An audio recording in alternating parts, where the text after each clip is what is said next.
killer. That was her job. Unfortunately, she would have to do it through other channels. Chapter 58.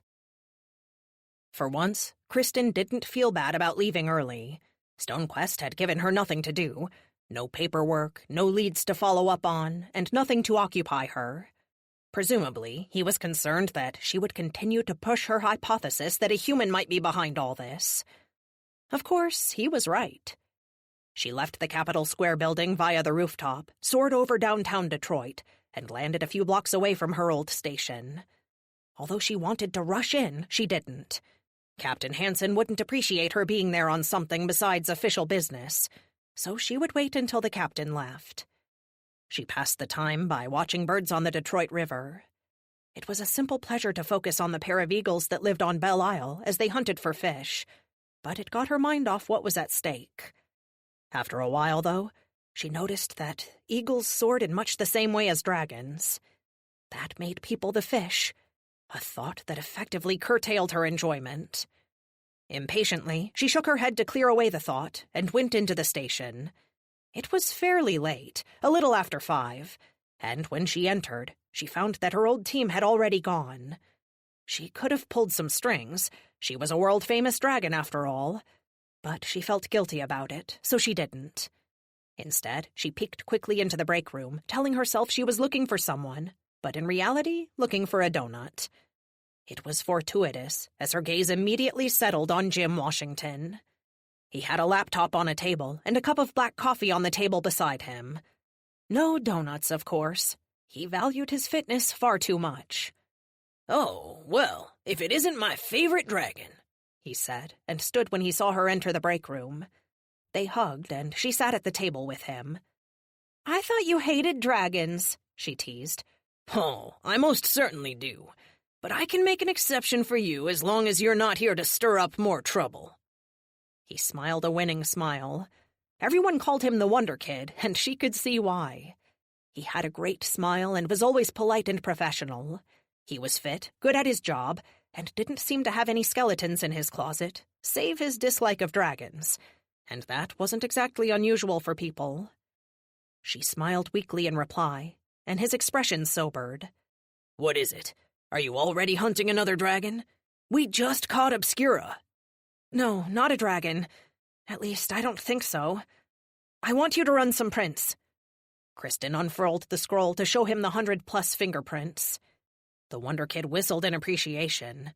That's quite the, document you have there. What happened to the equipment at the Dragon SWAT HQ? Have you already fed them the Dead Sea Scrolls or something, so they're all busy?" "Something like that." Jim raised an eyebrow. "Seriously, why can't you do this at Dragon SWAT? They have money. I'm sure they can afford a fingerprint system." She sighed. While she hadn't really wanted to get into it, she also wouldn't hide anything from him. That simply wasn't who she was. "Dragon SWAT has a fingerprint system, but, I don't." "So this is rogue work? Do you want to tell me what's going on?" he asked. "I'm worried that human woman is still out there hunting dragons. Another one has been killed, and Stonequest refuses to admit that people could have done it." "That seems a little narrow-minded," Jim agreed. "I thought so too, and I told him as much, and that's when—" "Okay, Jim, I know you don't like dragons, so try not to get too fired up about this, all right?" "All right," he said slowly. "Stonequest thinks that if it becomes public knowledge that a human is killing dragons, the Dragon Council will start a war with humanity. Only he didn't call it a war. More of an extermination or culling." "Culling? Like you would a herd of sheep? How many people are they talking about murdering?" His voice was hard now. He'd seen dragons in war, something people weren't supposed to do. No one knew better than Jim Washington how bad that would be. 4 billion people, she said. Half the world's population. For a moment, the two of them sat in silence and let the weight of that sink in. It was a terrifying thought, beyond any horror either of them could imagine. She knew that, and she would have a better chance of survival than any human being would. "Well, You know I don't like dragons, present company excluded. But I sure don't want that to happen, he said finally. How can I help stop it? Running these fingerprints is a start. Stonequest seems to think that if it gets out that humans are behind this, it'll set a war in motion. My view is that we can't let the killer go free. Every dragon killed by a gunshot is merely more fuel on the fire. We have to stop whoever's doing this, and we have to do it quietly. So you want to catch them and not tell Dragon SWAT? The Wonder Kid didn't exactly sound eager about that idea. No, or at least I don't think so. But honestly, I'm not sure. I hope that if I can find something, Stonequest will come on board. He seems to think everything would be all right if a dragon is leading these people, so maybe we can find one. You mean, like frame someone? Kristen threw up her hands in frustration. I don't know, Jim. I really don't. All I know is that if we do nothing, more dragons will die. And if the Dragon Council discovers the truth, the whole world is apparently fucked. I hope I can catch these people and, I don't know, give them a trial in a human court, maybe? Perhaps we could show that humans and dragons are working together or something. If we show dragons that human laws are trying to protect them, they'll do the same for us. It sounds like a stretch. I know, but I have no other ideas. Jim nodded and looked none too pleased, but he stood quickly. Grab a donut and let's run these prints. She nodded and followed him, thankful to have a friend who was willing to help her, even if it meant staying later at work. Although maybe staying late was a silly concern. After all, she had just told him half of the world's population was at risk of being incinerated by dragons. For him, that was basically his worst fear come to life. Kristen followed him to the machine they used for running prints, and he got to work. Much to her surprise, it didn't take long to get a match. She had assumed that the people the dragon brought into its lair would have been people who existed on the fringes of society, dropouts or those who didn't want to participate with human culture. She couldn't have been more wrong. The first match they had was for the mayor of Detroit. She supposed that made sense. Most of the people in public office had been fingerprinted, and the mayor visiting an important dragon wasn't unusual. A few more matches indicated a couple of state representatives and city council members for both Detroit and other cities, as well as the governor and a senator. She shook her head. This dragon had been connected. There was no doubt about that. More matches came up, these for people with tattooed faces and hands. Mages, she realized. She had never apprehended a mage, so she was a little confused as to how they'd been added to the database. Do you think the dragons make their servants get printed? Jim asked. She shrugged. I don't really know. I'll have to ask about it later, but it makes sense. She didn't want to say that people often put tracking chips in their animals. Dragons probably thought of humans the same way. For a while, they let the software run its process, and it constantly highlighted matches. This was going way better than she had expected, but at the same time, it was almost an overwhelming amount of evidence and hadn't really narrowed her search down. Plus, if it somehow turned out that the senator had killed the dragon, shit would get real bad, real fast. Jim seemed to have the same thought. So, do you have a plan, Steel Dragon? Are you going to start busting doors down, starting with the mayor? Because I gotta say, that's probably going to start a shitstorm. It'll only validate the idea that dragons can act with impunity. And honestly, I don't think most people would be okay with that.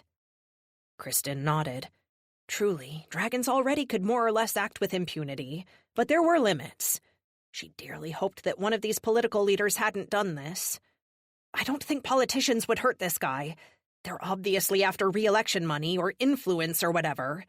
Shooting him in cold blood doesn't seem like the action they'd take. You're sure he was shot then? He asked. She raised an eyebrow. Officially? I guess not, but I've seen the aftermath of a fight between two dragons, and this wasn't it. How do you mean? This place was basically spotless. Maybe there was some scuffling, but nothing was broken and nothing knocked over. If two dragons actually battled? Well, you've seen what that looks like. A mess, yeah, he agreed. As they talked, the machine chewed through more prints. It picked up a few people who had records of employment with Titus. It seemed dragons often had their servants fingerprinted, so a fair number showed up that were supposed to be there. It didn't exactly exonerate anyone, but it didn't point to foul play either.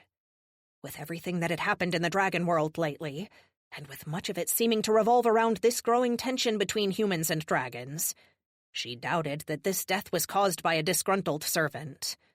Plus, that wouldn't explain how they got a gun with dragon bullets. The machine beeped and Jim paused it. "That's funny," he said. "What is?" "We have a match, but no face." "How is that possible?" "They were found in Windfire's mansion. We never put a match to them, though. Whoever they are, they've been careful to avoid being printed." "They were in that house, though." Kristen nodded. It was as she feared. Worse than she feared. She sighed. How badly she'd wanted to be wrong. But now, seeing a match to the site of another break-in at another dead dragon's home, she felt sure she knew what they were dealing with. The team of mages who had killed Windfire, shot Death, and tried to rob a convoy of trucks despite it being guarded by multiple dragons, was back. Chapter 59. Although it was late, Kristen had to call Stonequest. It wasn't a hard lead, and yet she knew in her gut that she'd broken the case wide open. She had to tell the rest of Dragon SWAT as soon as possible so the investigation could begin in earnest. After her earlier discussion with Stonequest, she understood where he was coming from now. He didn't want to ignite a war between humans and dragons. She didn't want that either, but it seemed like stopping a team of humans from killing dragons in their own homes would be essential if they really didn't want to let the world descend into the chaos of war. He answered before the phone had even finished ringing for the first time. "Kristen, where are you?" "I had a meeting with Washington. Are you still at the office?" "You were off with humans? It figures," he grumbled. "Yes, I'm at the office. Can you come in?" "Sure, I was actually going to—" "Wait, why do you ask?" "It's about the case. Come straight here, okay?" "Yes, sir." She hung up and transformed into her dragon body, took to the sky, and hurried to Dragon SWAT headquarters. While she flew, her mind raced. Maybe Stonequest had come across a similar piece of evidence. After all, they had a machine that could run prints, too. Maybe he'd realized what they were up against, and that they would have to work quickly and carefully if they wanted to stop this woman and the people behind her before this all blew up in their face and more dragons were hurt. She landed on the roof of the Capitol Square building and turned into her regular human form. When she reached the stairs, Emerald waited there for her. "John, hey! What are you still doing here? It's kind of late." "I could ask you the same thing, and you know I don't like it when you use my human name." "Sure, sorry. I didn't see anyone else around." "Uh-huh." He turned and led Kristen down to the 6th floor and toward Stonequest's office. "I have a big clue to this case. I think it might be humans again." Emerald shook his head. "You know, I have trouble believing this shit right now." "What do you mean, believing it?" she demanded, surprised at her outburst. "You were there when those people on motorcycles attacked us. You were there when they shot Heartsbane. I know it's an uncomfortable thought, but we have to face the idea that humans might be behind this." "Yeah, or dragons raised by humans," he grumbled. "Excuse me?" she said, and tried to plant her feet, but was pulled forward by her companion. He threw an arm around her shoulder. It was not a new gesture for him. He could be fairly chummy, especially after a workout. But this seemed more aggressive than before. He kept her moving toward Stonequest's office as he talked. "All I really remember about that escort mission is that you were the only one who wasn't shot at. You chased those guys off, and they happened to get away." "What the fuck is that supposed to mean?" She was incredulous, but he didn't slow, so she simply shook her head and kept walking. Stonequest should have let others into the investigation sooner. If he had, she wouldn't have to deal with whatever brand of paranoia Emerald currently displayed. As they walked down the hall, 2 dragons came out of their office and fell into step behind them. At first, she tried to pull aside so they could pass, but when Emerald didn't move with her or even acknowledge the others, she sensed that something was wrong. When 2 more dragons came out and followed them the rest of the way to Stonequest's office, she realized she'd made a mistake. She should have paid more attention to Emerald's aura. When she read it now, he was angry, raw with betrayal. She couldn't read more than that, but with the 4 dragons following her, she sensed that investigating humans really had pissed off the dragons at Dragon SWAT. The other 4 had almost unreadable auras. That didn't mean they didn't feel anything, only that they didn't want the steel dragon to notice anything about them. Kristen took a deep breath and tried to calm her aura. She wasn't as adept at controlling it as these dragons all were, but she could at the very least make sure it didn't ratchet up into anxiety. It wasn't an easy task, but she managed until Emerald steered her into Stonequest's office. Inside, her boss sat at his desk, his expression cold. In contrast to his marble-like presence, Heartsbane paced in the tiny space and did little to hide the tempest of fury that radiated from her. No, that wasn't right. If Heartsbane was mad, her aura was powerful enough to let everyone for miles around feel it. But she hadn't felt a thing until this moment. That meant she wanted her to know she was pissed. Lumos sat in one of the other chairs in the room, his eyes weepy, and his smile barely holding together. He looked like a parent who had cried on the drive to pick up their child from school, and now held it together by sheer force of will. She couldn't feel his aura, not with Heartsbane's pounding at her skull.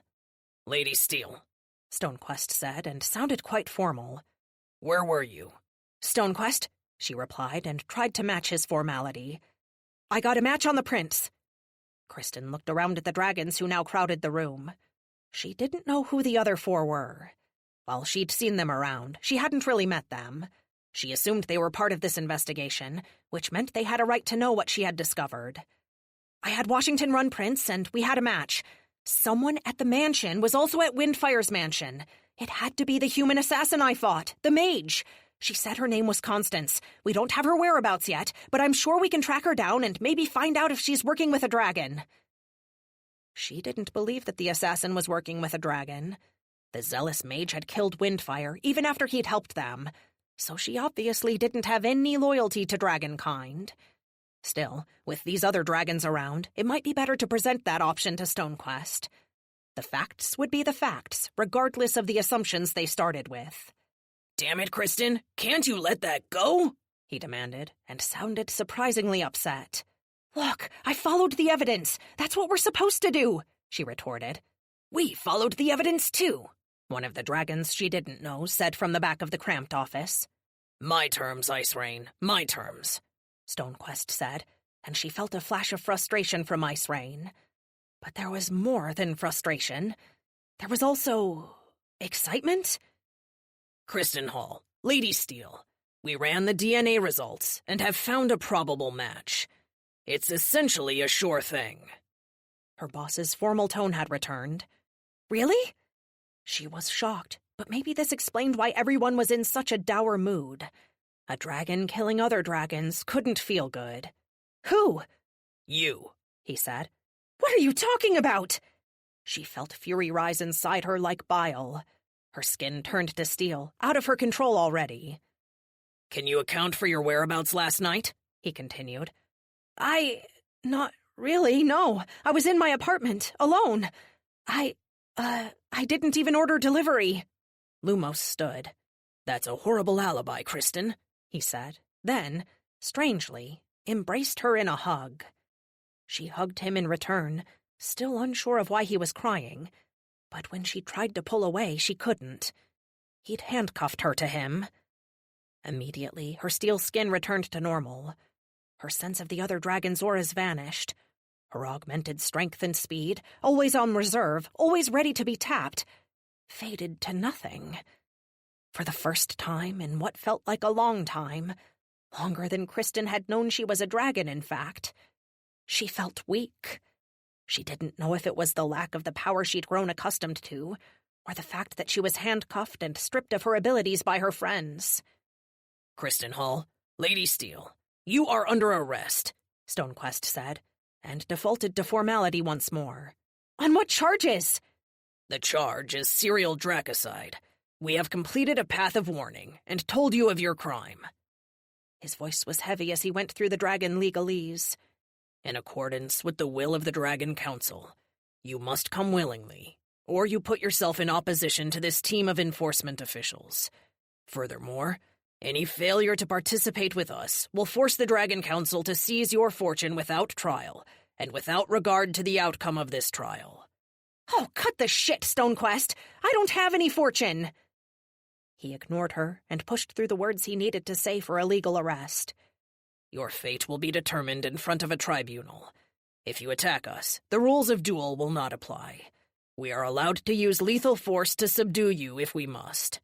"This is bullshit and you know it," she replied caustically. "You're over a 90% match for the DNA found at the site of Icebreeze's murder," Emerald snarled. He sounded pissed. "You're a fucking monster, worse than human," Ice Rain said. "He was my cousin." Kristen cursed. She had thought the bluish pallor of Ice Rain's human skin had seemed familiar. If she'd seen Icebreeze's human body, she might have recognized it, but she'd only seen his dead dragon body. "We also checked the other recent murders. That same DNA, your DNA, has been found in the wounds that killed both Windfire and the dragon assassin who went by the name Death."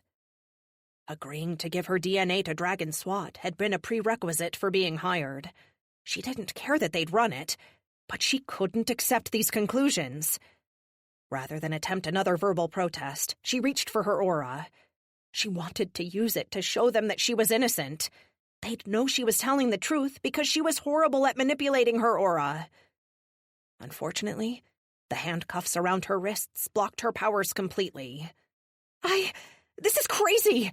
If it's me, wouldn't it be 100% match?" she asked. "That's what I said, Steele. But it doesn't change the fact that you're the best lead we have." Lumos sounded downright heartbroken. "But you saw what happened to Windfire. You have the video." "Which you very conveniently found," Stonequest pointed out. "How can we be sure you didn't plant it yourself?" Heartsbane stepped forward. "Are we really going to let this shit happen? We all know she didn't do this." Kristen was surprised that she, of all people, had come to her defense. But there it was. "It doesn't matter what we believe," Stonequest said. "We have to follow the evidence, and the evidence is damning. Kristen, I don't believe it was you either, but you have been at every site, and now your DNA has turned up in a wound. We need to take you into custody until we have a better lead. You understand?" It wasn't a question, but she nodded anyway. Sometimes police worked like this, she told herself. Sometimes they arrested a false lead to goad the true suspect, or they made mistakes, or people were framed. Her veneer dropped. She didn't cry or wail, but a single tear fell from her eye. She used the hand that wasn't cuffed to Lumos to wipe it. "I'm so sorry," he said. "It's fine. This will all blow over. You'll see. We all know I didn't do it," she said. Not everyone believed that, though, and the 4 dragons who took her and guided her to a cell were decidedly rough about it. Still, Kristen could have weathered all that well enough. She'd seen false leads before and knew the dragons were merely doing what they thought was best. It occurred to her that she might even be able to actually sleep that night, too. After all, the cells were surprisingly plush. But as she was escorted to hers, she passed Obscura, the dragon who'd hunted and tormented the humans in her life. Well, well, well. If it isn't the steel bitch." She punched the shadow dragon's door, but the occupant only laughed. She knew as well as Kristen did that all she'd managed to do was hurt her knuckles. In payment, the dragons shackled her hands together and threw her in a cell a few down from the monster who had terrorized her loved ones. Chapter 6. With her dragon speed activated, Kristen cut through the freshly fallen snow toward the last hedge she'd seen the figure vanish into. "Come on out with your hands up, kid. This is private property, but I'm sure you didn't know that." She had found that people often clung to lies when they could.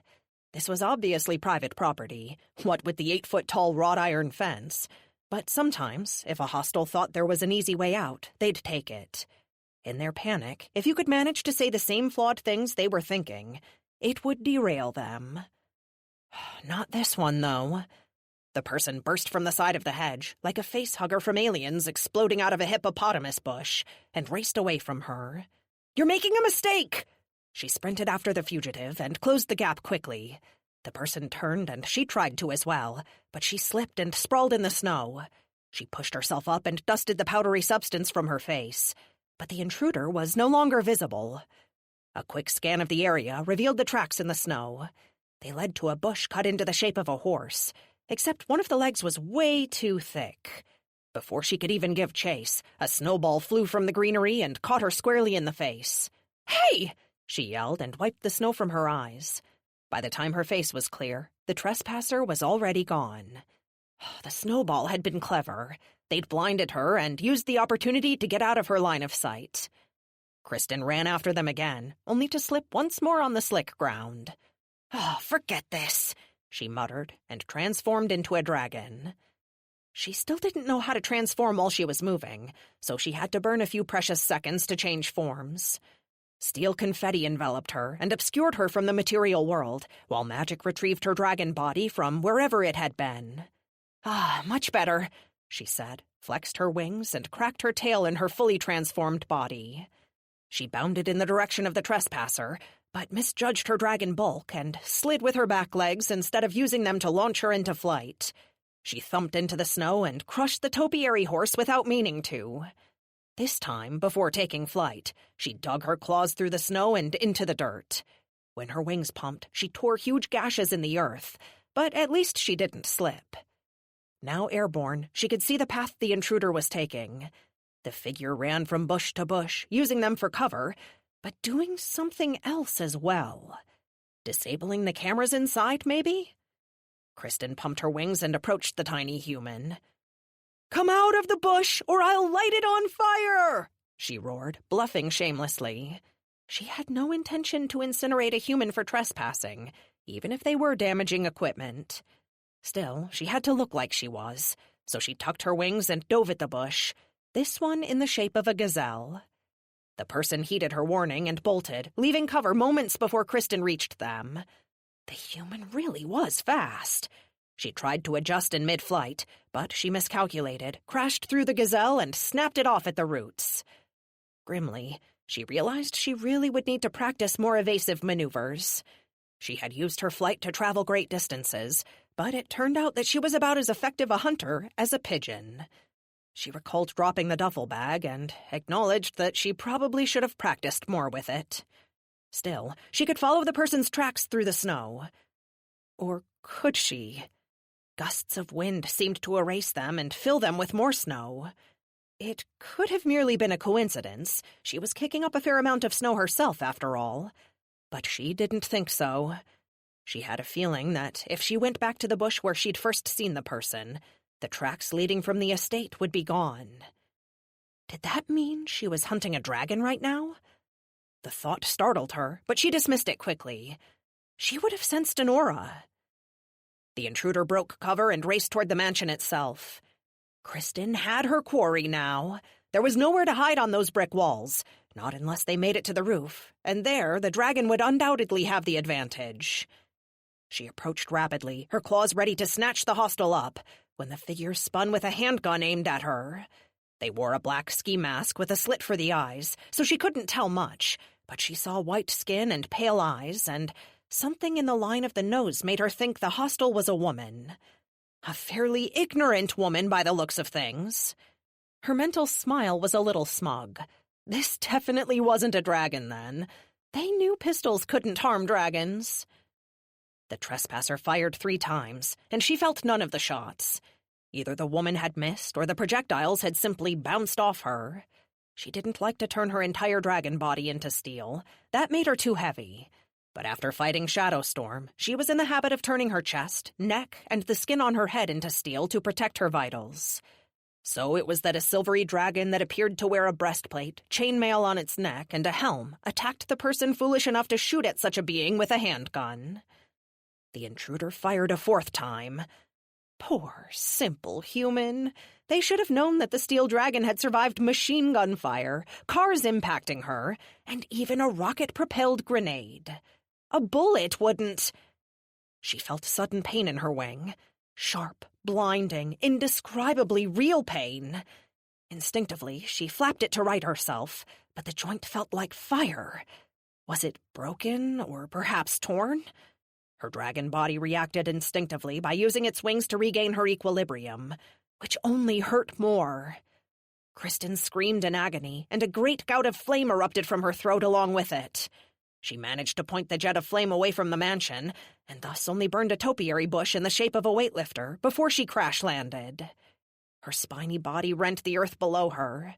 It didn't hurt, not really, except for her wing, which felt like it was being torn to pieces. She concentrated as she tumbled and changed into her steel-skinned human form as she rolled through the snow. When she pushed herself to her feet and looked behind her, a giant gash in the earth, a swath of destruction, lay between her and the mansion.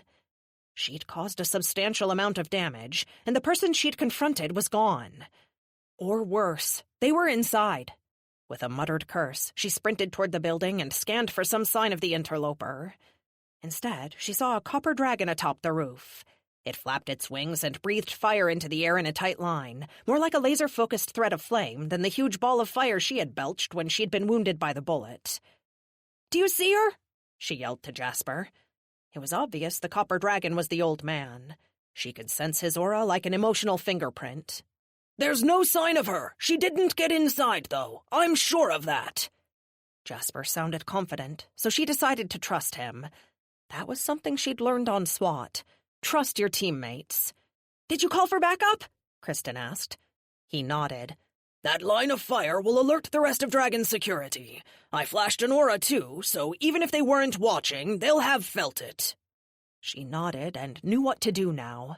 Secure the scene, try not to mess up the already vanishing evidence, and wait for backup. Chapter 60. Kristen slept that night despite her predicament. She woke in the morning, ate the food the guards provided, and prepared herself to stand before a dragon judge. That moment didn't materialize, however. Apparently, the dragon prison system worked differently than the human one did. Rather than waiting in jail for bail or a lawyer, the dragons would transfer her to a prison outside the city limits of Detroit. At first, she wanted to protest the injustice, but then she saw the wisdom of it. After all, a pissed-off dragon could cause far more damage than a pissed-off human. Bail didn't really make sense when the accused could simply fly away across an ocean, burning cities as they left. She wondered briefly why Obscura was still there, but assumed there was a good reason. When they took her from her cell and put the cuffs on her once more for transport, the cell had the same spell that stifled her dragon powers. She took it all in stride. After all, she was innocent, which meant her honoring the system gave credence to how the system treated the guilty. She knew she didn't commit these murders and was entirely innocent. That didn't mean she'd be released immediately, of course, especially if she was being framed. That was a train of thought that she wanted to avoid, though. It was possible, of course it was, but to her, there seemed to be a more plausible explanation. This occupied her thoughts as they loaded her on a bus with a few other dragons, Obscura included, and drove out to the prison. The first piece of evidence she needed to know more about was the gun the assassin had used to kill these dragons. She was fairly confident that Constance had killed all three of them, but that would be a harder sell than simply focusing on the gun. To her, Icebreeze's wound had obviously been a gunshot, and she thought that as the dragons looked at the evidence, this would become increasingly clear. Yes, it was possible that they wouldn't be able to move past their own biases, but surely they'd be able to tell that there hadn't been any kind of battle in Icebreeze's lair. The gun would crack the case. She knew it, but there was nothing she could do about that. Stonequest knew about the gun and would follow any leads he could. She couldn't know this for certain, of course, but she had to believe it, at least for now.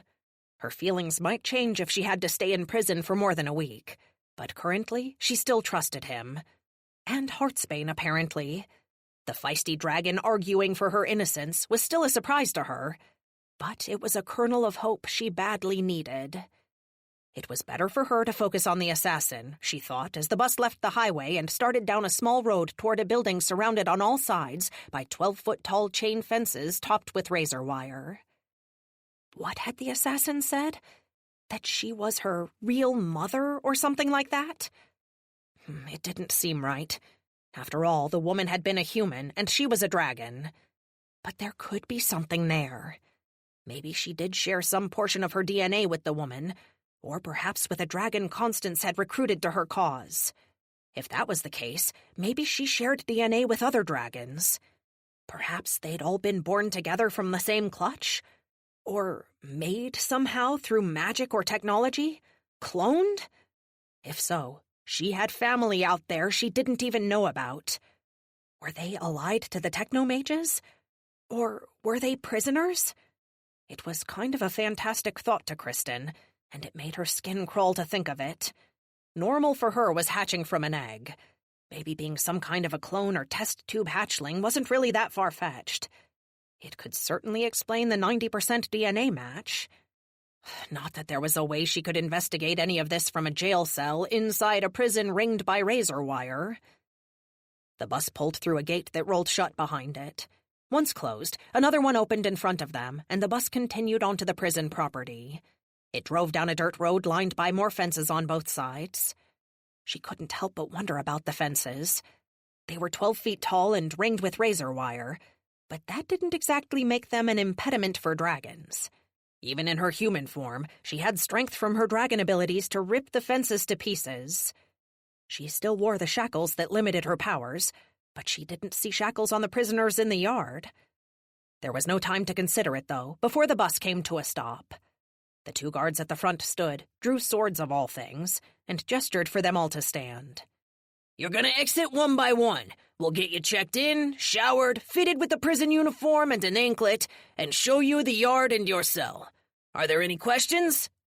Must I endure all this nonsense, even if I'm a returning customer? Obscura asked querulously. How about you skip the shower and we simply put you back in your cell? Does that sound better, smartass? The guard was not amused. Certainly, she replied, as if she'd been invited to board a private jet rather than enter a jail cell. All right then, you first. Get up and come this way. No one else moves. The shadow dragon stood from the back of the bus and made her way forward. When she was about to walk past Kristen, she stumbled. The younger woman was surprised at the dragon's clumsiness. When they'd battled, she had been supremely graceful. But she understood when her adversary whispered in her ear. You may have got me locked up here, steel bitch, but all you really did was send me home. Welcome to hell. Fuck you, dinosaur, she replied. No talking on the bus, the guard shouted, and strode toward them. Obscura straightened quickly and held her hands up in deference to the man armed with a sword. Kristen couldn't be certain, but she thought she could sense something odd about the blade. It seemed to almost drag mist behind it, like it was freezing cold.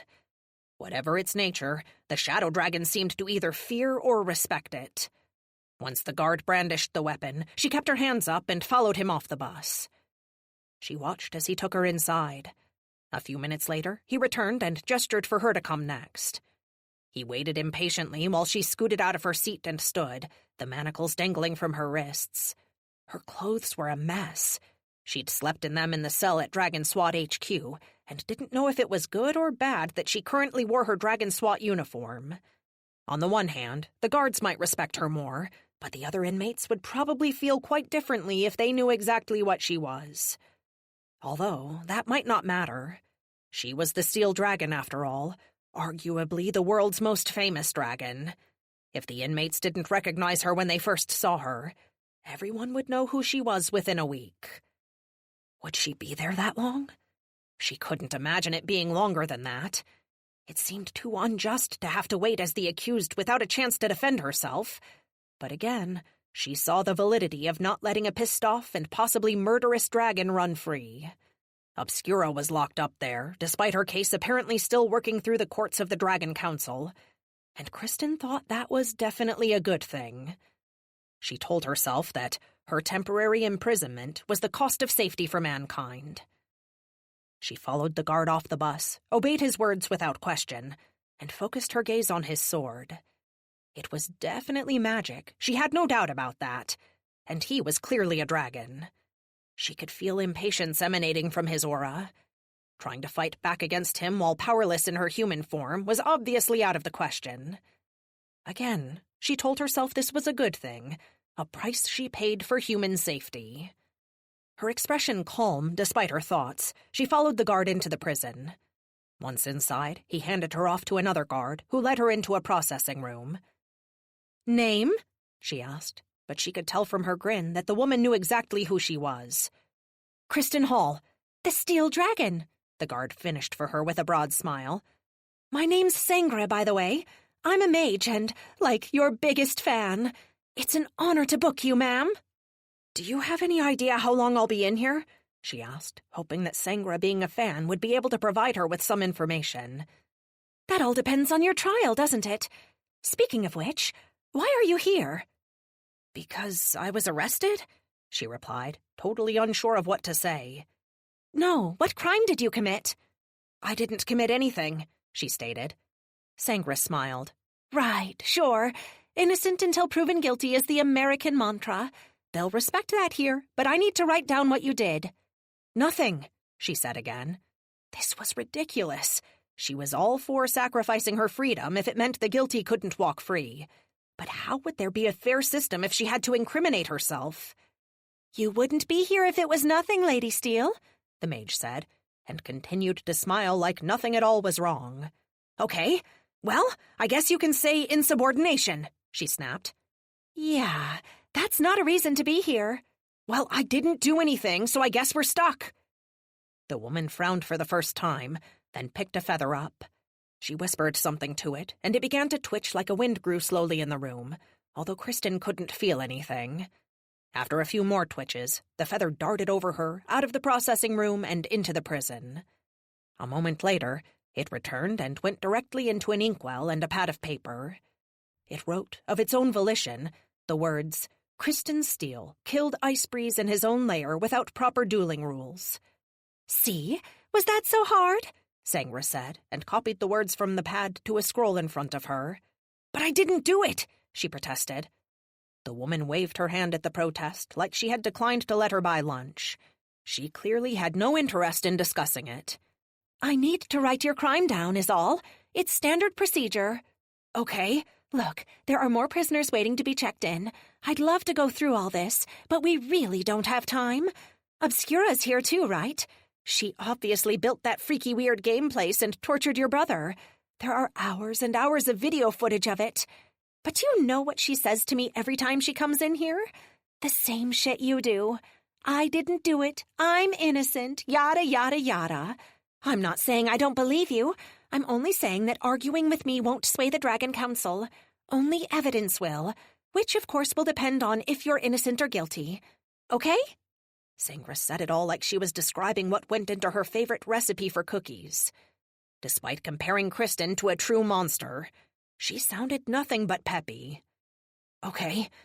Well, can you tell me how long until I get to plead my case? She asked. Nope, not really. You'll be here at least a week, I'm sure of that. It takes that long to present anything to the Court of the Dragon Council. But it could be longer, though. I'd try not to make any enemies. Great, but there's not much I can do about that. She already had an enemy, and she hadn't even been checked in yet. Now, do you prefer to shower alone in human form, or supervised in dragon form? I can shower alone? Kristen asked.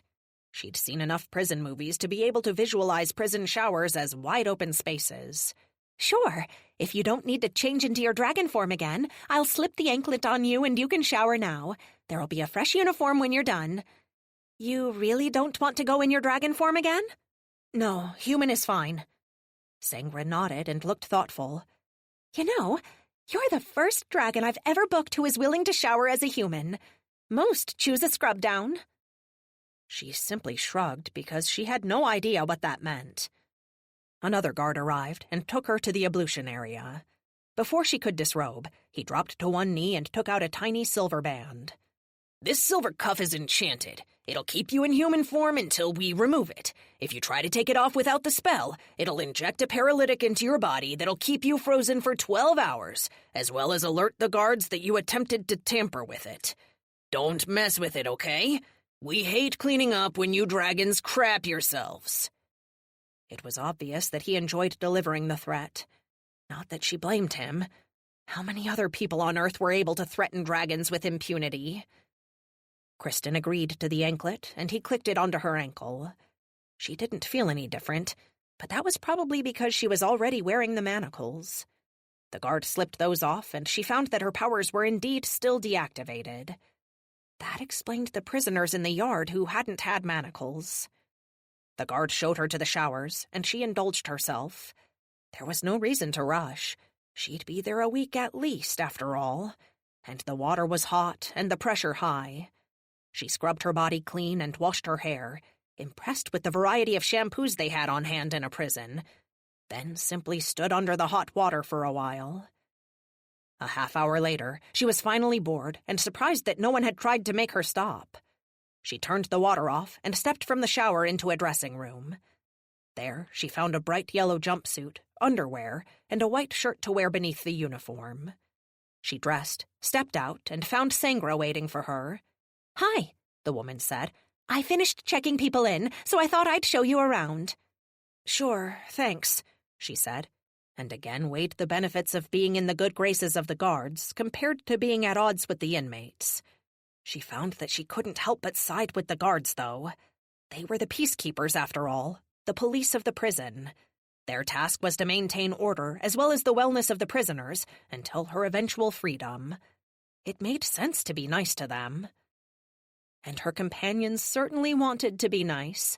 She practically bubbled with enthusiasm as she showed her around the prison. First, they stopped at her cell, 113. It looked very much like a cell in a human prison. 3 walls built of cinder blocks, with a tiny window crossed with iron bars in one of them. The front wall was simply a row of bars with a door that slid open, and a slot near the bottom for people to slip food or whatever in. There was a toilet as well, but it was hidden behind a little curtain, something she had never seen in a human cell. The bed was surprisingly plush, and Sangra told her there was a library of resources she could check stuff out from. Apparently, she could even get a TV or workout equipment in her room. The priorities of human and dragon prisons were obviously different. She couldn't help but think that dragon prisoners probably never committed suicide. From her cell, her guide took her to the cafeteria. Restaurant might have been a better term, though. There wasn't a line there, but waiters who went from table to table, taking orders and refilling cups of water. There wasn't any privacy. The tables were all long bench style, but other than that, it seemed like a reasonably good place to eat.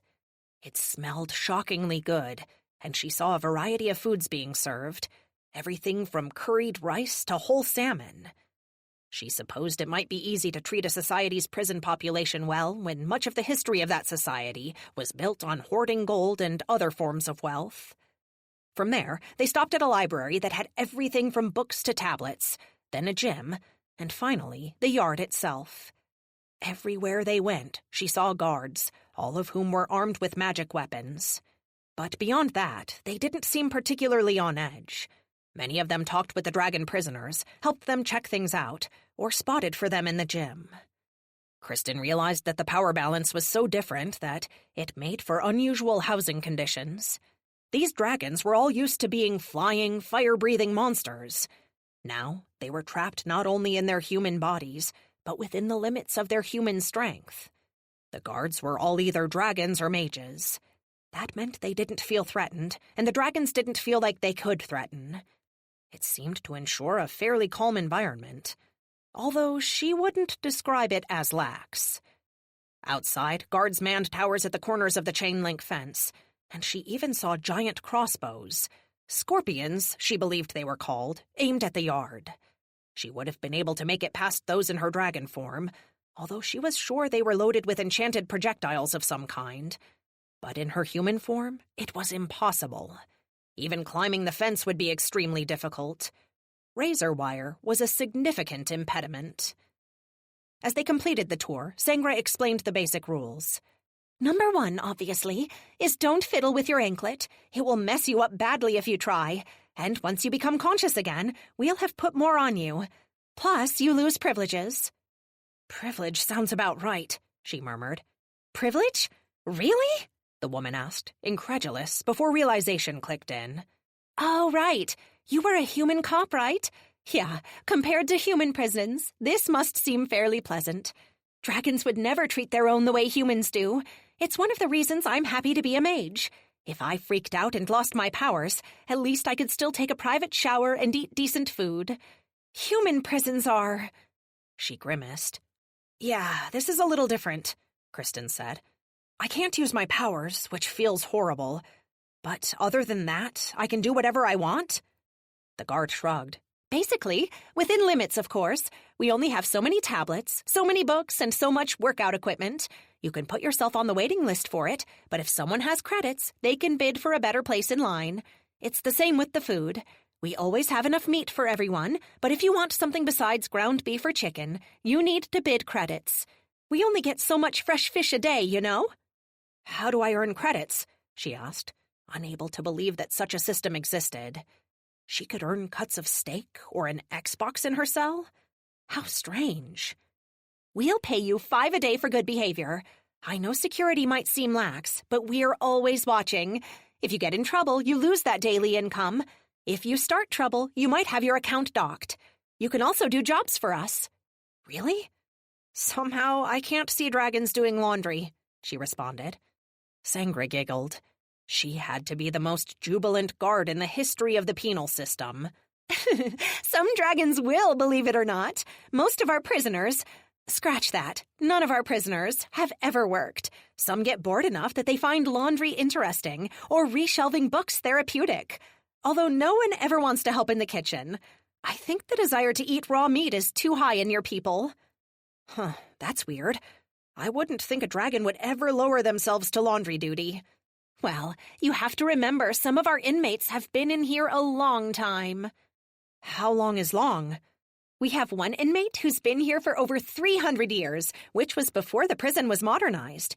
When he came in, he had to wear an unbreakable chain around the neck of his dragon form. It didn't let him turn into a human at all, and didn't even limit his powers. It merely stopped him from transforming. We lost many guards in the old days, but technology has improved since then. Sangra pointed at her anklet like it was the latest phone to come out, rather than a device that stripped her of her powers. It seems like we have considerable freedom, Kristen said, and told herself yet again that this was all for the best. It was a better situation than humans experienced, that was for sure. And she shouldn't be there long, not unless she was being framed. And that, unfortunately, was a problem she wouldn't know how to tackle. That's a really good way to look at it. The mage nodded. But there is a tight schedule you'll have to stick to, especially if you want perks before you have credits to choose your time. You'll adapt, though. Most learn the ins and outs in a few weeks. Kristen nodded, not at all happy with the casual certainty with which Sangra had implied that she would be there for more than the week she'd prepared herself for. The guard led her back to her cell, showed her the schedule posted on her wall, and left her to walk about the prison at her leisure. She told herself once more that she was there to learn, and that by submitting to her incarceration, she was doing humankind a kindness. Rather than dwell on her circumstances, she headed to the cafeteria, hoping that a burger might settle the dread that kindled in her stomach, despite her attempts to remain positive. Her greatest fear was being imprisoned there for centuries, utterly powerless, and surrounded by beings who hated humans. Chapter 61. It wasn't particularly easy, but Kristen fell into a routine over the next 3 days. She would wake up and breakfast alone in the cafeteria before she spent time in the gym. After lunch, she'd visit the library and kill time. Far too much of it, until dinner. At night, she'd lay awake in bed and try not to think about a war between humans and dragons that plunged the entire world into chaos. The worst part was that there was so much time with nothing to do. Her mind had little to occupy itself, but wander through her imaginings and ponder worst-case scenarios. The rest of the dragons at the prison kept their distance from her.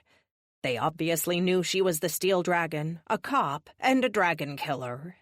She assumed that bought her a modicum of respect, and only hoped it lasted longer than however long she would be locked in here.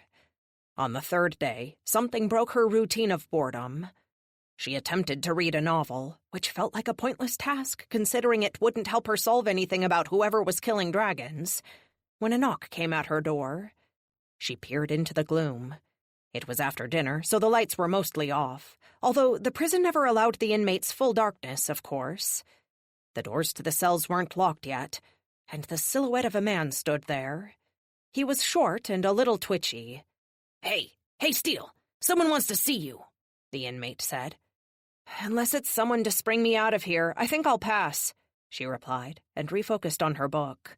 "It's not about getting you out, but about you putting someone in." "I'm really not in the mood for riddles, buddy. You might as well head on back to your cell." The man snorted at that. She recognized it as a gesture that dragons did, but it came off strangely when performed by a human body. "It's Obscura. She wants to see you and have a little chat about why you're both in here." That gave her pause. Why on earth would the black dragon want to see her? She told herself quickly that she didn't really care. Obscura was a psychopathic monster who had abducted her brother and threatened all her friends on human SWAT. She was in there because she was a killer who needed to be kept away from society.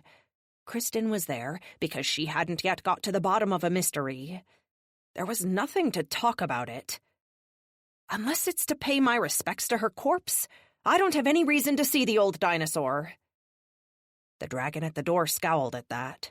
She couldn't quite make out his face in the dim light. She missed the night vision her dragon powers would have granted her if she didn't have the silver anklet on. Still, she could see the guy was frustrated and tried to be intimidating. He was small, but in dragon form, the scowl would have no doubt shown that he could have swallowed a human in one bite. But he was as powerless as her, so she didn't really give a shit about his little errand. "You shouldn't speak that way about your own kind," the dragon said. "Those are monkey words."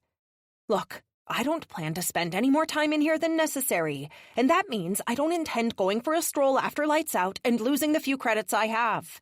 I don't care if she sends me an invite for afternoon tea. Unless she takes a long walk off a short pier, you can tell her to go fuck herself." "You can't talk about her that way." "Can't talk about who? The bitchy old lizard?" The dragon's eyebrows raised at that, and his entire posture stiffened. He growled again and marched away in a huff. "Good riddance," she sighed and tried to go back to her book. Before she could really focus again, he returned, this time with a friend. His companion was considerably larger than him. He stood with his arms folded behind the shorter man, who pulled the door to her cell open. The two dragons in human form took a step inside. She wasn't sure if it was a good thing or a bad thing that the thugs had come now. That they'd arrived while the doors were still unlocked meant that they probably didn't have a key, a good thing, but it also meant that they assumed no guards would appear. "You were rude to me before, but that's fine. This place is stressful. Now come quietly so we can all have a nice little talk with Obscura," the short one said. "If that's a problem, we can try to help you up, but I wouldn't be surprised if you fall down a few times. These bed frames are brutal. They leave all kinds of bruises," the taller, broader dragon said.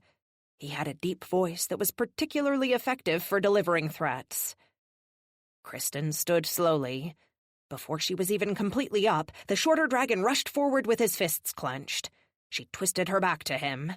His blow didn't hurt, but it slowed him enough for Kristen to be able to spin and land a nasty right hook. He fell with a curse. This didn't seem to intimidate the other dragon, though.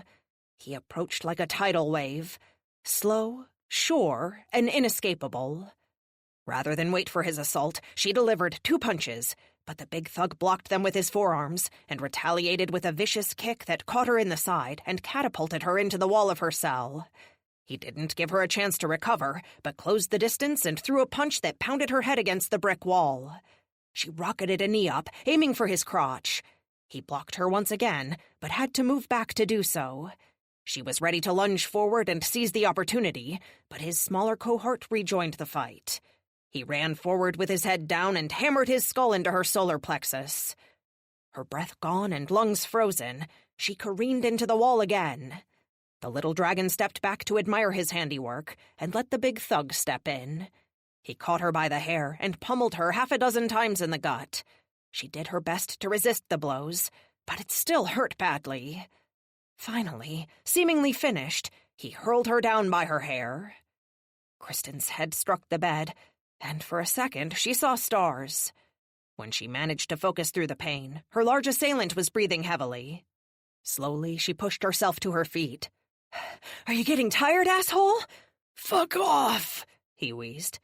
Without warning, she launched herself at him and aimed her jabs at his face, which forced him to keep his guard up.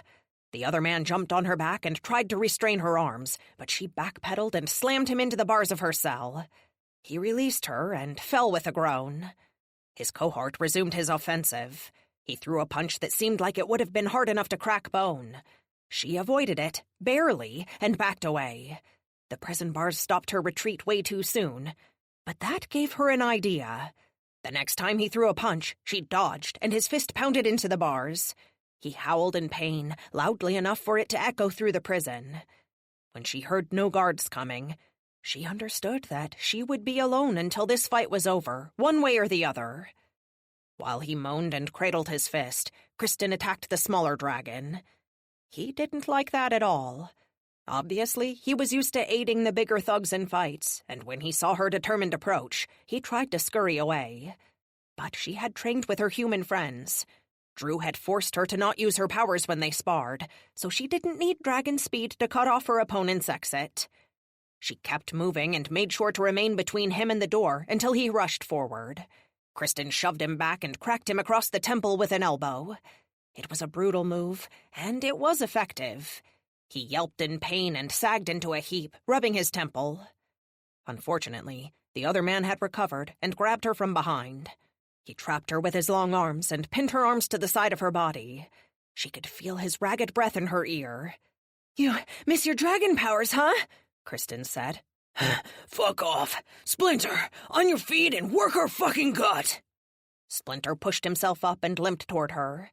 He threw a couple of exhausted punches into her gut, and she spat in his face. "You bitch!" he wheezed. He was obviously tired and hurt. "Waiting for your healing powers, huh?"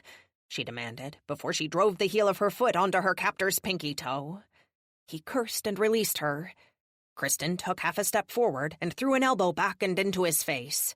She felt something warm and moist, and knew she'd at least bloodied his nose, if not broken it. He staggered into the bars of her cell and fell. Splinter made another attempt, but she was able to kick him in the throat before he could get close. He collapsed, writhing in pain as he tried to breathe. Kristen put her hands on her knees and took a few deep breaths. "You assholes made me fairly tired. Thanks. It was way better than the gym." In reality, she was almost spent. She had a pounding headache from where she'd struck the bed, and her stomach ached from the pounding. Without a doubt, her entire torso would be a bruise by the morning. The only question was if it would be yellow or purple. "Bitch," the large man said through the blood pouring from his nose. "That's right. And don't you fucking forget it. You may think I'm weak because I grew up with humans, but we're all human in here. You probably feel slow and weak, like your wounds aren't healing fast enough. Well, guess what? I lived that shit for more than 20 years. In here, my time as a human is an advantage." She told herself that she would have to thank Drew when she was released. He'd been a real hard-ass about training without her powers. She had never envisioned a need to strip a dragon of their powers, but she was thankful for the demanding training sessions. If she ever saw her freedom again, she'd be sure to buy him a beer. "Now, get the fuck out of my cell," she said, and thought she should drag them out to really show them how strong she was. But honestly, after that fight, she didn't think she could. She'd won, barely. But what had that achieved? Nothing at all if she couldn't intimidate them. "Out! Now, before I grind your nuts into the floor. You've been human enough to know that hurts, right? They're not on the inside like they are when you're in lizard form." "We're not lizards," Splinter retorted, but he scurried out of the cell and left his cohort against the bars. "Are you gonna move your ass, or do you need assistance?" Kristen kicked him gently in the ribs. He grunted and scooted out of the cell on his rear end. "You're tough, Steel. Able to take 2 dragons. It's a good thing there aren't more of us in here," he said as he pushed himself to his feet. He spat on the ground between them and left a big, nasty mess of snot and blood. "See you around." Obscura's goons stumbled away and left her alone once more, this time with the door to her cell standing wide. For a moment, Kristen didn't do anything but catch her breath. She'd won the fight, but only barely. She would be bruised and exhausted in the morning, no doubt about that. Training without her powers had given her an advantage, but even in those training sessions, she had been willing to push herself well beyond human limits because of the amazing healing abilities that being a dragon granted her. Now, with this silver anklet on, she didn't have those abilities. That meant she would have to be careful. If she cracked a rib or broke a finger, it would once again take months to heal instead of days. Of course, this lack of power put the other dragons at a disadvantage as well. But the two thugs' threats hadn't gone unheard. There were far more than 2 dragons in this prison, and if she understood anything about them, more than only 2 had allied with Obscura. They'd chosen a time when they knew her cell door would be open, and no guards had come to investigate the sounds. That bespoke a greater power that she wouldn't be able to fight with her fists. Which meant it was probably better to face the Black Dragon. Kristen knew she wanted something more than her death. Otherwise, she would have sent more thugs, and they'd have been armed. Suddenly, a shank was a danger to her again. She couldn't turn to steel anymore, and if stabbed, would bleed like any other human.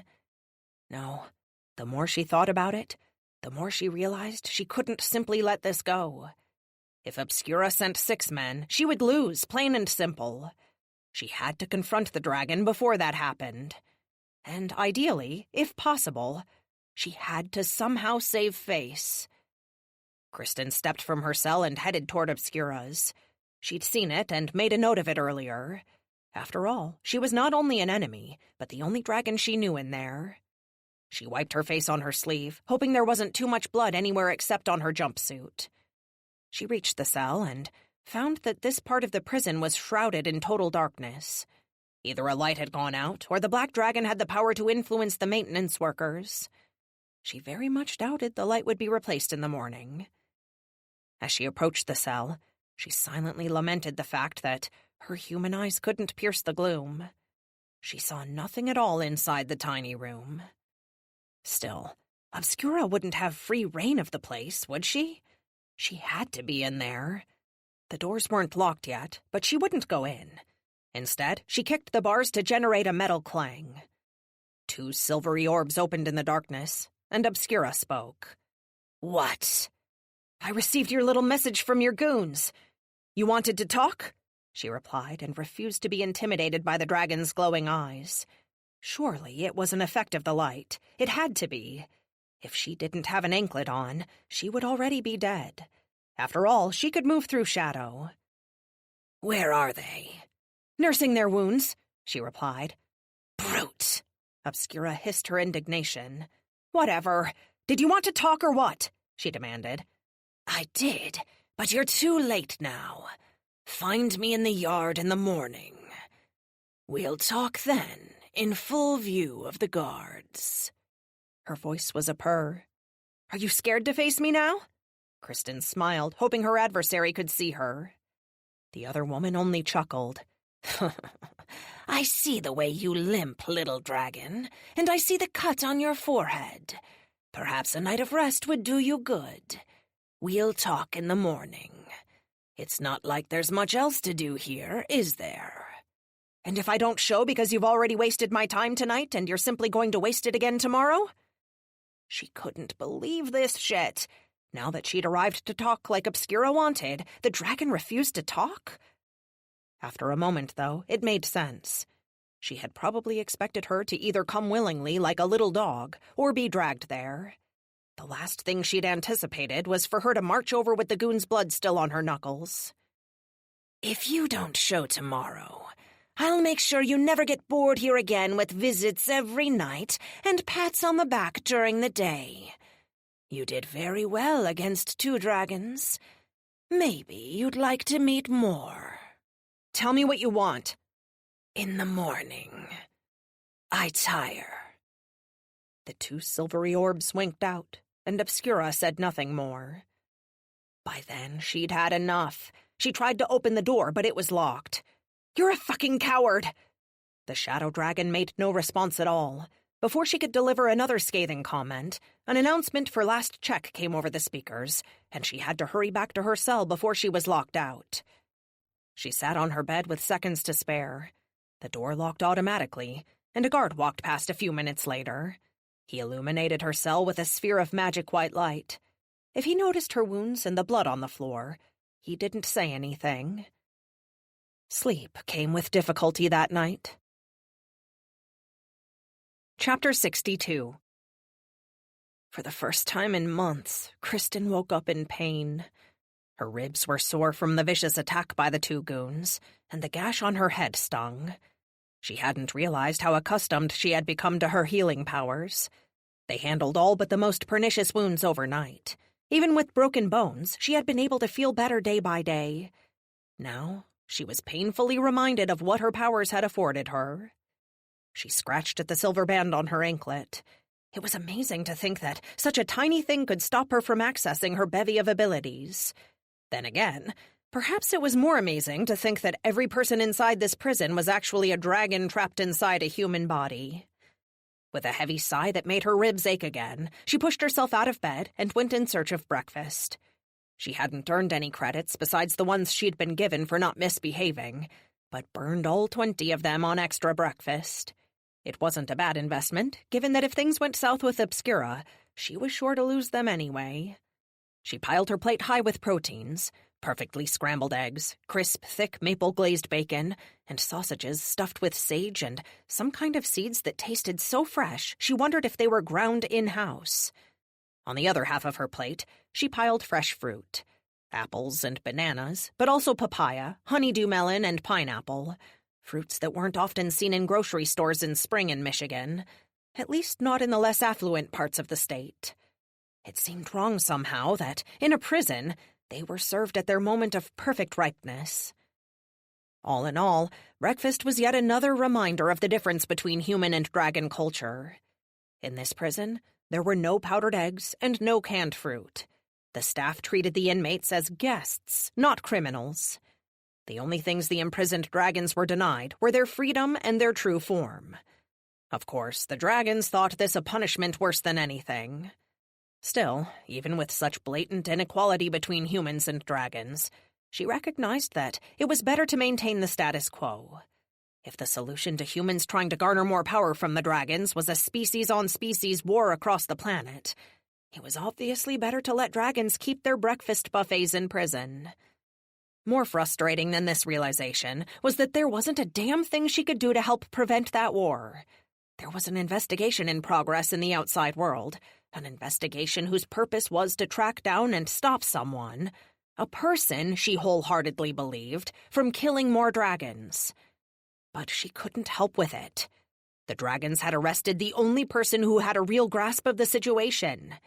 Instead of working the case, she was locked away and had a meeting with a dragon she'd made an enemy of.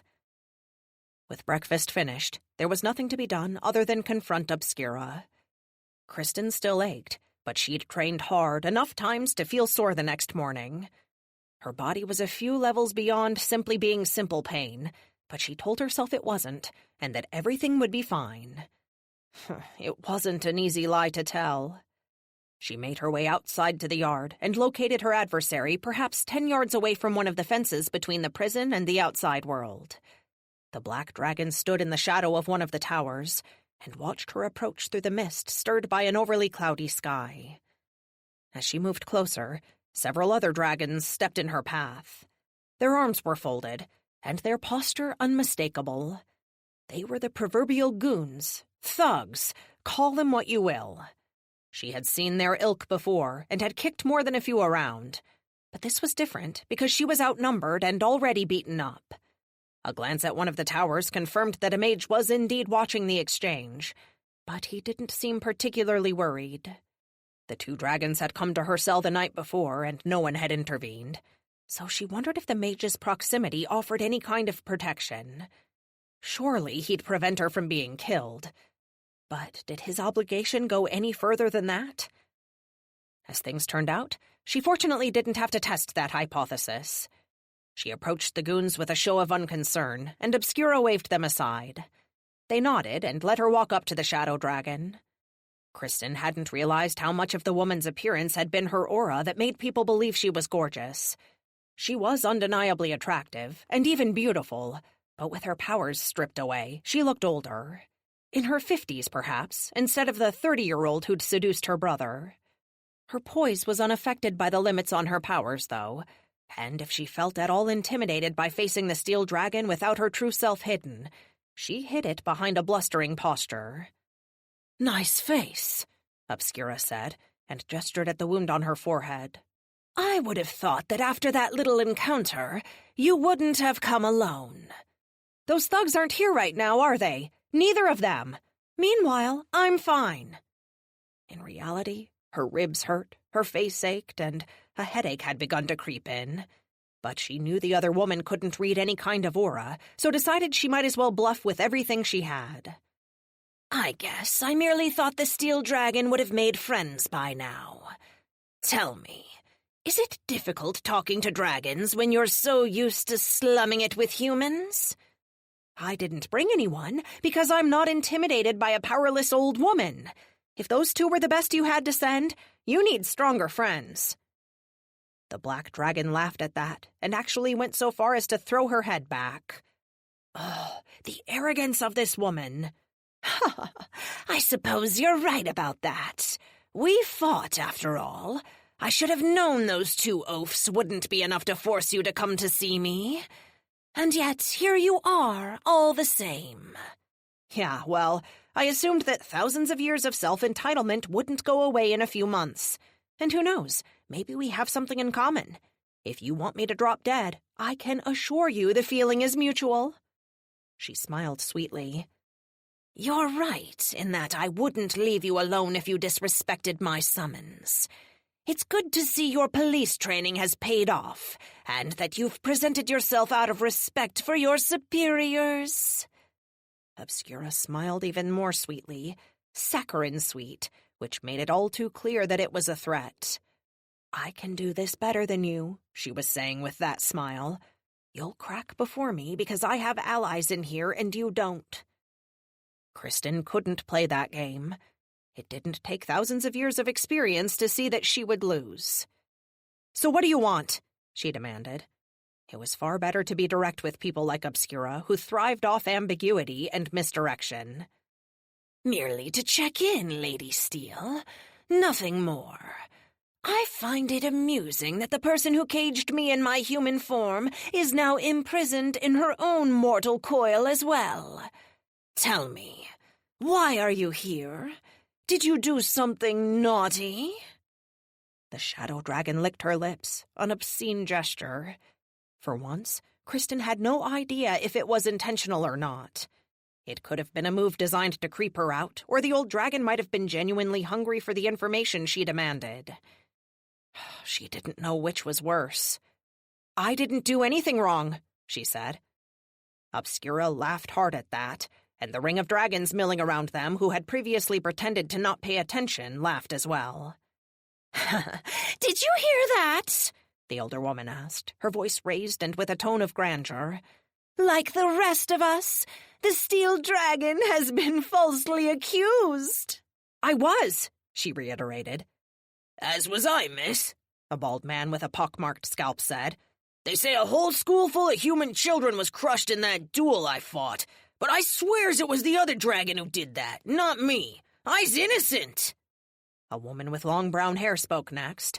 "They said I stole another dragon's hoard of gold, and yet they never found a coin on me.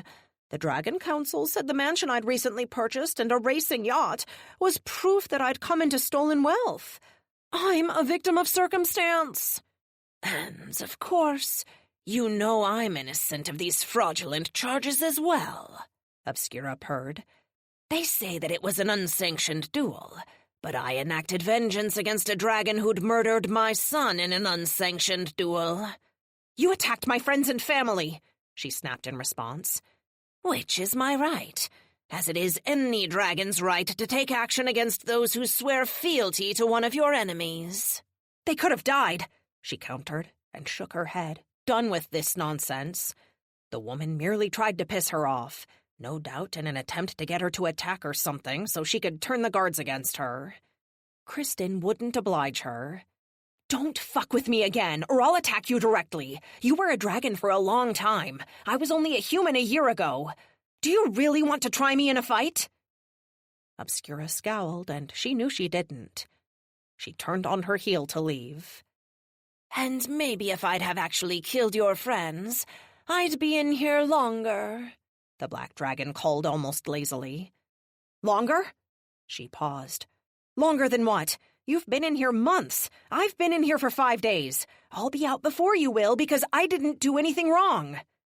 Neither did I, Lady Steele. Neither did I. And I agree that the length of one's sentence in our esteemed and honorable court system reflects the severity of the crime, which is why I'm so pleased to be getting out so soon. She scoffed at that. That won't happen, and you know it. They have the proof to lock you up for a long time. You recorded everything you did to my brother on video.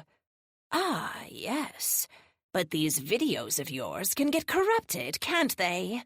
Misplaced, broken, and sometimes the footage there isn't as telling as we wish it to be. You're bluffing, she said. Obscura chuckled, a smug expression on her face. Ah, Lady Steele, you are a powerful foe, I'll give you that. Brawny and with an unswerving, if misguided, sense of right and wrong. But you are still so naive. I know it's not your fault. You were raised by apes, after all. But still, can't you see that there are some parallels between our two cultures? There's more to justice than courtrooms. And there's much more to dragon justice. What the hell are you talking about? Kristen felt rooted to the spot. She couldn't feel her bruises or wounds anymore. In fact, she couldn't feel anything except a ball of rage that grew hotter and hotter in her belly. Our world, like yours, is governed by the rule of who you know more than what you know. Surely you've seen the truth of this in your justice system. And fortunately, I've been contacted by a powerful patron who assures me I'll be released quite soon. You're lying. The black dragon giggled. God, Kristen hated her. And why would I do that? So that in 2 weeks, when I'm still locked in this horrible place, you can laugh in my face? What purpose would my lies serve? She laughed again. Then I guess this is goodbye, she said with a fake smile. She found it was much harder to make it sweet in any way. Now, are you sure about such a succinct farewell? You'll be able to have human visitors, of course. We all have rights to receive reports from our servants. But you have so many friends, don't you? Surely you'd like me to say something to one of them, wouldn't you? I'm sure they won't all be able to visit you behind bars, after all. Is there a message I could relay to them? Her fury seized her, and she marched toward Obscura with clenched fists. 2 of the goons surrounding the ancient dragon stepped forward to block her path. She punched one of them in the face, and he sprawled with a muttered oath. The old dragon actually looked frightened, but a whistle screeched from one of the guard towers, and Kristen found that she was no longer touching the ground. A whirlwind of air had lifted her from her feet. It carried her halfway across the yard and dumped her unceremoniously in a heap. She pushed herself up and looked at one of the towers. A mage in a white robe stared at her with her hands raised and her fingers locked in intricate and deliberate patterns. She had no doubt that she'd been the one to cast the spell to remove her. Another mage strode toward her, although he didn't seem angry so much as shaken from his boredom. You'll lose 10 credits for that. I don't have any credits, she said. Well, you won't earn your 5 for today, he responded. The thought hardly even registered with her. Obscura had threatened her loved ones. She didn't care about credits to spend on lunch or the media room or whatever. Her scowl settled once more on her adversary. But when another breeze threatened, she took the cue and left the yard, seething. Chapter 63. A few days passed, and Kristen fell into the routine. She didn't avoid Obscura, but she also noticed that the dragon was still there. Good. Maybe she really had been bluffing. Early in her second week, a Tuesday in fact, she received her first visitors. She let her emotions get the best of her, and when the guard told her she had company to visit her, she said her farewells to her cell and its surprisingly plush bed. Obviously, Stonequest had come to release her, she thought. After all, she was innocent. Her hopes were immediately deflated when she saw her brother and her friend Jim Washington. "Brian, Jim," she said weakly. The Wonder Kid seemed a little disconcerted by her disappointment, but Brian didn't so much as flinch. "It's okay, Kristen. We smuggled a cake in with a file inside, so you'll be able to tunnel out of here within the next 5 years. We'll have to plan it so I can pick you up in an old-timey car while the rain washes the mud from your face." She smiled and even managed a snort of laughter at the lame joke. Only Brian could make imprisonment seem like a funny inconvenience. "We came as soon as we could," Jim said, his tone all business. "It took some convincing to get us in." "Did Stonequest tell you what happened?" she asked. "Yeah," Brian confirmed. "He came by and told Mom and Dad. Dad's making all kinds of waves about getting you released. He says the charges are ridiculous. You know, being Dad." "How are you, Brian?" she asked. Now that she'd engaged him in reality, he seemed much more shaken than he had when she first saw him. Knowing him, he'd probably spent his time preparing his little joke and trying to ignore the situation. "I'm good. Fine. But I can't believe you're in here. They have to know you're not a killer. How can they accuse you of that and lock you up?" He shook his head as he seemed to run out of words. Kristen turned to Jim. "What are the thoughts at the station?" He shrugged and looked as dejected as hell. "Stonequest told Drew and the team about the DNA and everything. Kristen, the evidence? Well, it's damn convincing." Kristen raised an eyebrow at that, unable to help herself. For the first time, she was glad that the anklet blocked her powers. If it hadn't, Jim would have been swamped with an emotional wave of betrayal, shock, and hurt. "Not that I think you committed those murders. I'm on your side 100%. Hell, I'd be on your side even if you did it." "But I didn't," she said, and found that it was easier to keep her voice calm than it used to be. She'd spent so much time learning to control her aura that controlling her face no longer seemed like a challenge. "Right, of course not," Jim backpedaled. "But this was one hell of a frame-up if that's what's going on here. We all know dragons can really only be killed by other dragons. Yes, you dropped an incinerator on Shadowstorm, but even that might not have done the job without your claws and teeth. And now they've found your DNA on not one, but 3 murdered dragons. I guess all they'd need was some shed scales or something from you. But still, it means someone's been what? Raiding your bathroom drain and stabbing dragons with the slime?" "I have another idea," she said. Both Jim and Brian leaned closer to listen.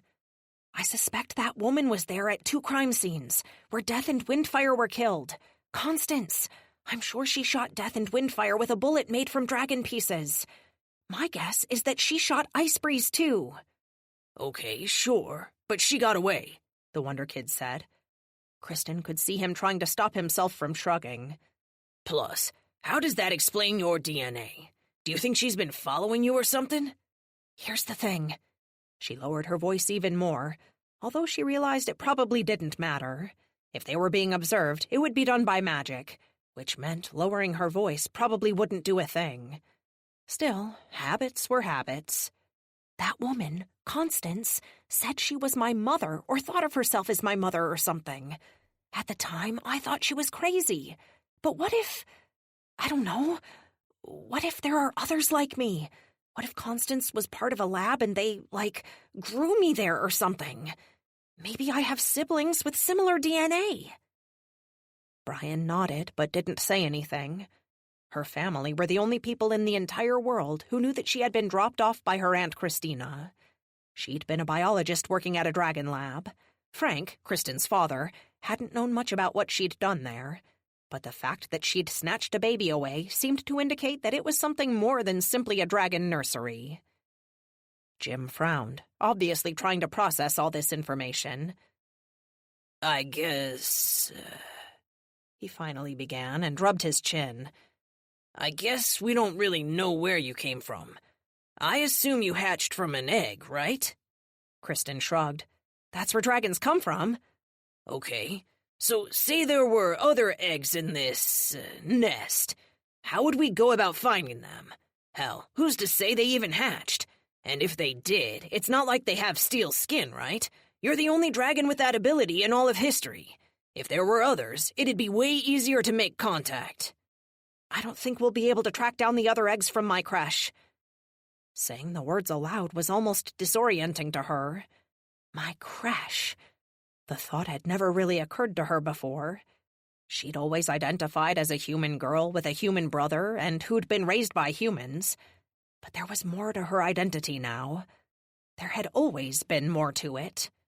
So where do we start? Brian asked. She took a moment to study her brother. He looked different. Not since she'd been in prison, obviously, but since everything had happened with Obscura. He had lost a little weight. Not much, but it was a start. And he carried himself differently. With more awareness, maybe, and more intent. She liked the change. I think we have to start with Constance. She's the key in all this. For one thing, she was at Windfire's mansion, and I'm positive she almost killed Death. Her fingerprints were found in the room where Icebreeze died. She has to be what this whole thing revolves around. Then that's who we'll find, Jim said, clearly glad to have a mission. By the time you get out of here, we'll have some leads for you, her brother assured her. Kristen felt a wave of tears well up, but fought them back. Still, it was with a shaking voice that she asked her next question. And has Stonequest said anything about the case? Jim's face went tight, and Brian hung his head. Nothing's come up yet, the Wonder Kid said. Only that one fingerprint, but compared to the DNA, the dragons don't seem to be buying it. You have to be strong, Chrissy. I know you can do it. Keep doing push-ups and pull-ups and getting a law degree or whatever it is people do in prison to pass the time. I'll be fine. You guys take care of yourselves, okay? Obscura's in here, and, well... Brian went pale at the mention of the dragon who had abducted him from his home and trapped him in a human-sized Pac-Man game, complete with ghosts armed with shock sticks. You know what? I think she was bluffing. It's fine. Bluffing about what, Kristen? Tell me. I have a right to know, he said. She would not have relented to the younger and more naive Brian, but that boy was gone. Slowly but surely, a new Brian seemed to carve himself from what their mom affectionately called her man-child. Obscura's in here, and she says she'll get out soon. She might be bluffing, but... I don't know. For some reason, I don't think she is. Be careful out there, okay? He nodded. All the more reason to find this Constance quickly. If we find hair plucked from your brush or from your long-lost siblings or whatever, we'll be able to get you out. Jim left the obvious, and keep us humans safe, unspoken. Chapter 64. The next morning at breakfast, Kristen received an invitation. It came on stationery decorated with an elegant castle and a single dragon flying overhead. She had seen the stationery in the library and knew it cost quite a few credits to purchase. It meant that whoever had sent this note to her no doubt wanted her to be impressed. She already knew who it was without having to read the signature at the bottom of the short invitation. "Meet me in my yard," it began. There was only one dragon so arrogant as to think that the prison belonged to her. Well, maybe there were more dragons with that level of arrogance, but she was the only one she had met in the yard. For some reason, Obscura wanted to talk to her. She sighed, checked the time on the invitation, she had an hour, and finished her breakfast. Her choice today was only eggs and toast with a side of fruit. She was saving credits for some reason. What the mind did when trapped was an interesting, often illogical thing. Once she'd eaten, she left and went to the appointment.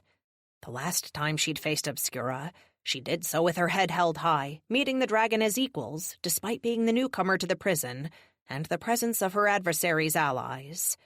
It had worked, mostly, in that the black dragon had left her alone. It was enough to make her determined not to limp in 20 minutes late. She wanted her to know she wasn't afraid of her.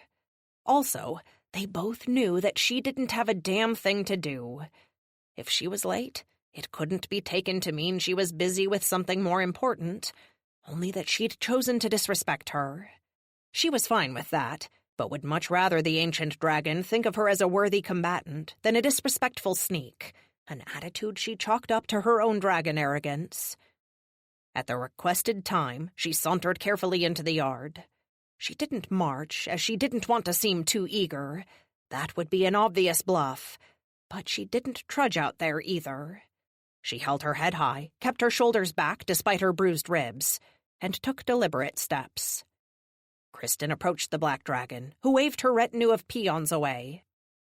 "To what do I owe the honor?" she asked formally, but sneered slightly after the word honor.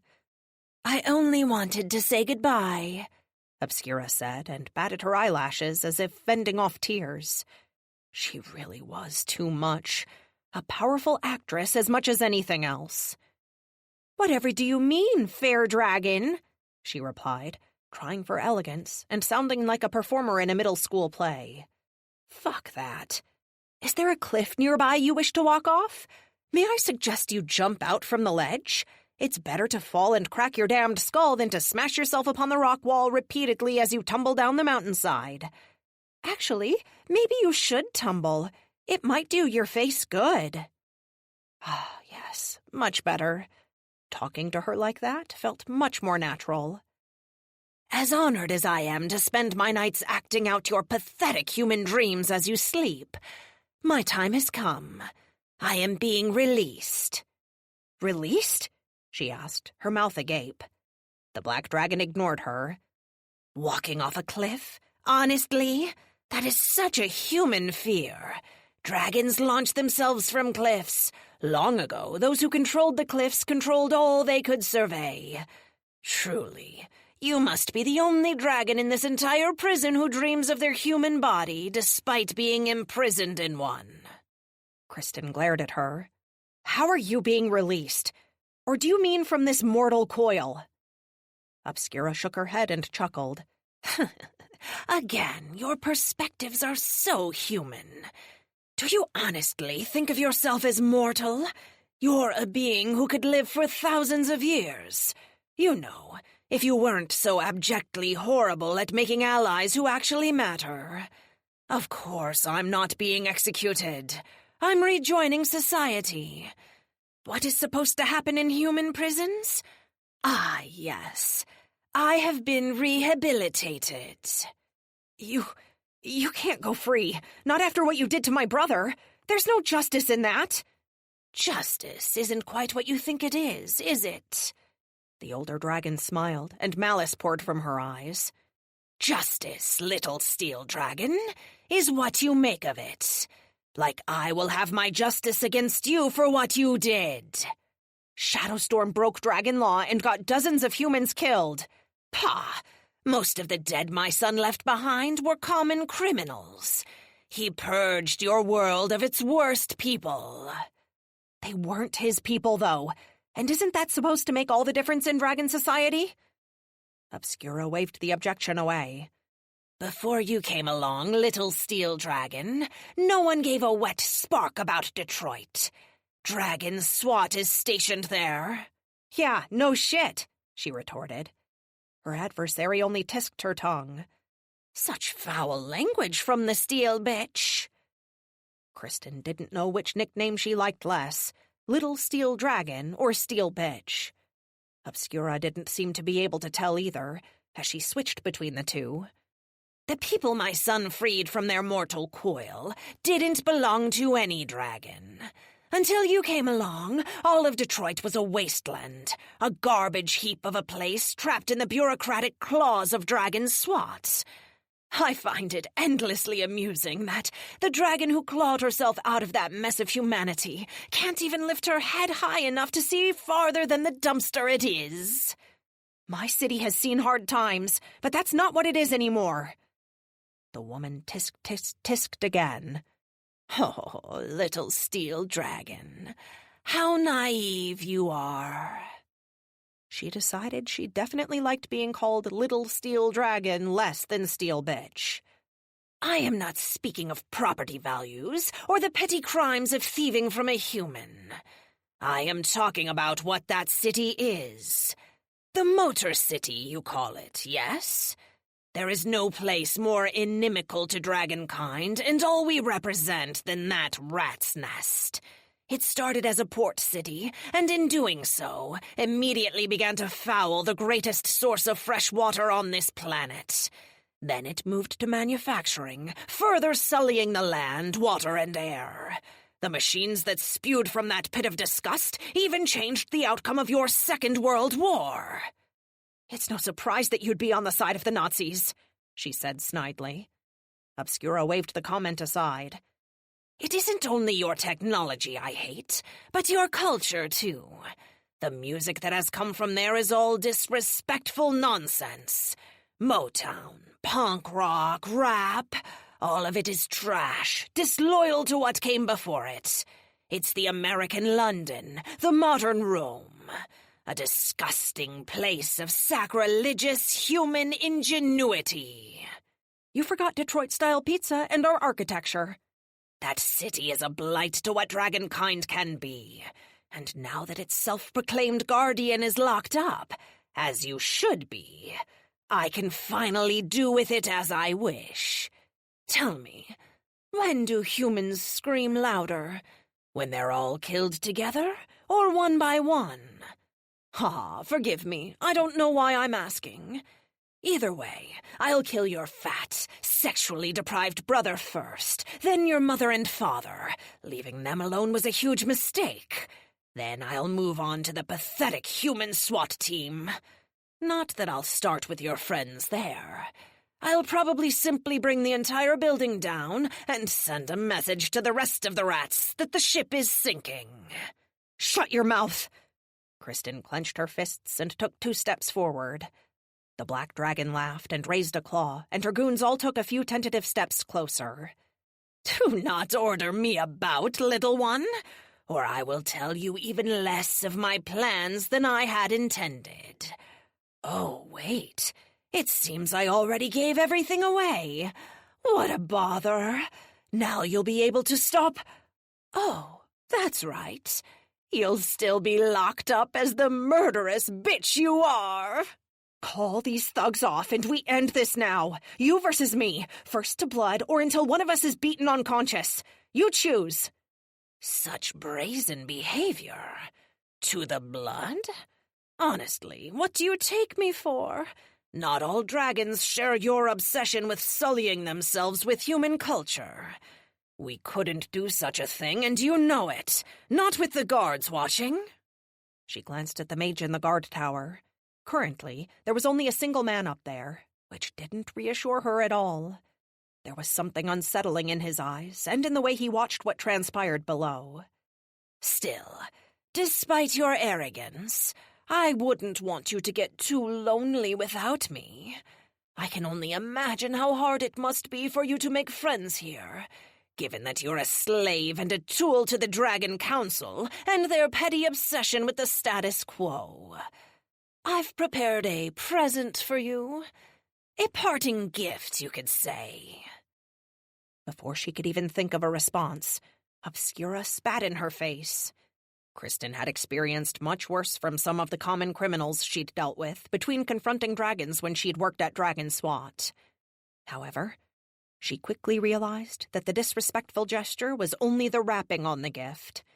The mage who'd watched her so intently levitated from his place on the guard tower and came to stand beside the black dragon. He pointed at the prison, and she nodded before she followed him inside. That left Kristen alone in the yard with the 6 dragon goons who had listened to the entire conversation. Without a guard to interfere, they approached her from all sides with makeshift weapons in hand, ready to beat her senseless. She took a deep breath, grimly aware that it still hurt her ribs to breathe, and clenched her fists. Chapter 65. Kristen had to give the 6 thugs credit. They all attacked at once instead of waiting for her to disable them one at a time. What was worse was that they were prepared. Each had a weapon, a shiv made from a screwdriver, a length of chain, a chair leg, an impressively ornate set of brass knuckles, a piece of rebar, and a rope. Worse still was that she recognized most of the dragons themselves. One of them, Copper Strike if memory served, she'd personally put away. She thought he'd been waiting on a shipment of silver to secure his release, but it appeared it had never come. She recognized some of the others, too. Mostly, they were all small arrests, dragons who'd been locked up because they'd trashed a human town or structure and had not had the funds to pay for it. They were all young dragons, and angry dragons. But who they were didn't really matter, not beyond the obvious. What she realized was that each of these dragons was more than merely a thug working for Obscura. Each of them was in prison because of her or Dragon SWAT. It meant that this fight was personal for them. For her, though, it was about survival, which meant she forgot their identities and focused on their weapons.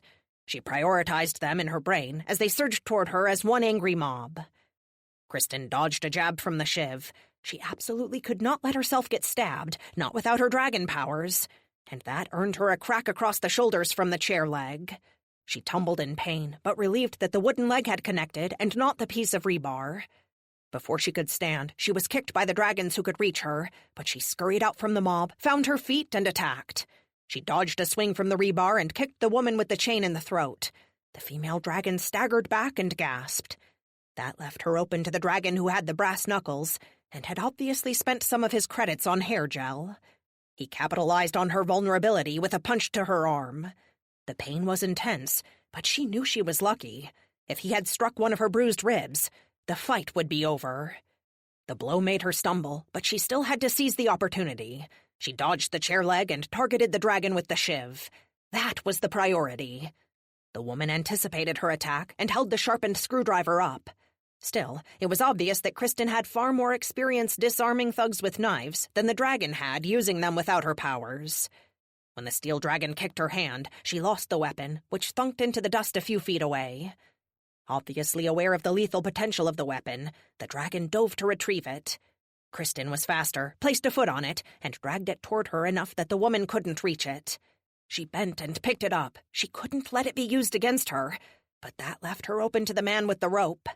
He was the skinniest of the human-shaped dragons who had attacked her, and she knew what that meant given his weapon of choice.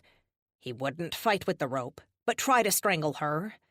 It dropped over her head, and he immediately pulled it tighter and tighter around her neck. Part of her brain, firing at rapid speed from good, old-fashioned human adrenaline, was impressed. He knew how to work a rope, which meant he must have strangled before. It was not a skill she thought a dragon would have possessed. Fortunately, she knew what to do about him. She spun the sharpened screwdriver in her hand so the point was closer to her pinky and jabbed it into his gut. He yelped, but didn't let go, again impressing a part of her, so she stabbed him in the leg. His only response was to pull tighter. The assailant with the chair leg came to help and clubbed her in the solar plexus. The blow forced a gasp from her, and she struggled to fill her lungs because of her blocked windpipe. Her peripheral vision began to fade as the man pulled tighter. She flipped the shiv in her hand, raised it, and used one of its sharpened edges to cut the rope. It snapped, and she stumbled forward, free and able to breathe. With her first breath of air, she hurled the shiv as hard as she could, and it sailed over the fence. No one else would be stabbed today. Kristen flinched when the piece of rebar came down hard enough to almost crack her skull, but her instincts saved her. The weapon continued past her and wedged in the springtime mud of the yard. She looked at the thugs and reassessed the scene. The dragon with the rope was out, thank God.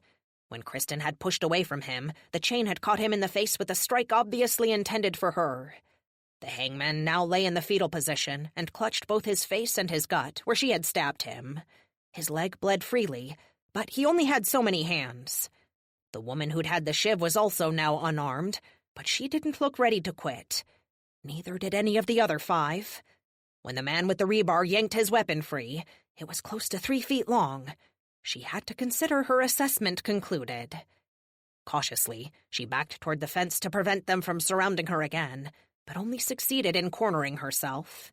The dragons with the longer weapons, rebar, chair leg, and chain, came forward, able to inflict damage from a distance. The man with the knuckle dusters and the dragon who'd formerly brandished the shiv hung back, no doubt looking for an opportunity. Kristen dodged when the rebar swung, and again the piece of metal descended with enough force to get stuck in the mud. She grasped it and tried to throw a shoulder into its user. Although she succeeded in pushing him away, the chain arced menacingly, and she had to let the potential weapon go or risk it breaking her fingers. The chair leg cracked her across the back with enough force to send her stumbling against the chain-link fence. Its wielder struck her again, then once more before she could dodge. Again, the length of chain struck where she'd been a moment before. It was an odd sensation to be thankful to be hit by a chair leg, but there it was. She straightened and rushed the woman with the chain, who was quickly proving to be the biggest remaining threat. Unfortunately, she didn't get far, though, before the now shivless dragon who had hovered in the background caught her hair and yanked her head back. The brass knuckles drove into a rib, and for a moment, pain was all she knew. She heard something through the hurt and held an arm up in front of her. The chain struck her and wound around her forearm. It hurt, but not that badly, and better yet, nothing was broken. With a much better hold on the weapon this time, she pulled the woman who held it toward her. It was wrapped around her forearm instead of only held in her hand, so she was able to wrench it free. The dragon screamed in outrage, but was shoved out of the way by her cohorts with the chair leg and rebar. Kristen actually let the first attack connect. The dragon had aimed the chair leg at her arm, which at this point she considered expendable, especially given that the man with the rebar now attempted another sword-like swing directed at her head. Thinking quickly, she held the length of the chain up and managed to absorb much of the rebar's force, but not all of it. The tip struck her on the head, and hot blood began to ooze from her scalp. Tangled as she was, with one assailant pulling her hair and another refusing to let go of the weapon now caught in the chain, she was open for attack. The brass knuckles worked her side and pummeled her ribs brutally after landing one particularly vicious blow to her mouth. At the same time, the dragon wielding the chair leg proceeded to batter her back with the piece of wood. Each blow grew stronger and stronger until she could hear the wood at its breaking point.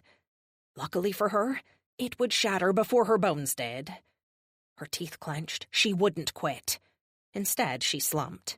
The woman holding her hair didn't release her, so the pain from her scalp was intense, but the ploy brought the dragon into the path of the chair leg, which cracked upon her skull and knocked her unconscious. Her hair now free, Kristen fell to her knees. The man with the rebar was inches from her, so she borrowed a page from Obscura's book and spat in his face. "Bitch!" he bellowed as he wiped his eyes. Kristen tottered forward, clutching her chain. She turned to see 4 dragons still facing her. The broken chair leg had created 2 makeshift shivs. The man with the rebar managed to yank his weapon free from the chain. He looked tired, but unhurt. The woman she'd taken the chain from looked pissed that she'd been disarmed, but was still in the fight. The dragon with the brass knuckles still looked as fresh as a daisy. Kristen spat blood and a tooth, and wondered if she'd regrow the molar if she ever got the silver cuff off her ankle long enough to give her back her dragon healing powers. Those knuckle dusters had really done a number on her face. "Do you dinosaurs ever play sports?" she asked, and wiped the blood from her mouth as she began to spin the chain at her side. Only one of the 4 answered, as he raised his brass knuckles and smiled. "Boxing. I held the heavyweight title until they realized I was a dragon." "So you were cheating?" she asked. "Did that feel like I was cheating?" He pointed at her jaw. "Face it, steel bitch. You're beat. There's no point stalling," the man with the chair leg shivs said. "I'm not stalling, merely asking." She spun the chain faster and faster at her side, then made a circle above her head and crossed over, keeping the momentum and the acceleration. "Before I knew what I was, I played all kinds of sports. Soccer, tennis, color guard." "Isn't that the one for girls?" Rebar asked. "Mostly. We used to twirl flags." "Big fucking deal." The other man advanced with his wooden weapons at the ready. Kristen spun her chain into his face with enough force to knock his head back and catapult him into the mud. That left 3. "This chain reminds me of those flags." Already, she could tell the fight was down to 2 versus 1. She'd done far more damage than the dragon who'd originally wielded the chain had done. The woman clearly knew they wouldn't win. She didn't step back or anything, or even lower her fists, but her muscles weren't tensed to attack. While she wouldn't run away, that would make her lose far too much face. She wouldn't lead the attack either. "Are we gonna do this thing, or what?" She maneuvered the chain into a complex series of twirls that went in front and behind her body. The other 2 attacked as one. The rebar swung first, and she trapped the metal with the chain, but this proved to be a mistake. As soon as her weapon was tangled, his comrade rushed in. She moved her free arm to block, and he simply hammered the brass knuckles on it. Each punch hurt like hell, but he didn't crack her bones, so she endured it. She yanked the chain toward her, which brought the dragon in with it, and tried to kick him into the boxer. He was too quick, released the piece of rebar, and stepped away. Kristen dropped the chain and picked up the steel club. She swung it at the boxer, who dodged, then ran his hand through his gelled hair. "Hey!" he said, as if she'd crossed some kind of line, and he and all his cronies hadn't struck first and been fighting 6-on-1. The piece of metal was an even more familiar sports implement than a chain, of course. She had played lacrosse for years, much longer than she'd been in the color guard, honestly. Thankful for the weight of it in her arms, she raised it in readiness. "Bring it on, steel bitch!" the boxer said. She stepped toward him, but swung her weapon in a wide loop around her head. When he cursed, she felt exultant. The idiot who'd let go of the piece of metal had attempted to snag the chain. Now he was unconscious. "Your move, Fancy Fist," Kristen said. "Fancy Fist? What the fuck you talking about?" the dragon demanded, but the goading had worked. He moved forward, ready to pummel her. Kristen swung down once with all her might. He parried the strike with his brass knuckles. That wasn't good. If he could block her at her strongest, he could block everything she had left. He hadn't really taken many blows, while her jaw hurt and her face was swelling so badly it threatened to close her eye. Her ribs ached, which made breathing difficult. Her arms were both exhausted from the fight and sore from being hit. And the boxer was fresh. Even though it was finally 1-on-1, she felt like the odds were more against her than ever. He seemed to sense her hesitation, and started forward with both fists raised, the one with the brass knuckles slightly higher than the other. She struck, and he blocked. When she swung again, he dodged. "Why are you doing this?" she demanded. "Obscura has no loyalty to you."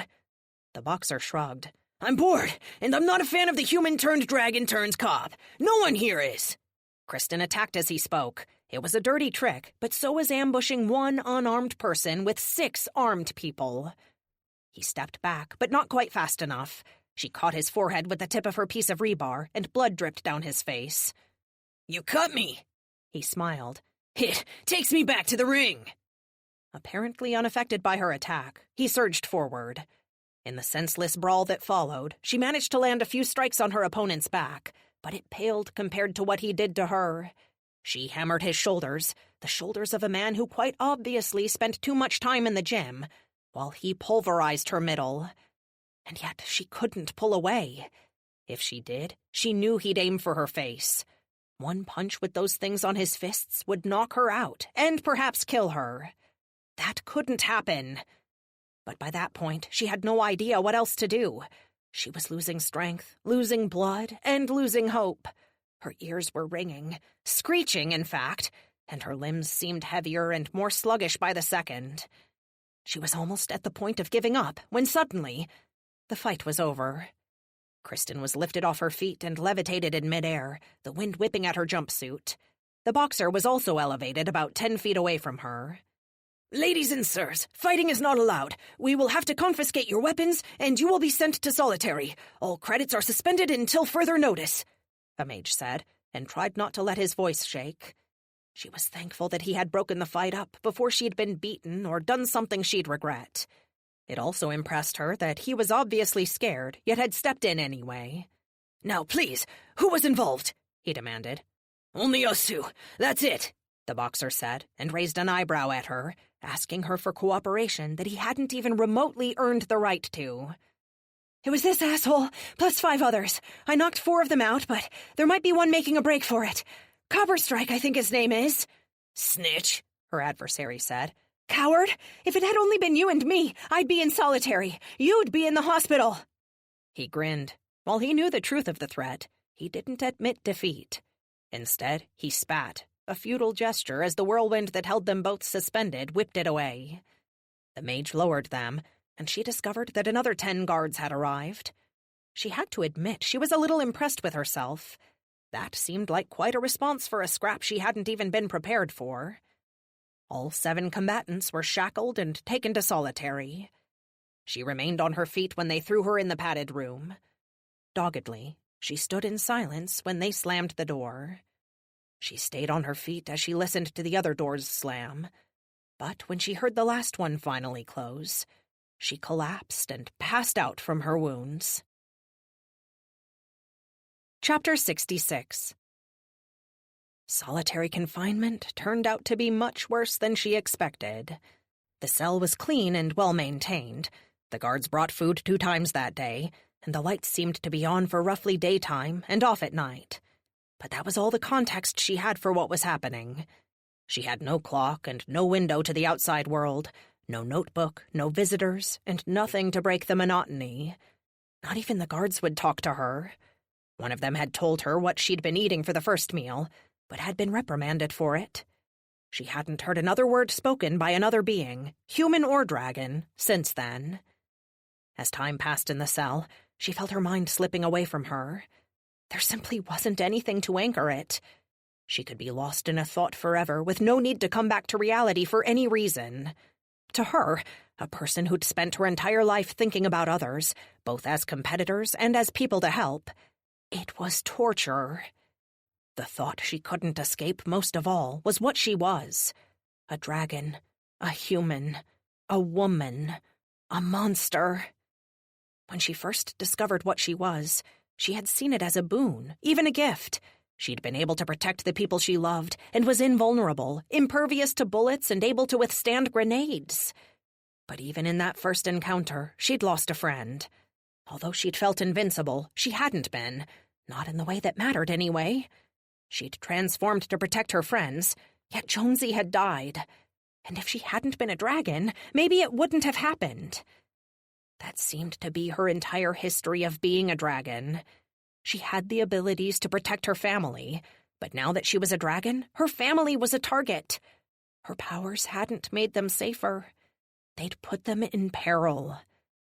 Being a dragon was fun to her, but wasn't that an incredibly self-centered position? Besides, it was no longer fun. She hated feeling that being a dragon wasn't enjoyable, but there it was. Her mind was only able to escape the feeling for so long. She loved being able to run at superhuman speeds and have superhuman strength and senses. And then there was the sensation of transforming into an actual dragon. There was no feeling she could compare it to. In a breath, she could change from being a regular human into a silvery being capable of flight. And oh, how she loved to fly. She wasn't great at it yet, but it was an absolute joy to take to the air and to fly over her city and look at her people below. That thought, the thought of her people, made her mind spiral off in another direction. She tried to work out for a few minutes, but she was still too injured to sustain any kind of activity. So her mind went back to exactly where she didn't want it to go. Her city and her people. Kristen had been with dragon culture long enough to begin thinking like them, that people were hers to protect and they were her responsibility. But was that a bad thing? She honestly didn't know, but thought it was honorable for the more powerful to stand up for the powerless. That's what she expected and rarely saw from politicians. It was why she had wanted to become a police officer in the first place. She'd wanted to help those who couldn't help themselves. Now that she was a dragon, she could really do that. Before, when she'd only thought of herself as a human joining the police force, she'd unintentionally never thought about the dragons. She knew they were there, of course. Everyone knew that dragons were there.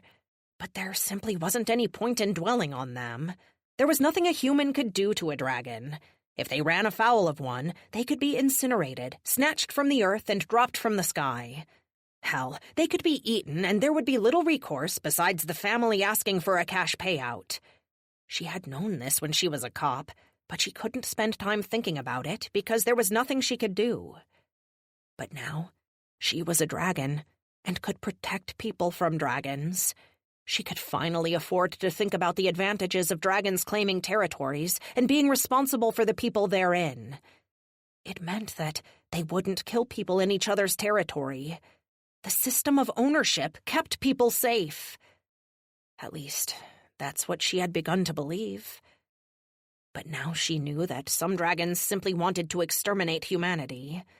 StoneQuest had told her that there were dragons who believed the human population should be culled by half.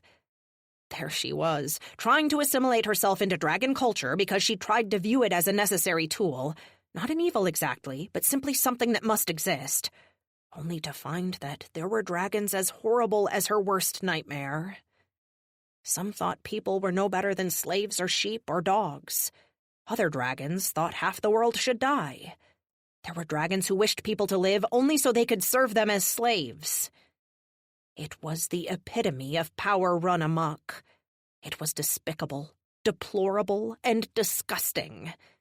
And yet, until she had been put in manacles, she'd still believed that being on Dragon SWAT was helping.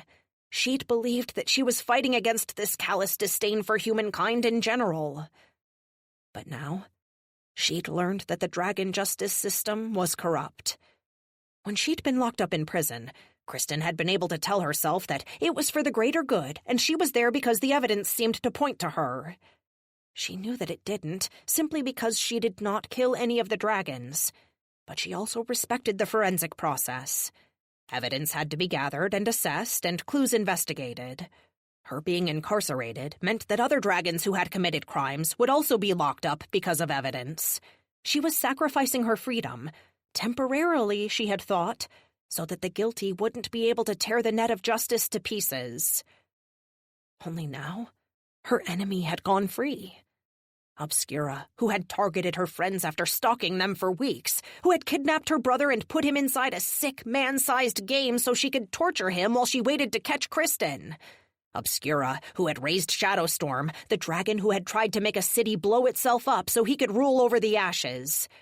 She was a monster, a cruel and vicious being who cared only for herself. And yet she had gone free because of a benefactor? It was all simply too much. Now, her friends and family were once more in danger from the Twisted Dragon, and there was nothing she could do about it. She'd accepted being sent to prison precisely because she thought that by doing so, she would help to affirm a system that kept dragons like Obscura behind bars. But it hadn't worked out that way at all. She was now trapped, while the Shadow Dragon was free. This wasn't justice. It was a travesty.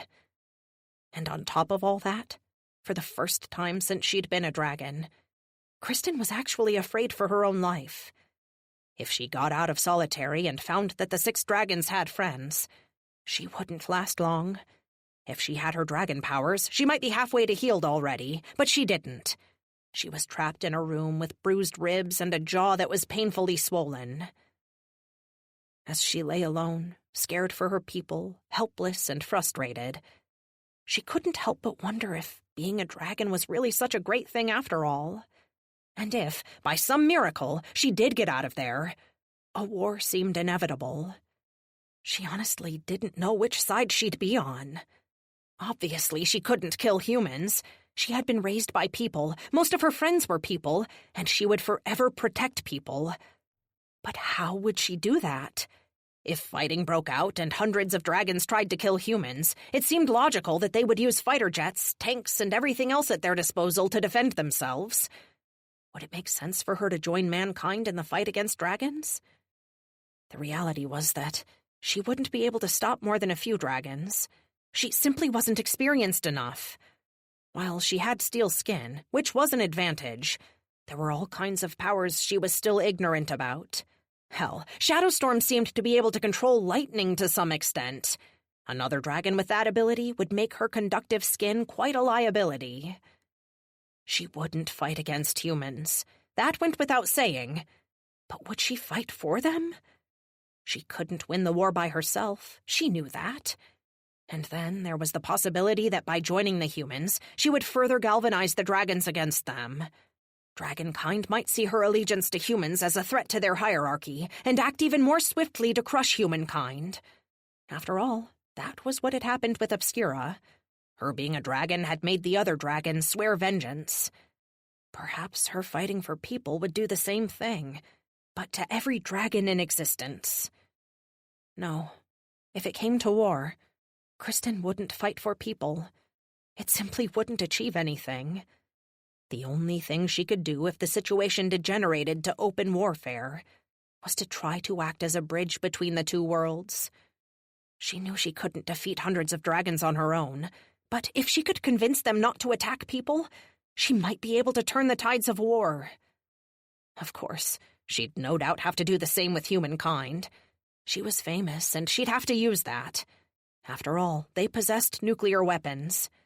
At the end of the day, it was humans who could end the world, and she didn't think that they would necessarily pull that option off the table. After all, they'd used them against each other, so why not use them against an even more powerful foe?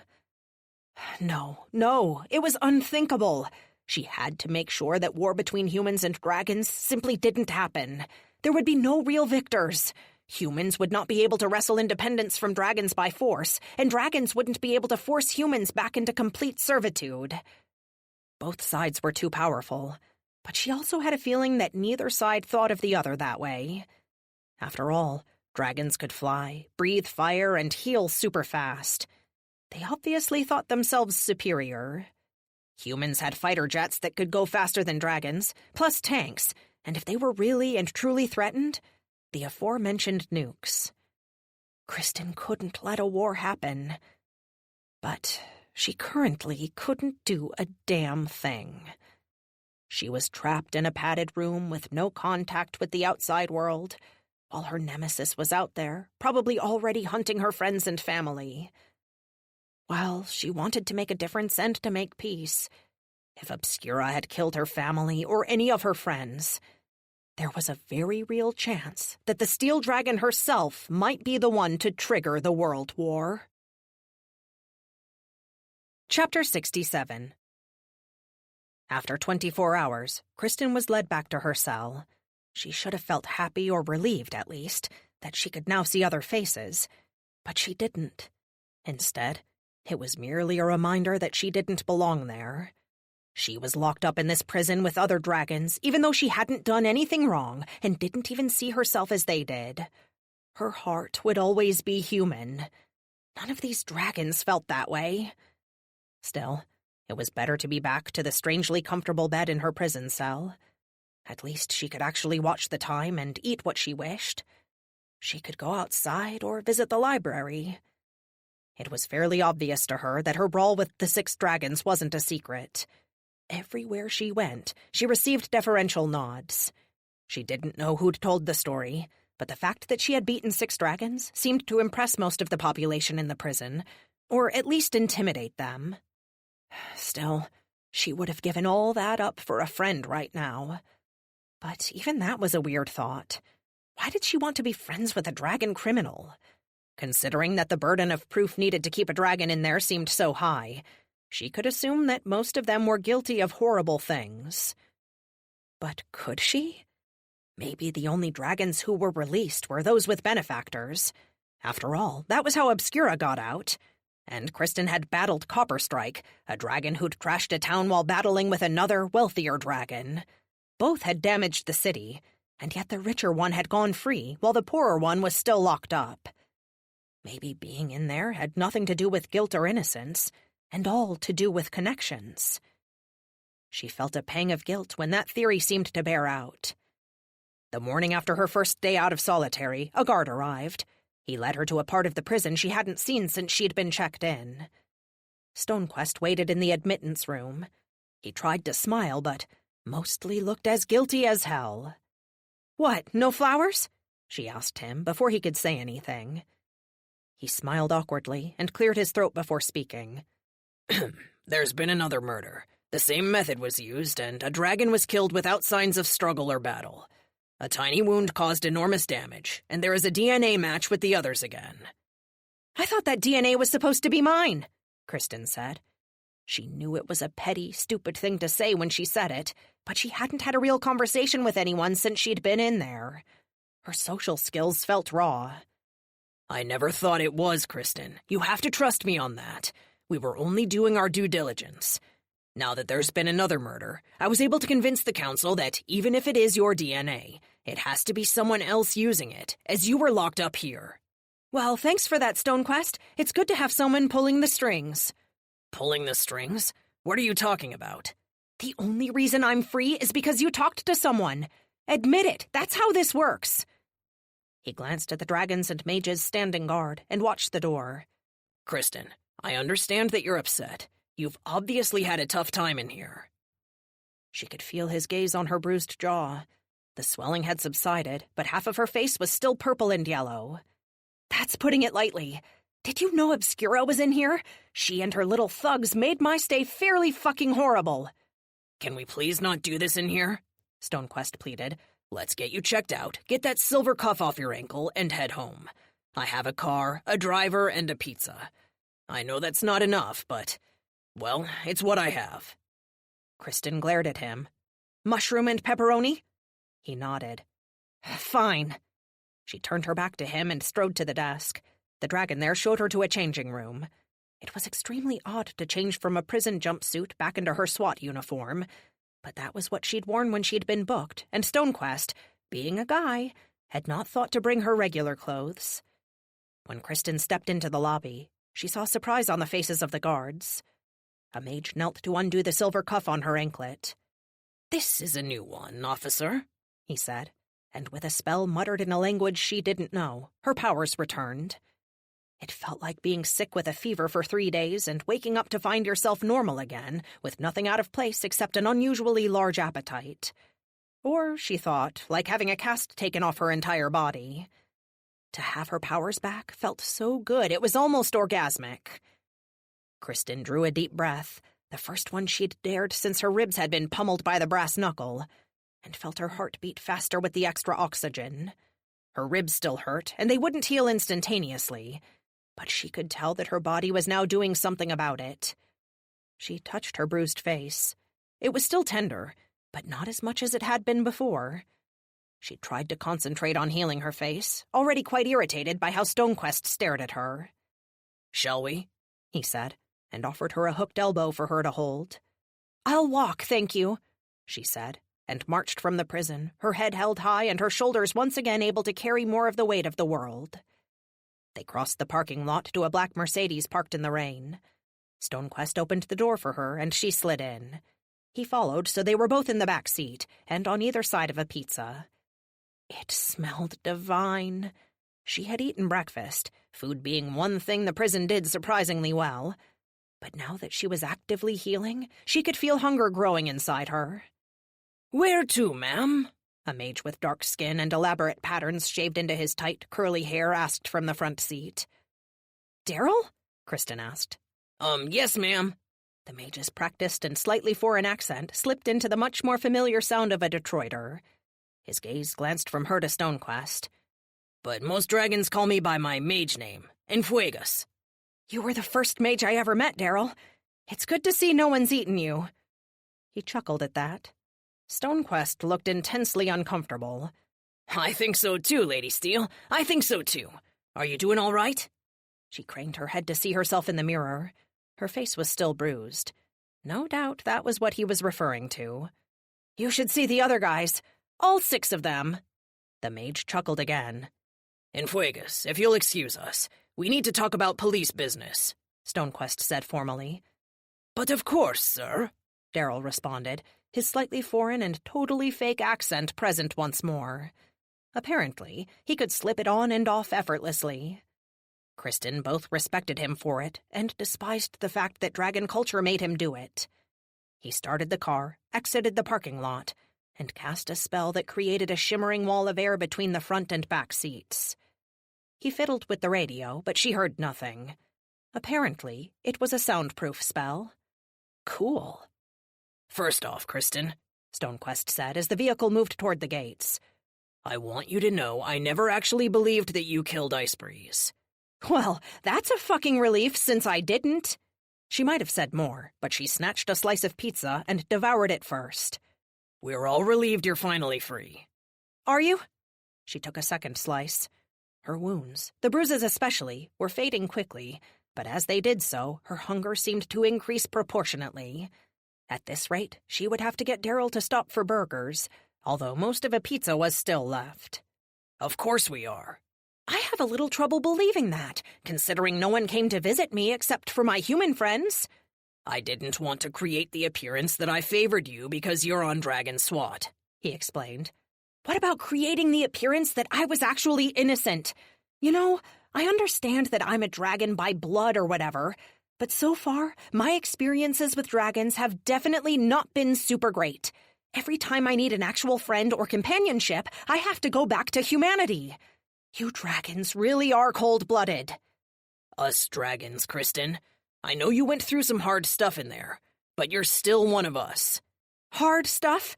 I faced a group of Obscura's goons and almost died. And they're all still in there while you're free. Kristen clenched her teeth. Obscura's free? What the hell is that? It seems like all you dragons are allied against me and against humanity in general.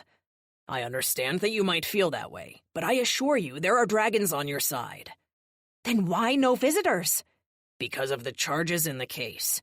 Think about it. There was DNA evidence. If someone came in here to visit you, they could conceivably have taken some of your DNA, like a vial of blood or fingernails. That could have ruined your chances of getting out at all. We had to stay away. It was the only way to prove that the case was objective. Well, it sounds like while I was defending my life, you were working on excuses to placate me. She helped herself to another slice of pizza. It wasn't you I was worried about. It was Heartsbane.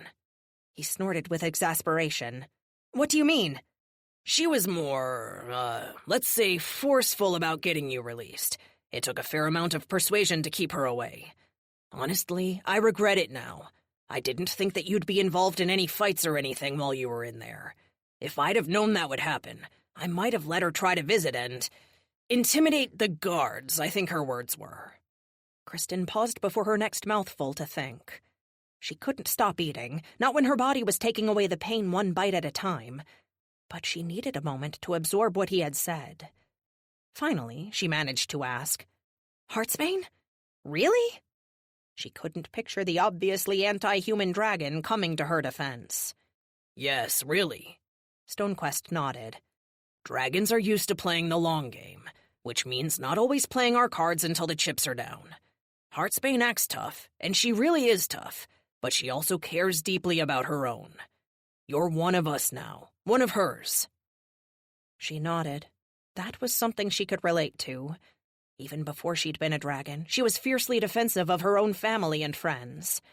Now, it had become an even stronger drive. Thank you for telling me that, Stonequest. It means a lot to me, actually. That the only reason I didn't come was to ensure your innocence? No, that's bullshit you're hiding behind, and you know it. But for telling me about Heartsbane. If she's anything like me, that's something she'll never say to my face. Like, ever. So thank you. For betraying her secrets? He smiled for the first time in the conversation. Yeah, I guess so. Does this mean I can have a slice of the pizza I bought you? Hell no, she replied. I'll save you a crust, though, if you tell me where we're going next. We're going to find your dragon killer, Stonequest replied. Oh yeah? Did you finally come around to the idea that it's a human out there shooting dragons? His jaw clenched involuntarily, but he nodded. I still don't like it, but if there is a human out there killing dragons, the best way to stop everything from going to hell is to have Dragon SWAT catch them. Her, she said. She knew damn well who the killer was, and even knew her name. Now, they merely had to find a way to stop her. Chapter 68. Kristen had been more than ready to hate dragonkind. She'd told herself she wanted to build a bridge and try to forge some kind of a middle path, but she was still bitter. Also, despite her dragon healing powers, her ribs still hurt. It came as quite a surprise, though, when they reached the Capitol Square building and most of Dragon SWAT seemed genuinely happy to see her. Dragons filled the lobby, in their human forms, of course, congratulated her and patted her on the back. It turned out a few of them had done time in prison as well. It was merely part of living in a system without bail, and a still smaller portion nodded in understanding at the fights she'd endured. It seemed that cops, whether they'd been raised by humans or dragons, were still not popular among criminals. She made her way through the crowd and up to the 4th floor where Stonequest's team was already assembled. Emerald nodded, Time Flash gave her a huge smile, and Heartsbane gave her a hug. She was almost in shock at that, and had no idea what to say, so was actually kind of thankful when she whispered a threat in her ear about never telling anyone ever, or else. The only member of the team missing was Lumos. Before she could ask about him, Stonequest began to fill her in on the investigation. With this most recent murder, dragons in the area are becoming nervous. He paced as he spoke. It's a mess, and we're not the only people to have pieced together that there have been 4 dragon murders in this area within the last few months. We're talking global attention, which means we need to be extra careful because everything we do will be examined under a microscope. Are you good with that, Steel? Heartsbane asked. Not making waves? Me? That's what I'm best at, she replied sarcastically. Maybe you two don't think the idea of a serial killer dragon is serious, but I do, Emerald said. Time Flash nodded. It's a scary idea. Nothing like this has happened for centuries. Not since humans rebelled. That doesn't necessarily mean this is a human-controlled operation, Stonequest said. Really? Kristen demanded. But, as I intended to say, I think we can operate under the assumption that it is a human who is murdering these dragons with a gun. We know that whoever is doing it gets past oral sensors, which rules a dragon out. Plus, we have Kristen's encounter with the woman who named herself Constance. Currently, that's our #1 suspect. But, and I need to make this very clear, Lady Steel, we are not to speak of that assumption to anyone outside this team. Not the media, not other dragons, and not your friends on Human SWAT. Got it? Kristen made a gesture that was half nod and half shrug. Can't we simply go to her estate and arrest her? Heartsbane asked contemptuously. Humans don't work like that. They have some level of anonymity, Stonequest tried to explain. She scoffed. Plus, it's not like Constance is her real name, or even if it is, she'd use a fake name for any business she needs to conduct, Kristen added. It was obvious that her dragon teammates were puzzled, although that wasn't surprising. After all, they'd spent centuries building their identities. Are we the only team on this? She asked. Stonequest shook his head. Not at all. This is priority #1 for the entire agency. Every team we have is ready to respond to any kind of emergency that occurs, but many dragons are leaving the Detroit area anyway.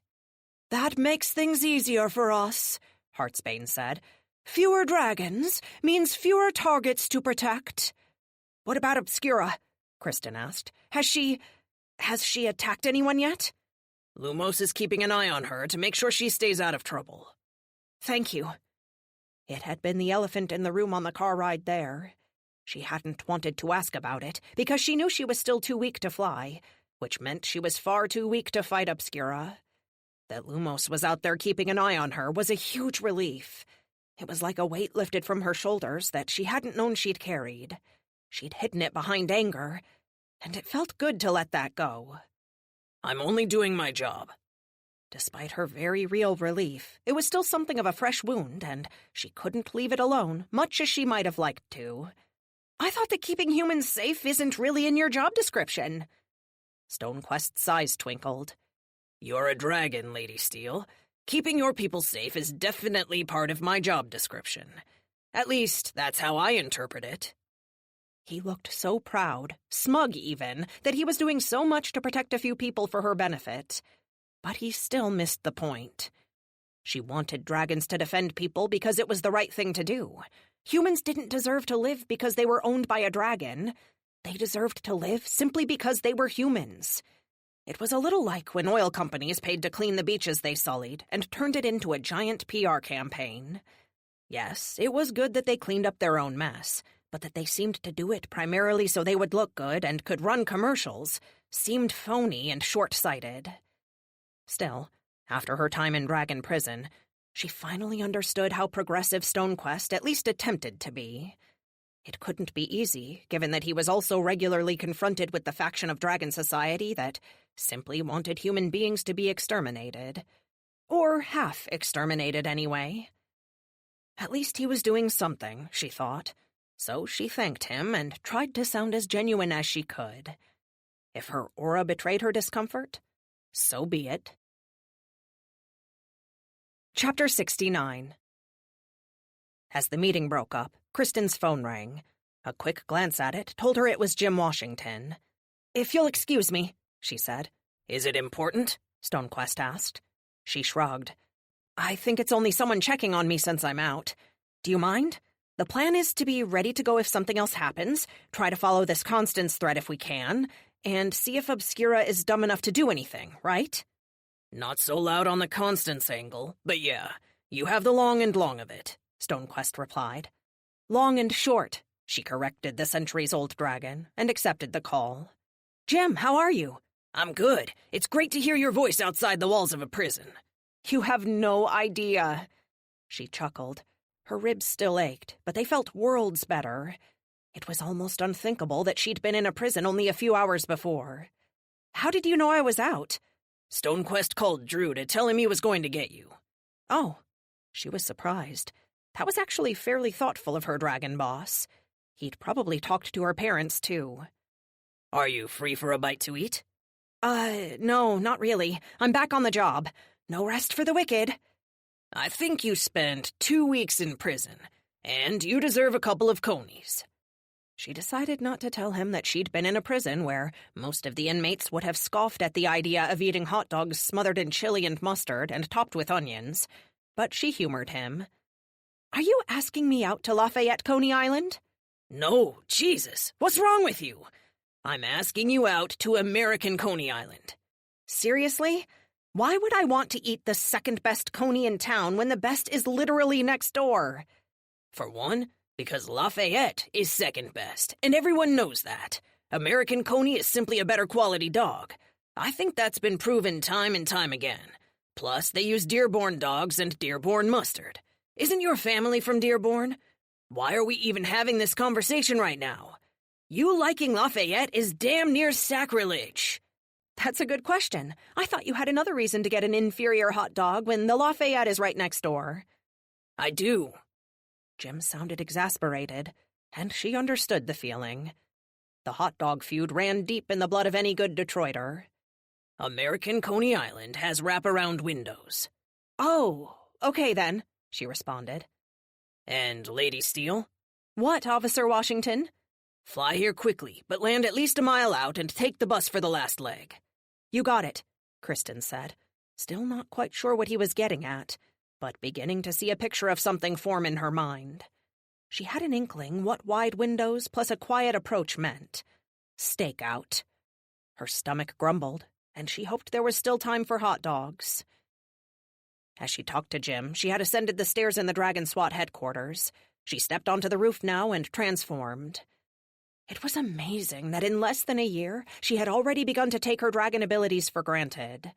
She'd begun to forget the thrill of transformation, and the power that came when her dragon's strength and speed were no longer contained in a human body, and were instead infused throughout her massive dragon form. The shards of silvery glitter enveloped her as her human body melted into the transformation.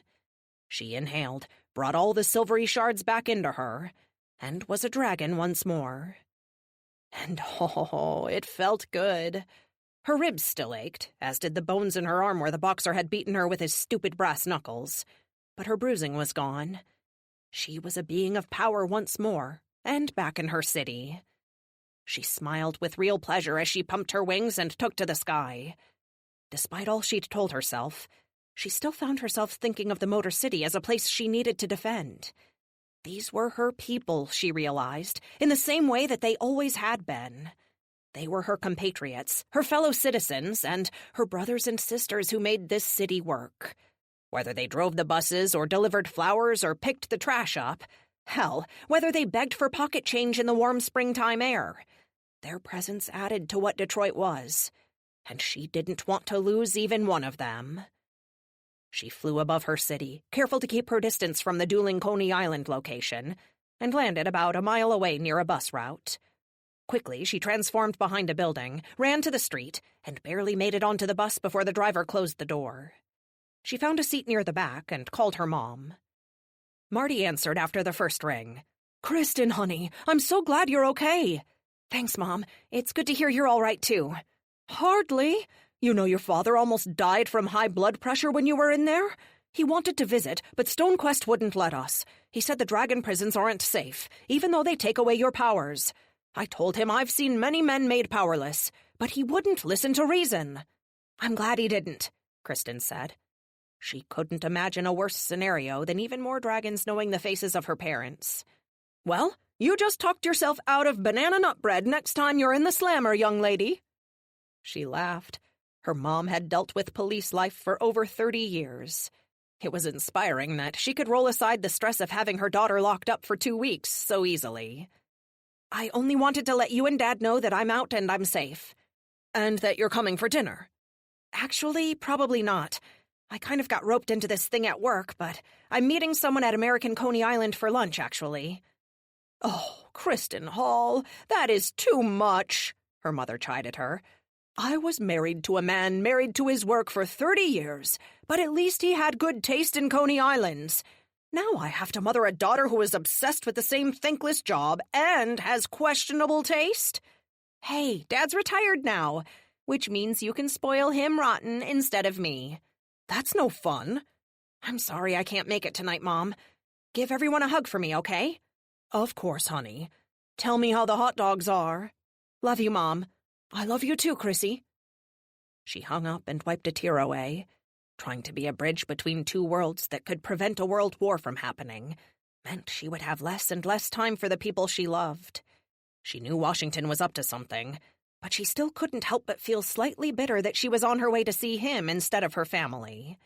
Still, he surely had a reason, she told herself as she stepped from the bus and walked into the hot dog shop. Despite having never been to American Coney Island before, the smell was nostalgic. There really was nothing like grilled hot dogs, chili, and onions. Before she reached the counter, Washington waved at her from a seat at the window. She ignored him. If this place was anything like Lafayette next door, ordering food would take seconds.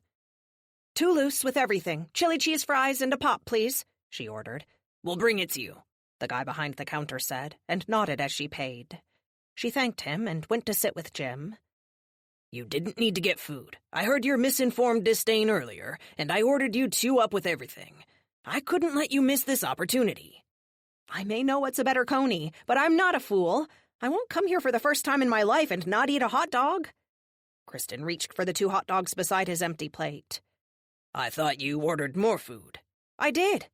She was in the process of devouring her first hot dog already, and had to admit it was good.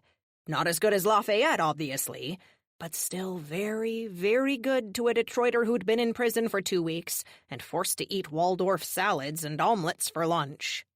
The dog itself was different, as was the chili, and the mustard was indeed on point. All in all, it tasted a little sweet, which made it less craveable in her opinion, but still damn good. So, tell me you didn't bring me here to talk hot dogs? Nope. Like I said, the windows were a factor too. The Conies were merely a perk. Jim handed her a photo. Does that look familiar? Kristen recognized the face right away. It was Constance, the assassin she had fought and who had escaped. The image reminded her that the woman seemed to know something about her past. How did you find that? She asked. She'd never seen any evidence of the woman before. Even in the security footage they'd found of her, she did a good job of hiding her face. I called up some old DOD contacts, folks I used to work with who have picked up extra ranks since I got out. I cashed in a few favors, but, well, it's not exactly a secret that I used to work on the same team as the Steel Dragon. I think that put some weight behind it, to be honest. Once they realized how important it was that they find this woman, that lives depend on it, they asked around. Not too loudly, I hope. She turned and thanked the woman who brought her order, and wondered if they always delivered food to the table, or if Jim had pulled strings for his window seat. No, of course not. They asked friends, people they could trust, and slowly spread the word. I would have said something when I visited, but I still had Jack, so didn't want to get your hopes up over nothing. Plus, I don't know how dragon surveillance works. They probably had a wizard in there recording everything I did on a stone tablet or something. Say, will you eat all those chili fries? Fuck yes, I'll eat all these chili fries. Don't you dare touch one. She had already all but inhaled the first of her conies, and her appetite was finally beginning to become satiated. Depending on Jim's reason for the meeting, she made a note to stop at Lafayette for a couple more. To compare, she told herself. And they're mages, not wizards. Plus, they use parchment, not stone tablets. Jim frowned at Kristen's denial of a taste of her chili fries, but he didn't argue. At the rate she was eating, he was probably concerned that she'd eat one of his fingers if he got in the way. Well, aren't they fancy with their parchment and what have you? Anyway, this just came in. Do we know if Constance is her real name? He shrugged and finally wrenched his gaze away from her food. No name, only the picture. She was once some kind of ultra-secret black operative.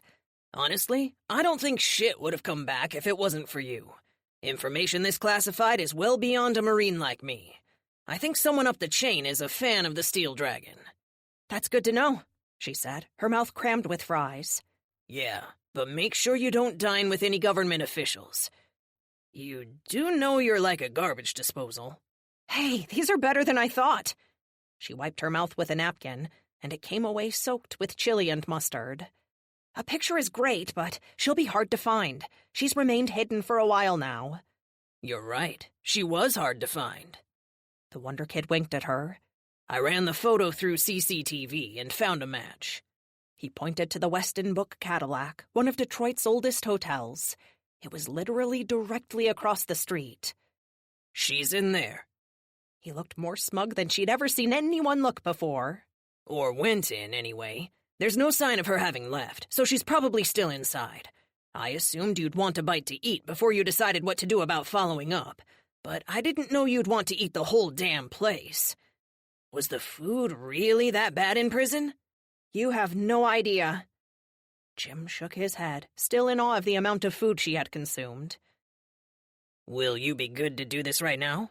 Oh, definitely, Kristen replied. That'll hold me over for a few hours. Jesus. He shook his head again. What's the plan? You keep watching. I'll go to the top of that skyscraper behind the Independence Bank and jump over to the roof. Jim looked at the span between the two buildings and uttered a low whistle. Won't you fly in? No, I think your instincts are right. She has to be hardwired to watch the sky for dragons. It's better if I don't use that body unless I need to. Don't worry about me. I can clear that. Will you be here? Actually, I think I might go next door and try the Lafayette version. Do you have a radio? He took one out and handed it to her. Tell me when you're on top. Chapter 7. All right, let's go through your version of events one more time, Sergeant Ridge Spine said. He'd arrived a few minutes before with more officers from Dragon SWAT. Kristen supposed she should have been relieved, but the dismissive way he spoke had begun to really piss Kristen off. I pursued the intruder on foot. The intruder that's not on any of the cameras. Skeptical didn't even begin to describe his tone of voice. She appeared to know where the cameras were, sir. Uh-huh. And that's how he completely avoided every single one of them. And then there are the footprints in the snow. Those that don't exist. Like I already told you, some kind of wind came through and cleared the tracks away. Plus, I think it was a woman, not a man. And this wind happened to ignore all the tracks you left behind, not to mention the vast amounts of property damage you caused. None of that was affected by this wind. Kristen clenched her jaw. Yes, I assumed it was magic. Maybe she was a mage. Right. So which spell would that have been, then? The one that cleans away the tracks of an intruder, but not the ones of the pursuer? I don't know. Time Flash can put things back the way they were. There has to be some kind of spell that can do that, but for tracks. She tried not to get frustrated, a near impossibility. Does there? This is your second day on Dragon SWAT, Steel. You didn't spend any time with Atramento learning about magic, so what makes you think you're an expert on it now? What else could have allowed them to get so far in? Or it could have been a dragon using some kind of magic ability. A dragon whose aura you didn't sense. Ridgespine didn't roll his eyes, but his look was so dismissive he might as well have. I told you, I'm not the best at auras. Shadowstorm obviously pretended to teach me far more than he actually did, and Stonequest and I only trained a few times together. Can you read my aura now? She gritted her teeth. His aura was as plain as day. Disbelief, disinterest, and a dollop of disgust for good measure. Yes, I can read your aura. Good. Do you know what else can read my aura? Ridgespine gestured to a cluster of human-shaped dragons. One of them saw him and came over with a glass sphere in their hands. I've seen one of those before, Kristen mumbled. There had been one on the roof where she'd found Death's body. Then you know that this device detects and records dragon auras. It's far more sensitive than even the most adept dragon. Do you know what auras we've found on it? No, sir. We've found Windfire's. Do you think he snuck in and tried to assassinate himself? No, sir, of course not. We found Jasper's. Shocking, I know. And we found yours. That's it, Steele. There was nothing more than that to be found at all. Not a speck of evidence to support either a dragon or this lady mage of yours. Well, if that device exists, couldn't another device exist that could block that one? Even saying it, she knew she was grasping at straws. The oral sensor has existed for centuries. In that time, dozens of dragons have tried to improve it or block it, and not one of them has been able to. I think if someone had cracked that nut, they might have done more with it than trick a security guard into destroying one of the most finely landscaped gardens in the Americas. They planned on doing more. It was lucky that I stopped them. By getting shot. Yes, Sergeant. And I'm telling you, this handgun hurt. Kristen had already shown both Ridgespine and a mage trained in the healing arts her damaged wing. Except, of course, it was no longer damaged. The bullet had penetrated her wing near the joint, which caused her to crash, but it had exited as well. By the time the other dragons had arrived, and she transformed into her dragon form to show them, the wound was healed. There wasn't even a scar to mark the bullet's passage. I think the gun, the possible magic effects to cover their trail, and their obvious knowledge of the camera positions means we're dealing with a professional. A professional you scared off? Ridgespine probably used a more respectful tone before squashing an insect. A professional who probably wasn't prepared for two dragons to be here. Think about it. I was the only unknown factor. If I hadn't been here, think of what might have happened. My guess would be nothing. Someone could have died. Yeah, I don't think so, Steele. Maybe you think you would have died of boredom, but you made sure that didn't happen either. Here's what I think. You made up the whole damn thing. We know a dragon didn't come out here. Of that I have no doubt. Which means, for your little hypothesis to be correct, some kind of human assassin with a magic gun and wind powers infiltrated the best damn security I've ever seen. And the only person who stopped it was the same person who wrecked the damn landscaping. Sir, it wasn't a magic gun. I've seen this kind of tech before. The bullets could have been made from pieces of dragon. Enough, Ridgespine snapped. That's macabre and disgusting. He shook his head, appalled at the suggestion. Okay, so obviously Stonequest hadn't told the sergeant about the bullets that had killed Death.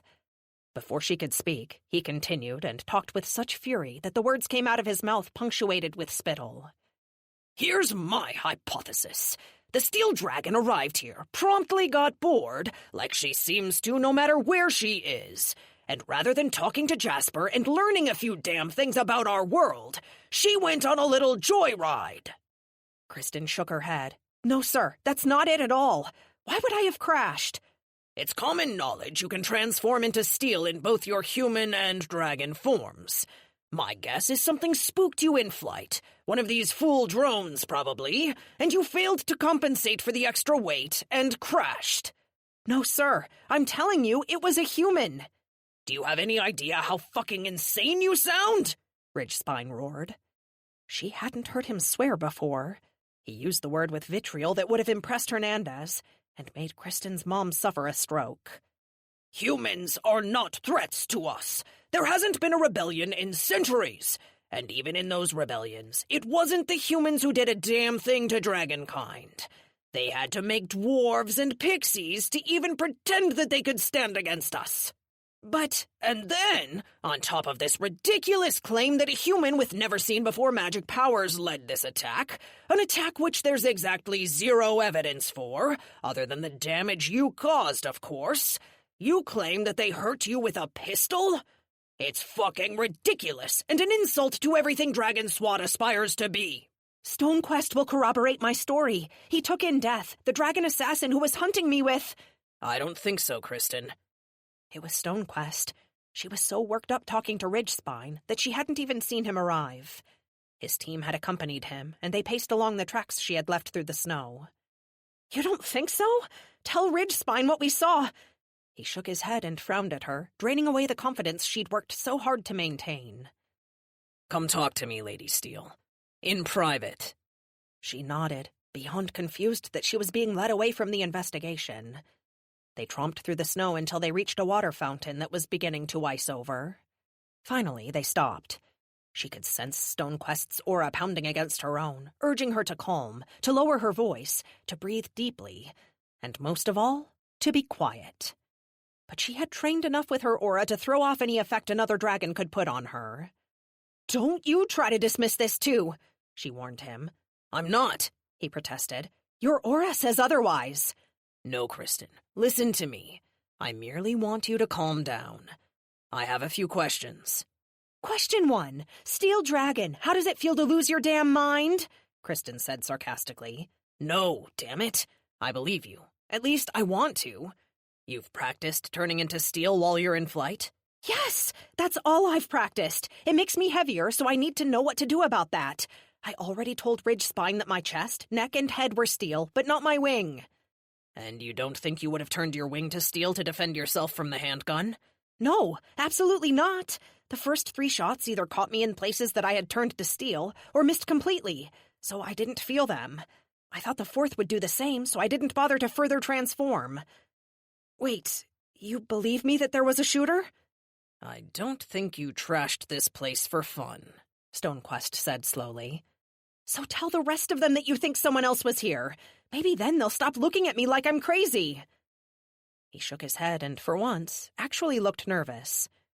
If I start corroborating your story, many more questions will be asked. I know. That's basically the point of an investigation. The point of an investigation is to maintain security. The point of an investigation is to catch criminals, Kristen shouted in response. She hadn't meant to raise her voice, but didn't regret it either.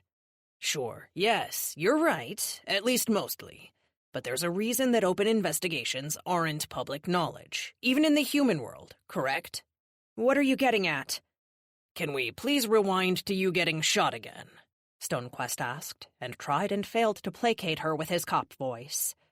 Sure. What's the question? Have you been shot before? Yes, over 100 times. You can watch some of the videos on YouTube. What is this shit? You know I've been shot. You arrived directly after I shrugged off a rocket-propelled grenade, 50 assault rifles, and a damn minigun. She was now quite sure every dragon in a 5-mile radius could sense her aura and how pissed off she was. Yes, I know you've been shot in places that were steel. But have you been shot by a handgun before in human form or dragon form? Yes, I was shot by Death. You know that. Stonequest lowered his voice even more. Have you ever been shot by a regular bullet? No, I guess not. He clenched his jaw, and it seemed obvious that the answer displeased him. Why? I was merely hoping for some data points. I'll assume you were shot in the wing. Good, because I was shot in the fucking wing. Stonequest held a hand up. Would you please listen? I'll assume you were shot in the wing, which can be painful, especially if it caught you right on the joint. There's an unbelievable number of forces working on that joint, so the pain would have been bad. It was bad. As bad as being shot by Death. Are you sure? You don't think it could have been a regular bullet? Kristen gasped. She couldn't believe she'd failed to put the pieces together to understand his reaction better. You think the bullet in the handgun was made from a dragon? Shush! Wait, how do you know about that? Technically, she wasn't supposed to. She'd been shot by a bullet made of dragon scale that one of her old teammates had lifted from the evidence room. Currently, it was buried deep beneath Detroit. When she'd seen Death's corpse, killed by tiny bullet wounds, she'd assumed it was the same tech. Jim had confirmed the suspicion. He had quite an anti-dragon bias, and had gone so far as to dig fairly deeply into the anti-dragon corners of the internet. That's where he'd found out about the bullets.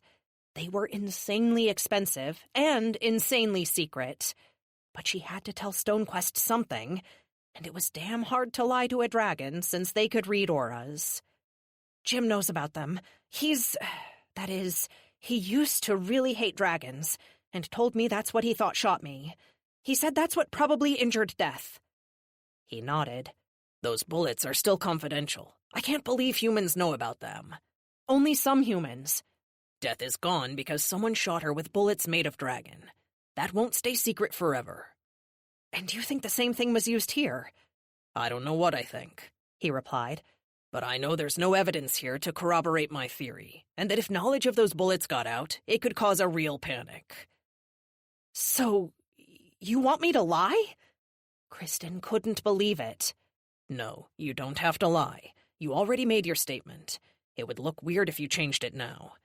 But stop being so insistent. Let this blow over so I can keep digging.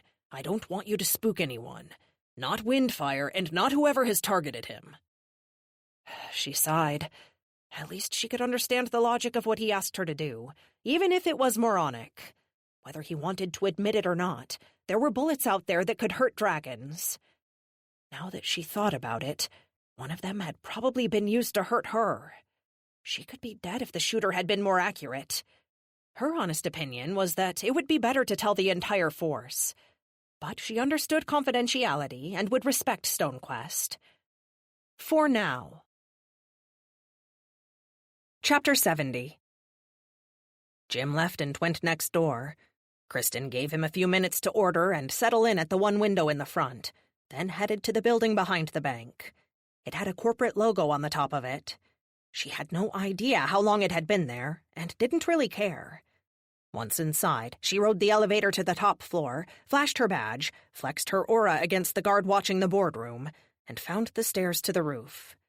Unfortunately, she realized that the distance between the two buildings was much farther than it had looked from the ground. Still, she'd been in prison for 2 weeks, her dragon powers cut off from her. Now that she was free again, she itched to use them. And if she didn't clear the gap, well, she could always transform into a dragon and fly the rest of the way, right? She'd never done that before, but she could certainly try. The worst-case scenario was that she'd fail at that transformation, activate her steel skin, and make a crash landing. Yes, that would crack the street, and no doubt alert Constance that they had located her. But she didn't see another choice. Aware of the risk, she positioned herself at the back of the roof, took a deep breath, and sprinted to the opposite edge. She let every ounce of her dragon powers course into her muscles as she moved faster and faster, her feet a blur. At that speed, she covered the entire building's roof in less than 5 seconds, until she stepped onto the far ledge and leapt across the gap. For the first half of the jump, she thought she might actually make it. She virtually soared, not carried by the wind or wings, and with nothing affecting her except gravity. But gravity continued to tug. Kristen was more than halfway when she realized that she wouldn't make it to the other roof, but she was too close to transform into a dragon. With her current momentum and trajectory, she'd impact into the side of the building, reveal her presence, and cause damage to a landmark of Detroit that only Time Flash would be able to fix. A little desperate, she tried something new and transformed, but only partially. She focused on her hands, and only her hands, and willed her fingers to extend into her dragon talons. To her surprise and amusement, it worked. Eddies of silver shards of metal surrounded her hands as she careened toward the building. Her palms grew, her fingers extended, and her fingernails transformed into claws as sharp as razors and as hard as steel. And not a moment too soon. She pounded into the Weston Book Cadillac like a cartoon character into a painted wall. For a moment, she seemed stuck there, pressed against the glass like a fly, but gravity soon took control and she started to slip. Her slide took her about a floor down before she found a crack in the surface that made up the outside of the building and found purchase. Of course, that wasn't quite soon enough, as her body dangled in front of a window that revealed a man leading a blindfolded woman. The bed was covered in rose petals, and the room was lit with candles despite the early hour. He removed the blindfold, and the woman, seeing her body dangling outside the window instead of the impressive view her paramour no doubt wanted her to see, screamed in terror. Kristen winked and began her climb to the top.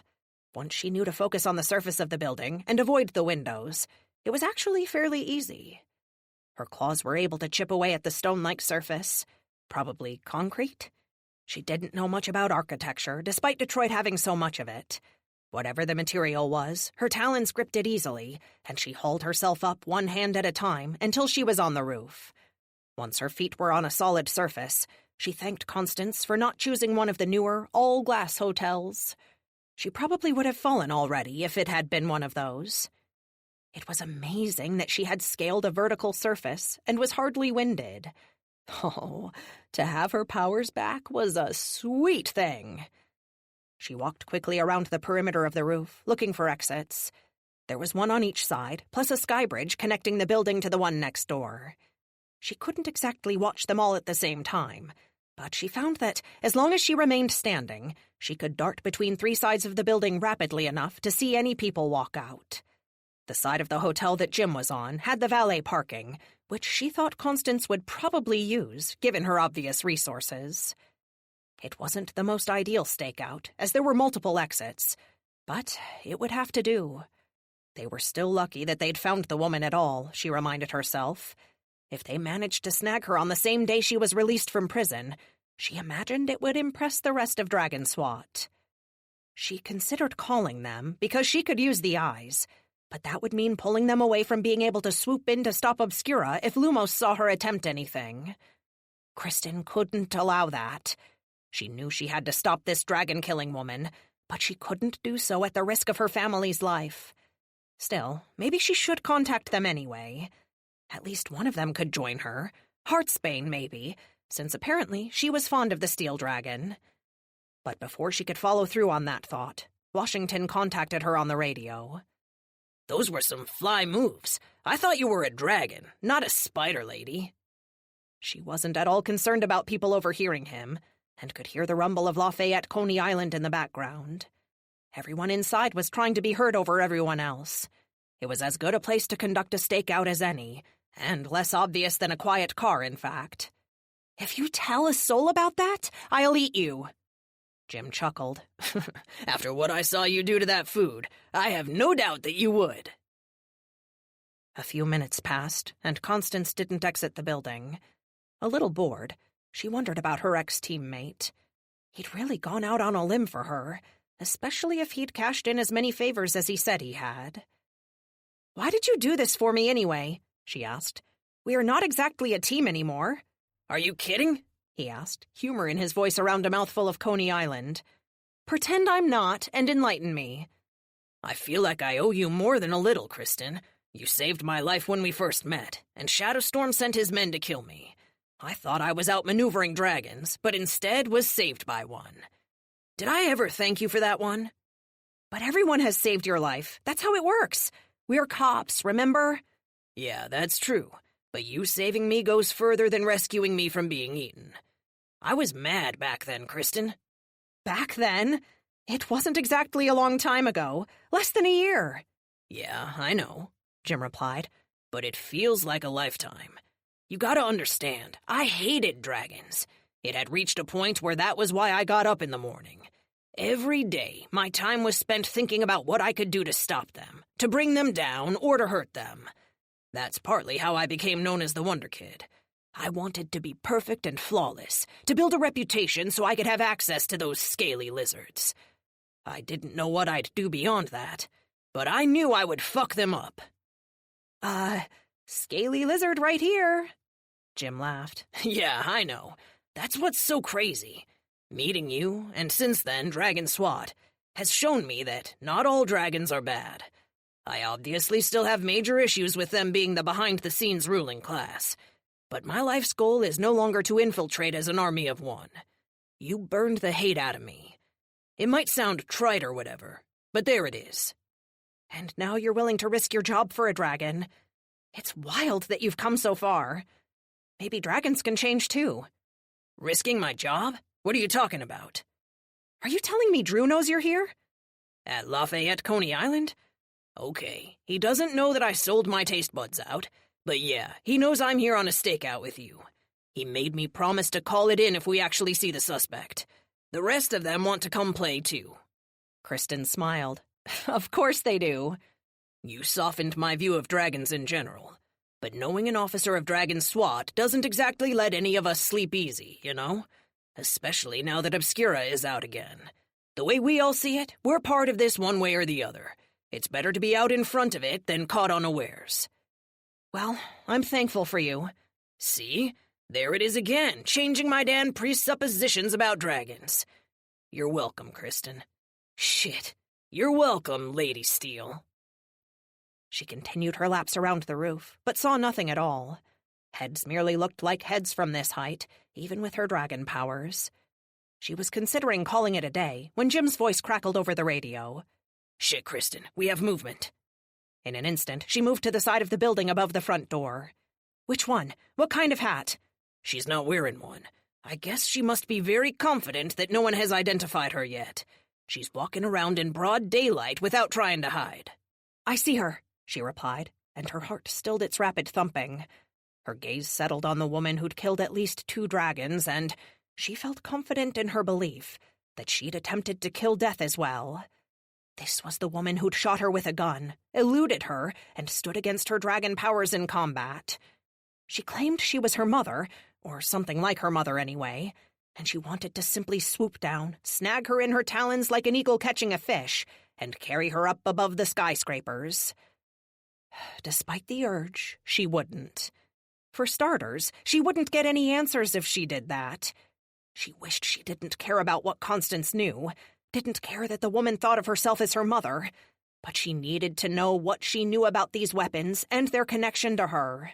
She needed to know if the magical powers the assassin had displayed against her the last time they'd fought were from a team of mages, and if they were, which was what she believed, if she was the leader of that team.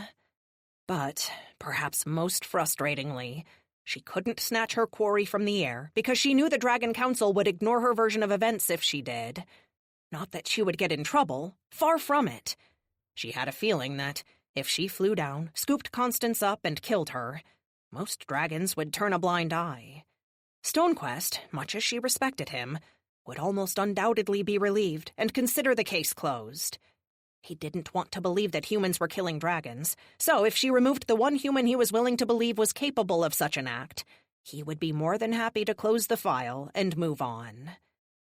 Kristen couldn't allow that. She knew Constance had allies and had seen them help her outside Windfire's house and on motorcycles. What she didn't know was if they were simply paid lackeys or fellow mages complicit in the conspiracy to kill dragons. She wanted to believe that if she stopped the killer, the murders would cease, but she couldn't be sure. For all she knew, there could be some kind of worst-case scenario plan for the group to initiate if something happened to their assassin. That meant she had to catch her, either in the act or close enough to it that Stonequest couldn't deny what was happening. She had to show both worlds, human and dragon, that the only way to avoid conflict was to work together to protect each other. So, despite her inner urging, she let Constance get into a car. Kristen, damn it, Steel Dragon, are you going to pursue or what? Negative, not while she can see me. Do you want me to tail her in my car? Jim stepped out onto the sidewalk. I don't. I have the make and license plate. Stay there. Damn it. Are you sure about this? I am. Now, stay put. She waited for Constance to turn a corner and jumped from the top of the building. It was a risky move, but she simply had to try it. As she fell, she transformed into a dragon. The wind whipped at the silver particles around her until they transformed into her wings, then caught those 2 silvery sails and slowed her. She cruised lower and lower toward the streets of Detroit until she landed outside the front of the hotel. The response was not what she had hoped for. Her plan had been to get in the car with Jim and tail Constance, hopefully back to her base. That plan evaporated quickly, though. The people of Detroit had seen their currently most famous celebrity, and they wanted selfies. "Oh my God, it's the Steel Dragon!" someone shrieked, and everyone on Michigan Avenue came to see. Kristen, still in her dragon form, tucked her wings and wrapped her tail around her. Both appendages could sometimes move instinctively, and she didn't want to inadvertently hurt anyone. This only caused more people to snap photos. "She's posing! Steel Dragon, blow fire in the air!" She rolled her eyes and obliged the fawning masses. A gout of flame seared the air high above the crowd, and she spread her wings. She couldn't help but think about Keith and his obsession with social media. He'd no doubt see the moment and be jealous he wasn't there. "You saved my husband from a pawn shop robber with a shotgun!" one woman shouted, tears in her eyes. "You're a goddamn hero!" another man said, and nodded sagely like she was a firefighter or a retired cop. "You saved my daddy!" A little girl fawned over her and went so far as to hug the giant, fire-breathing dragon's leg. "I'm sorry, pardon me, but can you please give me a little room?" Kristen said as she tried to make space without much success. No one was scared of her, not at all. When she tried to back away and accidentally bumped someone with her tail, the crowd merely laughed. She felt more people touch one of her back legs. Apparently, that was a popular photo spot. "Hey there, Steel Dragon! Can I get an autograph?" someone shouted. Jim winked and grinned, obviously amused at the situation. As soon as he said that, a queue began to form of people who wanted her autograph. "I don't know about that. The thing is, we're on official police business, and I can't stay for long," she said, still in her dragon form. "Oh, no worries there, ma'am. The rest of the team has been contacted and is on their way." Behind his smile and the joking demeanor, there was a hardness in his voice. That meant she had to get moving. He did his best to keep the situation from getting out of hand, ever the perfect cop, and didn't want to start a panic or even give people a reason to worry that something was wrong on social media. "Okay, sure, great. Hey, everyone, would you like a real photo opportunity?" Kristen asked. The crowd cheered. The Wonder Kid raised an eyebrow. He looked curious, but confused. She had read his signals and knew they needed to go. But if he intended to act like nothing was wrong for the benefit of the crowd, two could play at that game. "All right, I need everyone to take a few steps back. You guys know I haven't been a dragon that long. Sometimes my wings and tail still get away from me." She pretended that her tail twitched of its volition and damaged a newspaper stand. People gasped and took a few steps back, but still didn't look particularly scared. More like excited, she decided. Still, they gave her the space she needed, so that was good. "How about you, sir? The guy with the chili stains on his shirt." Jim actually looked down, only to find nothing there, of course. Any Detroiter knew how to eat a Coney Island. Plus, he was the Wonder Kid. She would have to rib him for that later. "Would you like to climb on my back for a photo?" she asked him in front of everyone.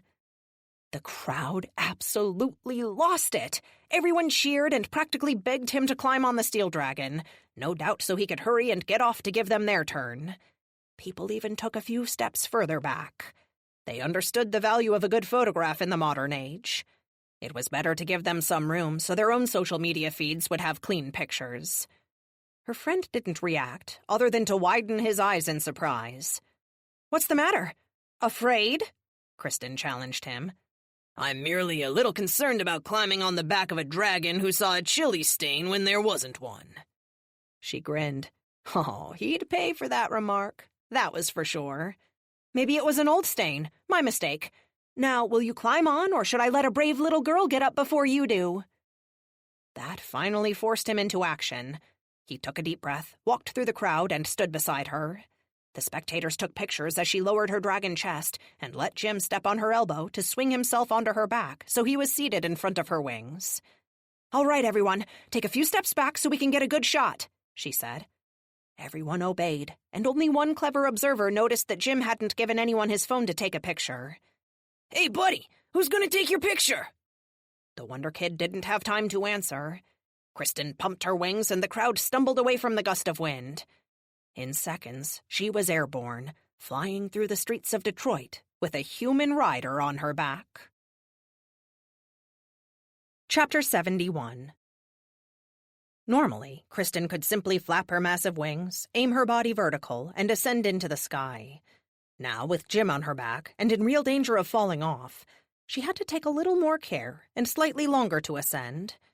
That was fine, though, as it would give her more time to use the Detroit buildings as cover. But he was less enthusiastic about it.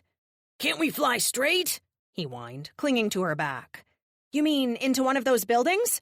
"No, no, no, no, no, no, no!" he screamed as Kristen banked hard and followed the direction in which she'd seen Constance's car go. She finally saw it enter a highway that led away from downtown. "I'm gonna have to get up to the clouds, all right? We can't let her see us." "Why does it make me nervous that you bothered to warn me?" Jim called in response. "Because you're smarter than you look." She laughed, tucked her wings, and plunged without further warning. Wind whistled past them as she descended, until her belly almost grazed the tops of the buses before she extended her wings once more and used her momentum to rocket them up. Jim screamed for dear life, but hung on tightly. That was good. She knew she could catch him if he fell. She'd come a long way since dropping duffel bags. But that maneuver would cost her time, and probably result in Coney Island splattered all over her spines. "Are you telling me you do this every day?" he hollered over the wind. "It's faster than the morning commute, and better for waking up than a cup of coffee." "I'd take the coffee, thanks," he squeaked as she punched into the clouds and leveled out. For a few moments, she merely flew northwest and followed where she thought the highway was.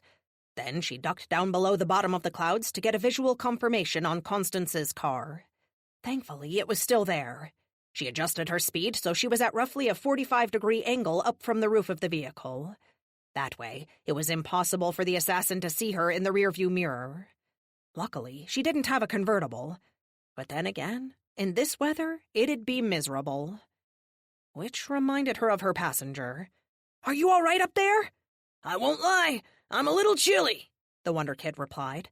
She could feel him shivering through her scales. "I can warm you." She blew a small jet of flame. That finally calmed him enough that he could actually laugh. "I'm gonna have to pass on that one. Although, when this is all over, I think you definitely owe me something to warm me up. Something like a stiff drink." "I'll stay in the clouds as much as I can, okay? I know it'll be cold, but I don't want her to see us." "It's cool. The adrenaline that makes my heart pound like a jackhammer is helping." "Okay," she confirmed, and felt slightly bad, but had no idea what else to do about it. If it were winter, this wouldn't work at all. Hell, in summer there'd be far fewer clouds. But springtime in Michigan meant overcast days, so it was a boon. "Do you think this is another hit?" Jim asked after a few minutes. "I don't know," Kristen replied. She didn't actually have to speak very loudly for Jim to hear her. Perhaps he could feel her voice vibrating through her scales or something. "It feels like it, though. We're past the wealthier suburbs and are moving into estate territory. Many dragons live around here." "Oh yeah? Friends of yours?" "I can tell by the landscaping and weird statues, you dork. Now be quiet or I'll eat you." "Be careful what you wish for. I might take you up on that. It sounds warm." "Nah, you'd probably give me indigestion." After about 15 minutes, Constance exited the highway, made a few turns down increasingly private streets, and parked her car. She slid out and moved furtively into the woods. Kristen waited until she could no longer see her outline among the trees. "Hold on!" "Why?" Jim asked, but he did as he was told. He tightened his grasp on her spines and held her wings with his thighs like she was an uppity horse. Satisfied that he was secure, she tucked her wings and plummeted toward the earth. He didn't scream. She would forever let him brag about that. But she thought she might have heard a prayer mumbled into the howling wind. After a breathtaking moment, the descent was over. She landed beside the car, Jim climbed off her back and hugged the ground, and she transformed into a human. While Jim went to examine the vehicle, Kristen called Dragon SWAT. Stonequest picked up almost immediately. "Go, Steele." "Stonequest, another attack is going down right now, I think. I saw that woman, Constance, the assassin, and followed her to a dragon estate." "Damn it. I was afraid of something like this." Now that she had heard more than 2 words from him, she could hear the strain in his voice. "What's going on?" "We just found Lumos. He's been badly beaten and is unconscious." "Oh my God, will he be okay?" Yes. Yes, he'll be fine if we get him back to base. But he can't turn into a human right now.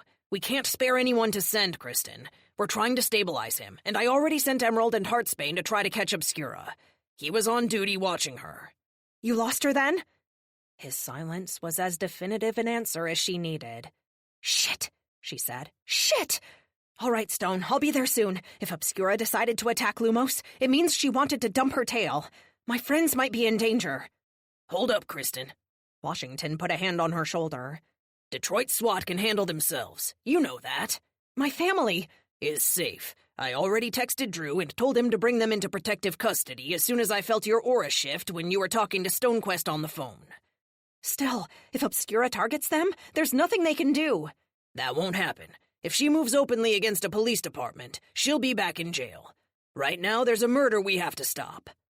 Are you serious? Kristen stared at him in complete disbelief.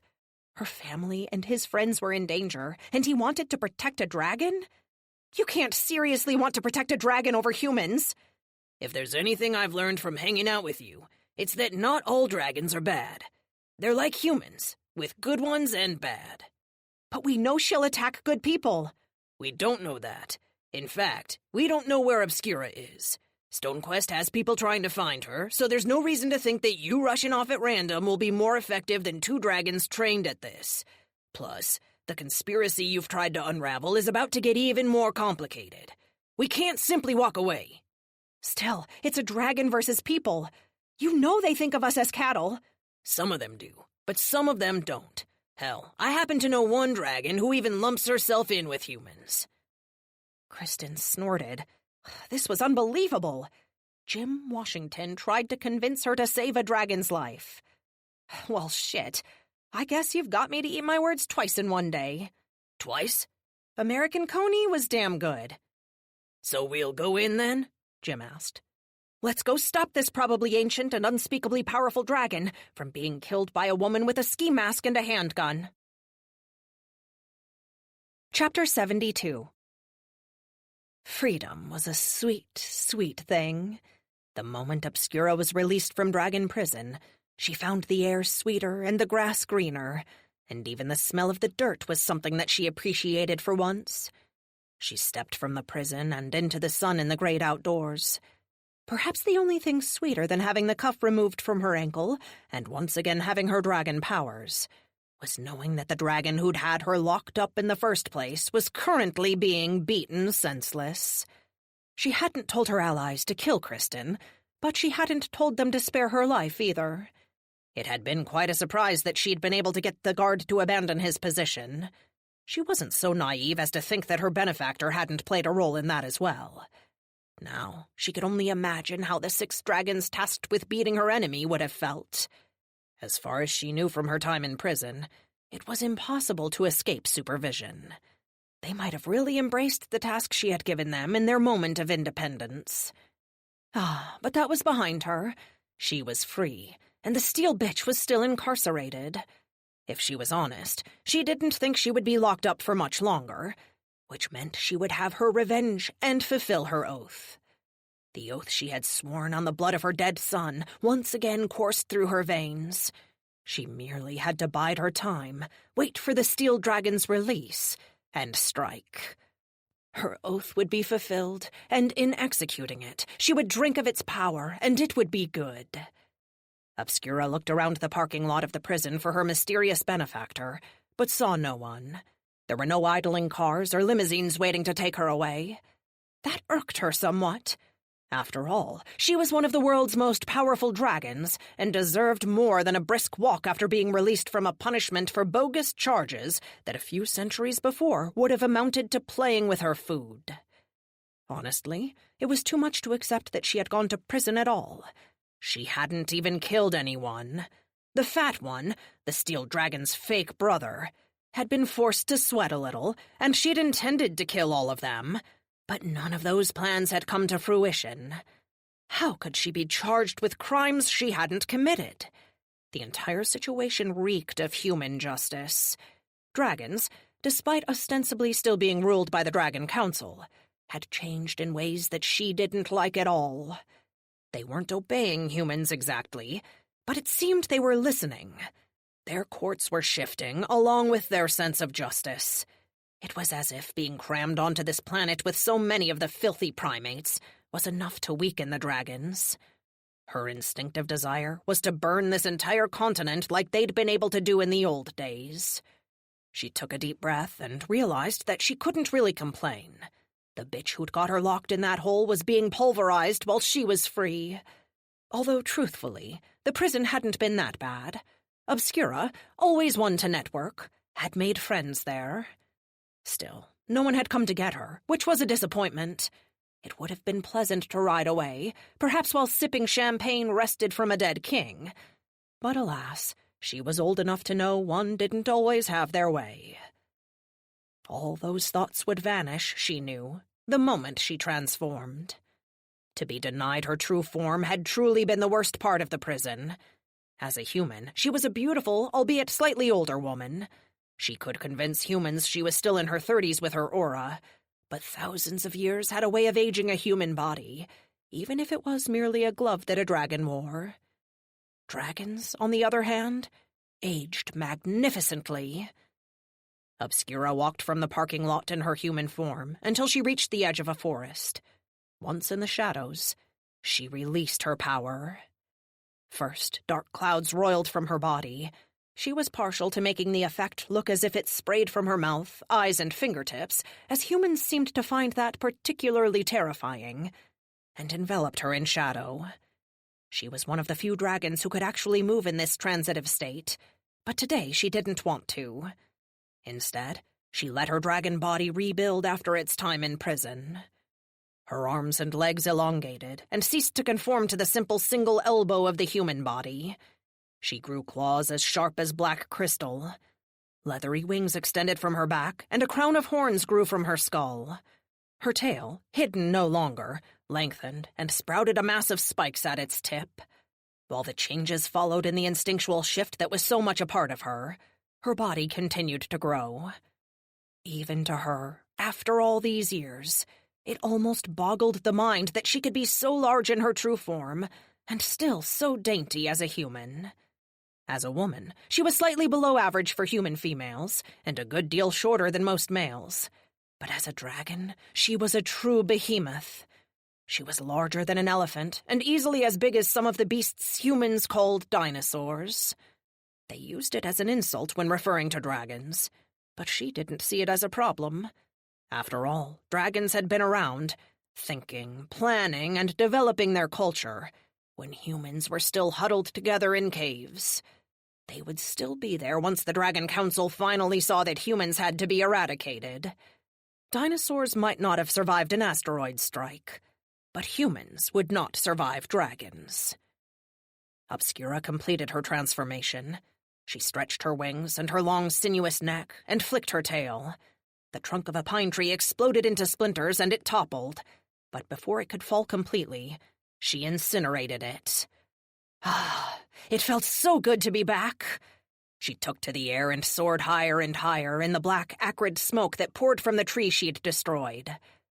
For hours, she did little beyond ravage the countryside, although she wasn't so foolish as to attack humans themselves. She had been arrested for that particular crime after all, and humans, with their pesky technology, had a way of snitching that they simply hadn't possessed in the past. She had embraced technology in a way most dragons hadn't, but that mostly meant that she was wary of it. Humans had used their tools to pull themselves out of their own filth and mud. She thought it was a dirty trick, like beavers building a dam while destroying a forest. Still, she fed on the work of their labor. She found a flock of sheep and devoured them once their shepherd had put them all in their barn.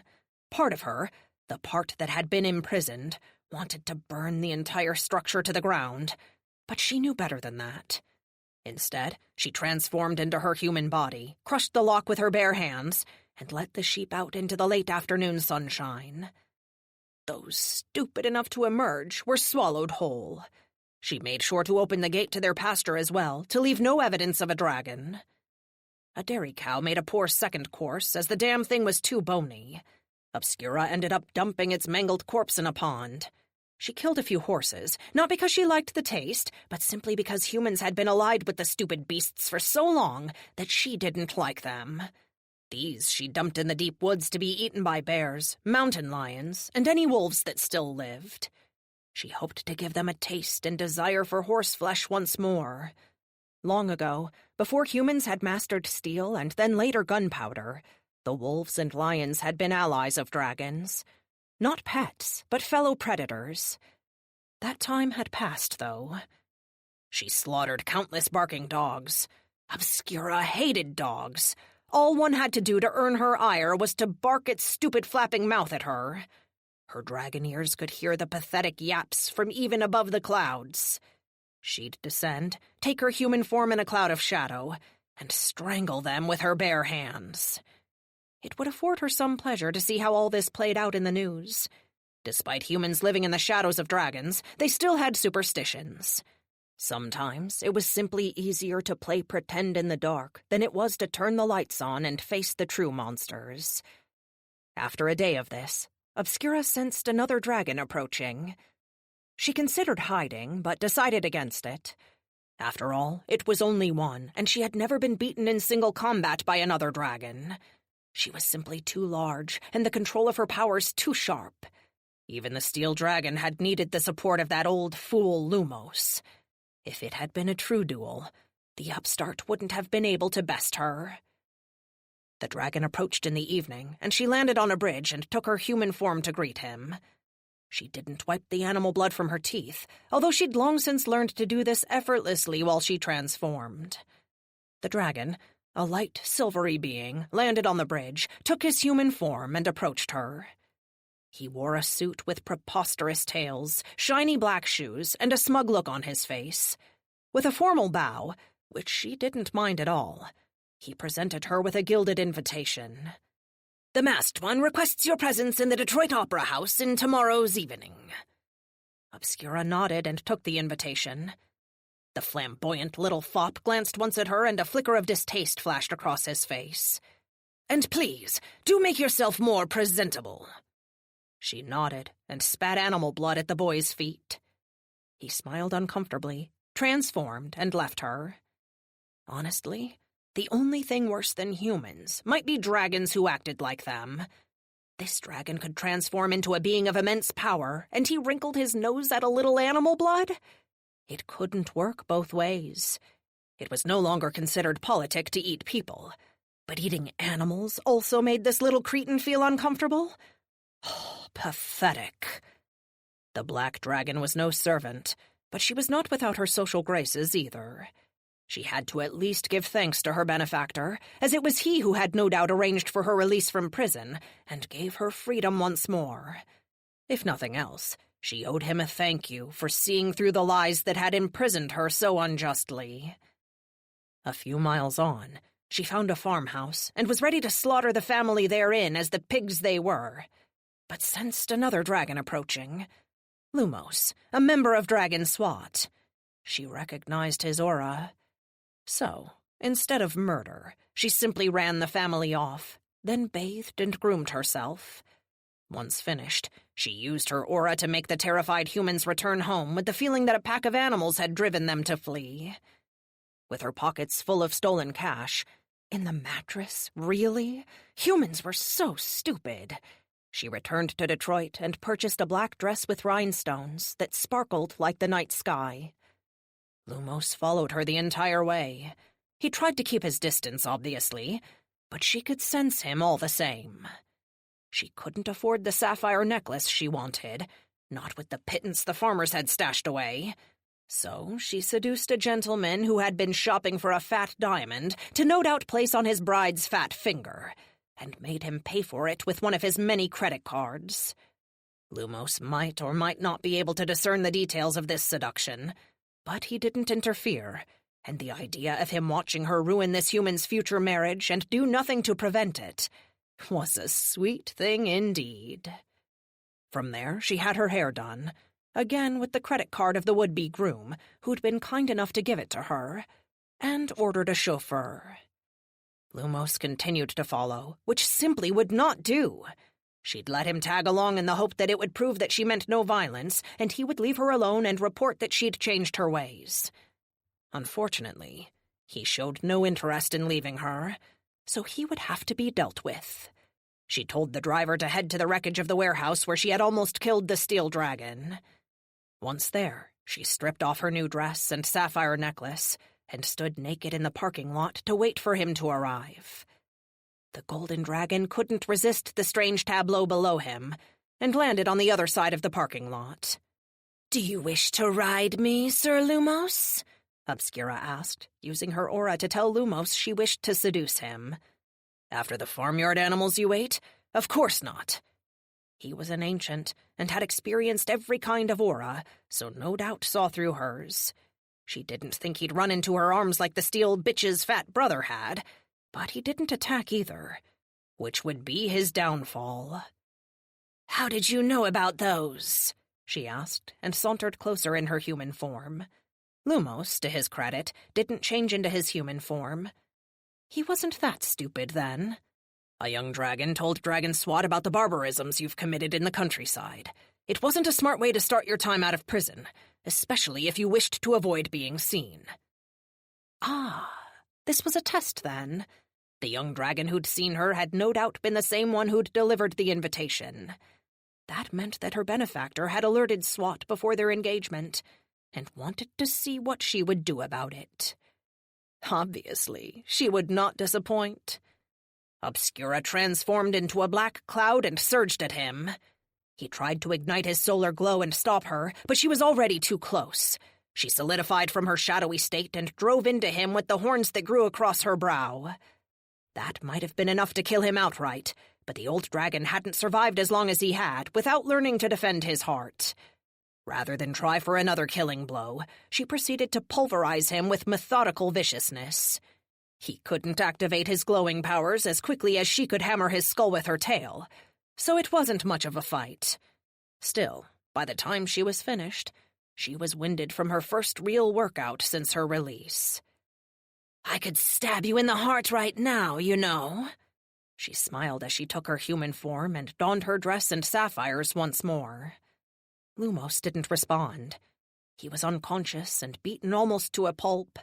She'd especially relished breaking bones in all 4 of his dragon legs, and his wings, which were so brittle she hadn't been able to help herself. Stamping on them in a half-dozen places was a real treat. "Some gentlemen seem to forget their manners at the smallest of provocations." With that snide comment, Obscura got back into the car and had the driver stop once more so she could fix her hair for the second time. She arrived precisely on time and stepped from the vehicle as a being of absolute splendor. The dress fit her perfectly, and the sapphires enhanced the sparkling gown, making them look like a galaxy in the starry velvet that was the dress. She walked into the Detroit Opera House, impressed with the grandeur humans could conjure when they tried to convince themselves that their short, feeble lives were more significant than the animals they slept in the dirt with. It was a beautiful entryway, with elaborate gold inlays everywhere, golden banisters, and a chandelier some might consider gaudy, but she actually liked. She was a little surprised to find it empty. There were attendants, but no patrons. Inside, the performance had already begun, which was unfortunate. The invitation had said 6, and that was precisely when she had arrived. If the performance itself was to start then, the invitation should have indicated an earlier time. Although perhaps it wasn't a performance at all, but some kind of dress rehearsal? Obscura set the questions aside and simply followed the attendants, noting that at least half of them were mages. That added more credence to the theory that perhaps her benefactor was responsible for the guards respecting her request for privacy when the 6 dragons had attacked Kristen. She was shown to the very center of the balcony. There, amidst rows of red velvet chairs, her host sat on a throne that had obviously been brought in as it stood on clawed legs and had elaborate armrests that the rest of the theater lacked. It didn't stand out exactly, as it was also covered in red velvet trimmed with gold. He almost seemed a part of the auditorium in a red robe, but that revealed little about who her benefactor was. She knew it was the masked one, however. Because he wore a human skull upon his face. She curtsied low to deliberately display her cleavage, and stood a little to the side so he could once more watch the opera singers on the stage below. Despite the theater being empty, the show proceeded as if playing to a full house. He gestured for her to sit in one of the auditorium's built-in folding chairs to his right. Wordlessly, she complied. For a moment, he said nothing and only watched the performance. When he finally spoke, he sounded irritated. "You're late. I arrived at 6. The show started at 6. He tisked his tongue in disapproval. "Forgive me, sir. I was followed by a member of Dragon SWAT, but I dealt with him as quickly as I could. Thank you for securing my release and restoring my powers to me. It felt good to use them against one of our enemies." Again, the masked one watched the performance for a moment without speaking. Obscura watched it too, and tried not to let her abhorrence of the horrible screeching show in her expression.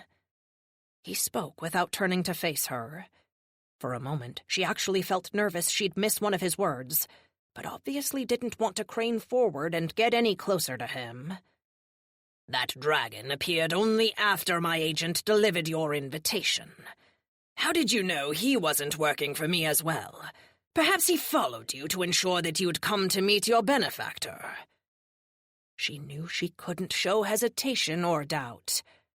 "I knew that dragon. He worked with the steel bitch who killed my son. I relished pulverizing his bones. But he could have been working for me. Perhaps Shadowstorm died by my will. He had become messy, you know, and couldn't do the tasks I gave him as well as he once could." "Sir, with respect, you do not surround yourself with weaklings. If Lumos was your agent, he was not worthy of your patronage. He was obvious in his approach and easy to manipulate. His powers, although unusual and an excellent countermeasure against my own abilities, are sluggish and one-dimensional. If he was your agent, I am glad to have destroyed him so that I may serve in his place." The masked one actually chuckled at that. The 3 short, low exhalations weren't exactly laughter, but definitely a show of amusement. "And how do you know I do not favor the steel dragon?" "You freed me and not her, sir, unless I am mistaken. But there are few capable of navigating the Dragon Council's bureaucracy and still remaining in the shadows. Plus, you knew of my, shall we call it history, with the steel bitch. I do not think you released me so I would treat her with kindness." Again, his slow chuckle met her statement. A power radiated from him, wrapped in his aura, which Obscura was usually particularly adept at reading, but his was well hidden. She suddenly thought of the beasts that lived in the oceans. Whales, the humans called them, although she preferred the old name, Leviathan. The masked one felt like a Leviathan. Traces of its power poked through the surface, but the bulk of this dragon's abilities lay hidden. "You are correct, Lady Obscura. I do not wish you to treat the steel dragon with kindness. She has interfered with plans far larger than herself too many times. I wish you to end her miserable existence." "Of course, O power in the shadows." She sat back and tried to relax, but the opera was simply so burningly awful. Why anyone would want to watch portly humans scream at each other about their petty lives was absolutely beyond her. Still, she wasn't so foolish as to think she could simply take her leave. She'd never met the masked one before, but she'd heard stories, and wasn't at all surprised to learn her son had worked with him. But there was only so much of the shrieking she could take. "If I may but learn a little wisdom from you, O venerated and unknowable one?" Obscura asked, no longer able to sit and listen to the opera. "You may try. Why free me from that cruel prison, and honor me with this task I wish to do? We have not met, but I have heard legends of you and your abilities. Surely you do not need my help with the steel dragon?" If my only wish was to leave a bloody smear where she once stood, then no, I do not need you. My agents are many, their powers multitudinous, and their origins diverse. Yet I do not believe any of them are capable of defeating her in single combat. If she were to vanquish a dragon who attacked her, she will no doubt crow about it for the world to hear. And if multiple dragons attacked, it would create far too many questions. Then, of course, there is the nature of your grudge. My lord? You have already attempted to kill the steel dragon. If you do so again, no one will suspect anything but you enacting your own plans. Your doings will not garner further questions. Even if you escape the crime scene, which you should be able to, although that will be left to you, many will assume it was your doing. After all, she killed your son. Obscura nodded. It made sense. She did want to kill the steel bitch. She needed no goading and no encouragement, only the means to do so. Now that she had her freedom, she was almost there. She might have already tried if she had not expected a meeting with the man who'd secured her release. If you will excuse me, he said and stood. She nodded, but remained seated. His aura told her that was what he wanted her to do, so she obeyed. She could have fought the smidgen of power he displayed, but again, she could sense that there was far more beneath the placid surface of this dragon than what he allowed through. She watched him walk across the balcony and step off it into thin air. His wings materialized, shredding his red robe, and he glided down to the first floor of the opera house. The performers were obviously nervous. They darted anxious glances toward the man approaching them in a dark red suit with a human skull for a mask, and one of their piercing voices cracked as she tried to hold a high note. The masked one reached the stage, took the stairs up, and came to stand in the very middle of the performers. Still, the show continued, although she could now see the glisten of tears on some of the singers' faces. They wept, yet they did not stop, not until he gestured for them to do so with a single finger. "You were sharp," he said to a beautiful woman in a dark blue dress. "I'm sorry, sir." The singer curtsied. "When you came down, I became nervous. We don't normally have people grow wings during our show." She attempted a laugh. "It's pre-show jitters," said an older man wearing a preposterous tuxedo and an even more preposterous mustache. "I heard that too, but rest assured that Aisha is merely getting them out before we have a crowd. I promise you, she's the best we have, and she never misses a note, not on a show night." "This is a show night. Do you not see my guest?" The masked one gestured at the room, empty save for Obscura. The man snorted in disbelief, a sound so quiet she barely heard it. And that was his undoing. The dragon backhanded him with enough force to careen him across the stage. The blow might have killed the man, but he landed in the thick velvet curtains that hung on one side. No one else moved. Some flinched. It was an involuntary reaction for many lesser creatures, after all. But no one screamed or ran at the show of violence. This was not their first time to see someone displease the masked one. A smile grew on her face. Violence against humans was considered distasteful in the modern age, a development of dragon culture that she detested. But here, it seemed, his behavior was not only tolerated, but expected. How delicious, she thought, to think he could display such brutality in this grand opera house. Yes, he had servants watching the door, but there was still something wonderfully perverse about the way he treated humans so callously in one of their own buildings, while hundreds of thousands of other humans went about their lives outside. It was like the old days when dragons ruled from castles and dispensed justice as they wished, while the peasants toiled in the fields and labored in their villages, oblivious to the whims of their masters until they were punished for failing them. But what she saw next chilled even her cold feelings toward mankind. The masked one turned to Aisha. His facial expression was hidden behind the skull he wore as a mask, but she could feel his displeasure.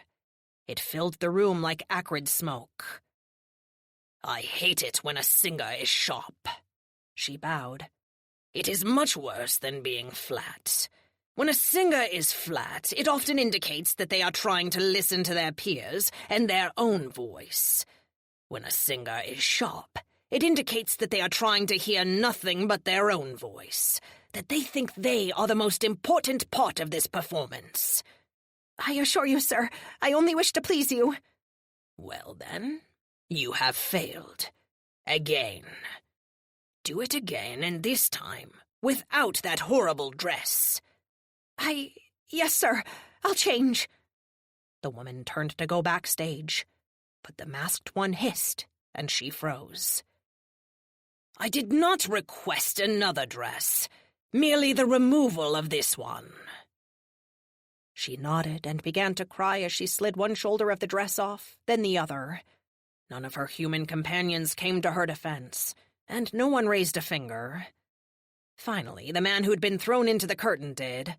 "You can't do this," he said. "We've done this 3 times today. You acting out some sick, perverted fantasy with our lead won't make us any better.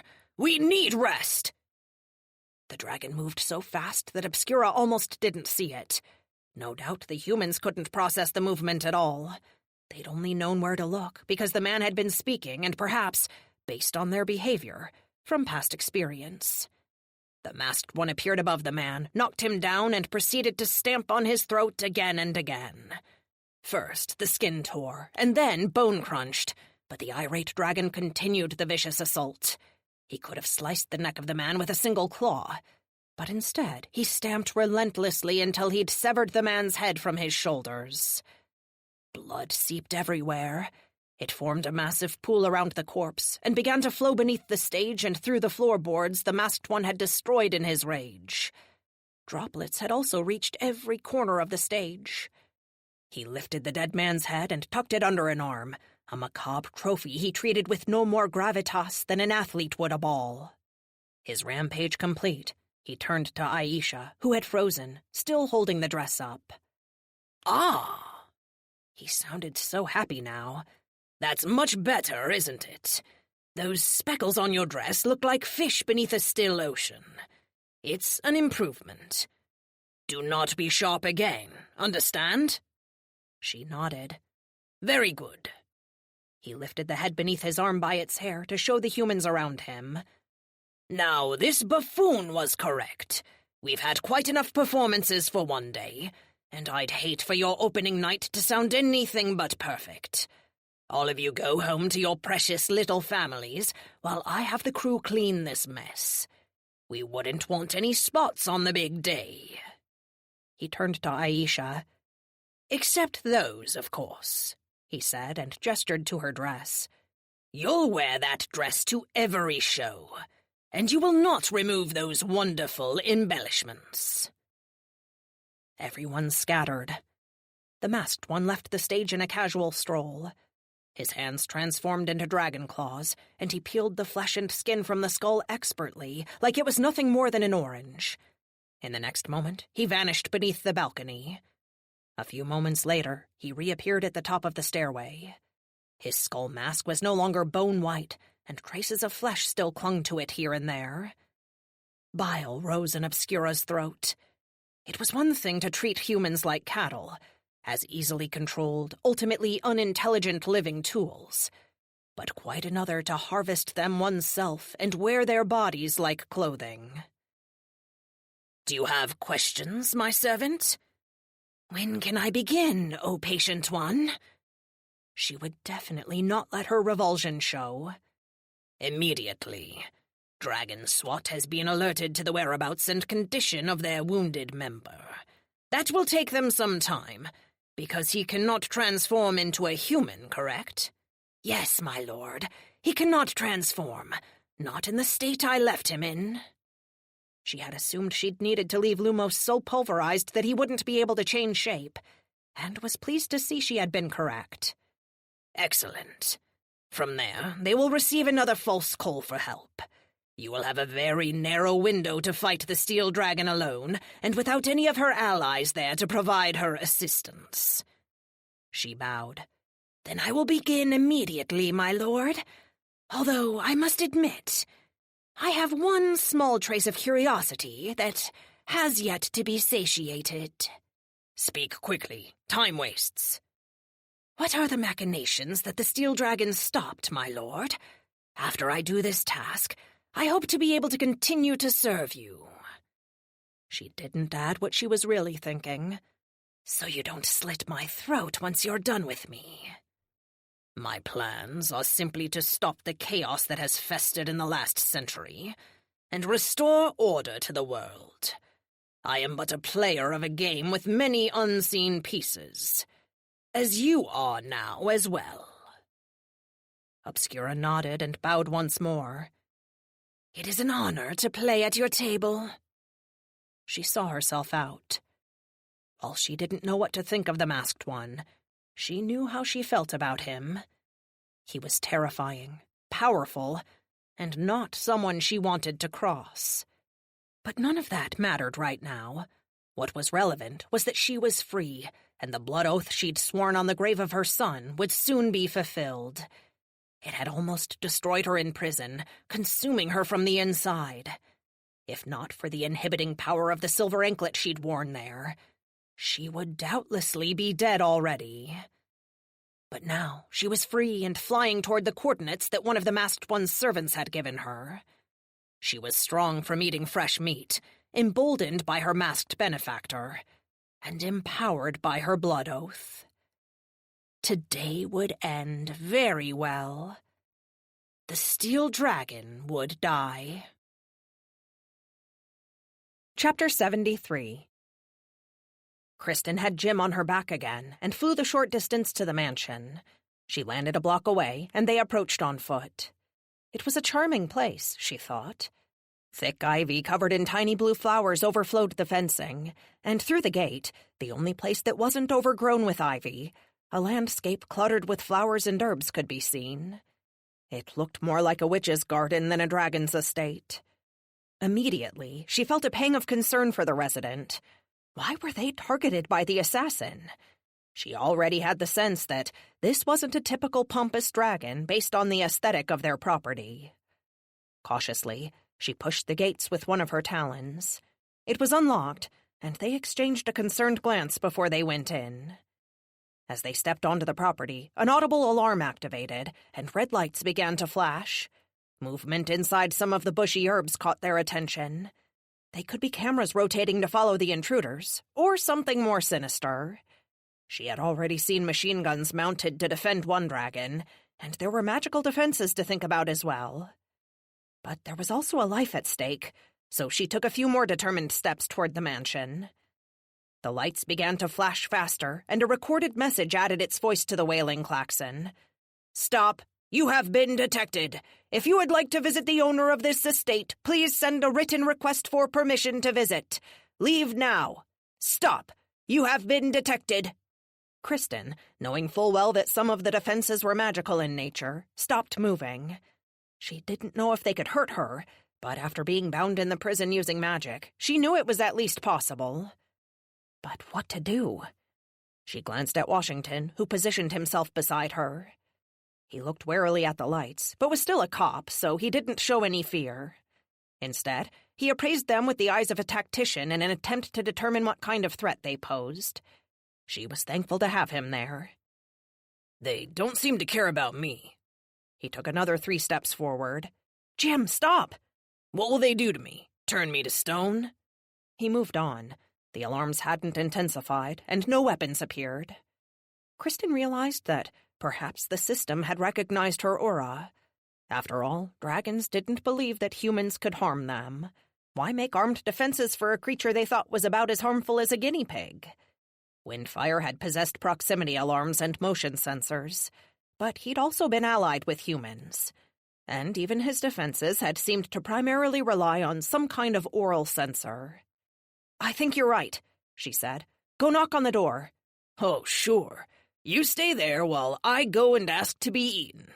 If the owner of this place really didn't want human visitors, don't you think they would have locked the gate? "Maybe they like food delivery," he grumbled, but he approached all the same. He knew as well as she did that every moment they wasted was another moment in which Constance could get into position. She hoped that the alarms had scared the assassin away, but she wouldn't let her guard down. An unforeseen surprise could ruin an infiltration attempt, but it could also provide the perfect distraction. Jim knocked on the door. The door creaked open, and an old woman stepped out. Kristen could feel a dragon aura emanating from her, which indicated that she was annoyed and impatient, but also curious about the human standing on her steps.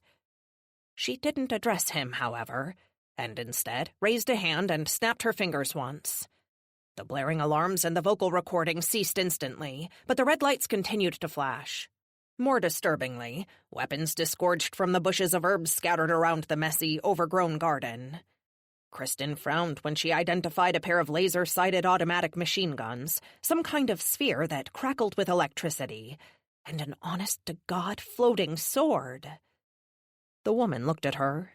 Her back was slightly hunched, and her fingers were a little gnarled with calcium deposits, but her eyes were sharp and her expression impatient. I could have you obliterated with one word. Why are you here? I'm sorry to disturb you, my lady. My name is Kristen Hall, although you might know me better as the Steel Dragon. I know who you are, Lady Steel. Everyone does. The lost dragon who is raised by humans and who now fights for their rights. You've caused quite a stir. I don't know what you think I've done, but I won't come willingly. I put some tea on a moment ago and don't intend to waste my first fresh harvest. If you're in such a hurry, keep stepping on my flowers and watch what the orb of lightning does to you.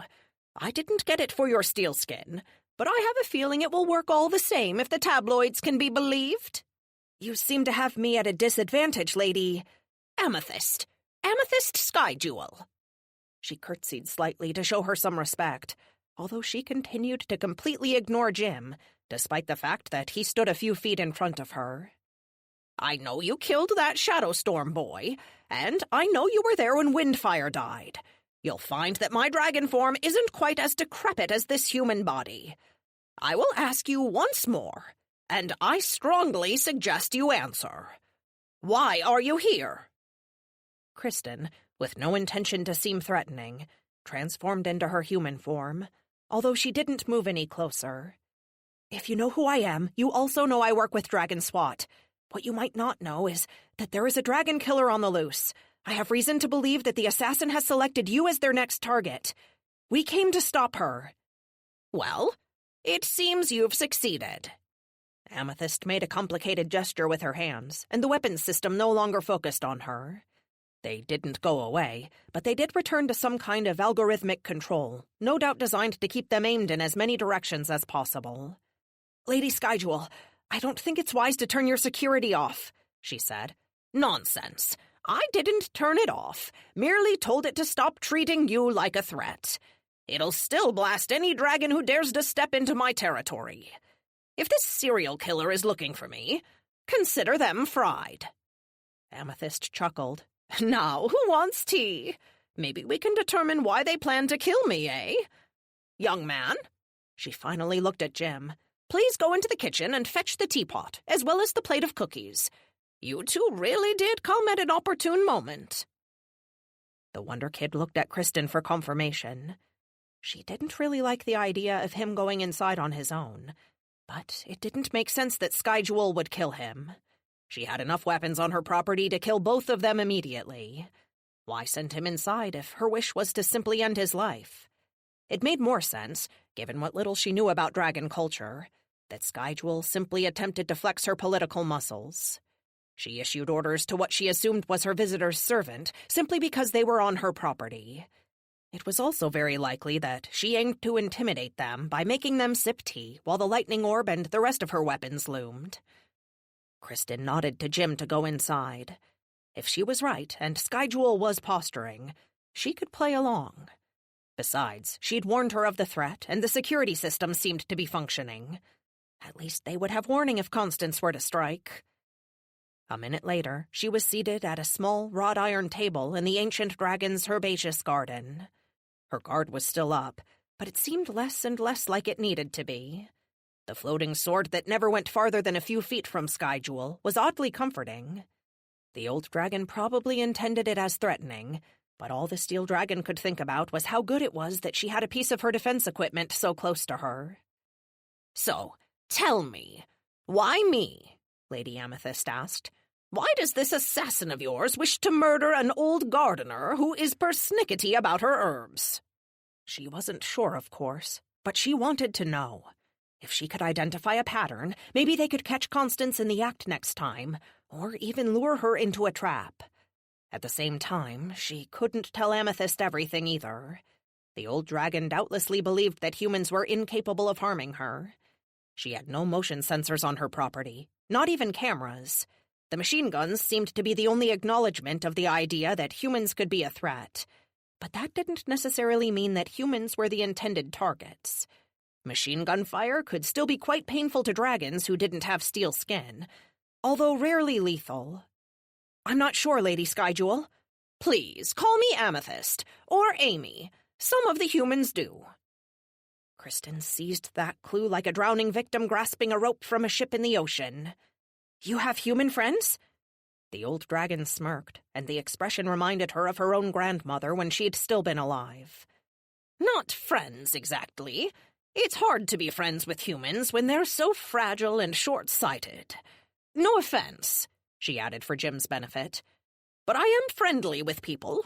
I have been for centuries. Why? Must I explain my feelings for humans to you? Rumor has it you still think of yourself as one of them. I had thought that of all the dragons on this planet, you would understand what it means to care for people. She noticed that Amethyst didn't call them monkeys or servants or anything else denigrating. No, I understand, of course, but I think there might be a connection between humans and the dragons who've been attacked. The old dragon sucked her teeth at that and nodded. It makes sense, I suppose. Ice Breeze always pushed the boundaries of acceptable influence over humankind. He tailored politicians and befriended those in power. Always from the background, you understand? Kristen nodded. Do you know anything about the last victim? I know she fought in a human war. Jim tensed at that. He'd seen dragons fight against humans in a war zone. Seeing their powers unleashed on men and women was what had made him so radically anti-dragon. I'm not sure of the connection between that and Ice Breeze playing politics, but both interacted with people more than most of us, albeit in quite different ways. Amethyst seemed to be thinking aloud. What about yourself? How do you interact with people?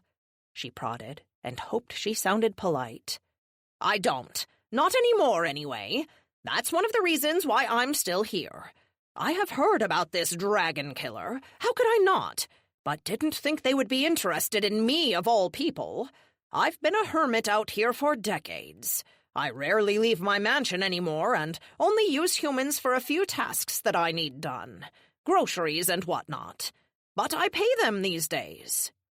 What about before that? She asked, while her senses continued to scan all around them without identifying anything even vaguely worrying. Maybe they really had spooked Constance off her attack.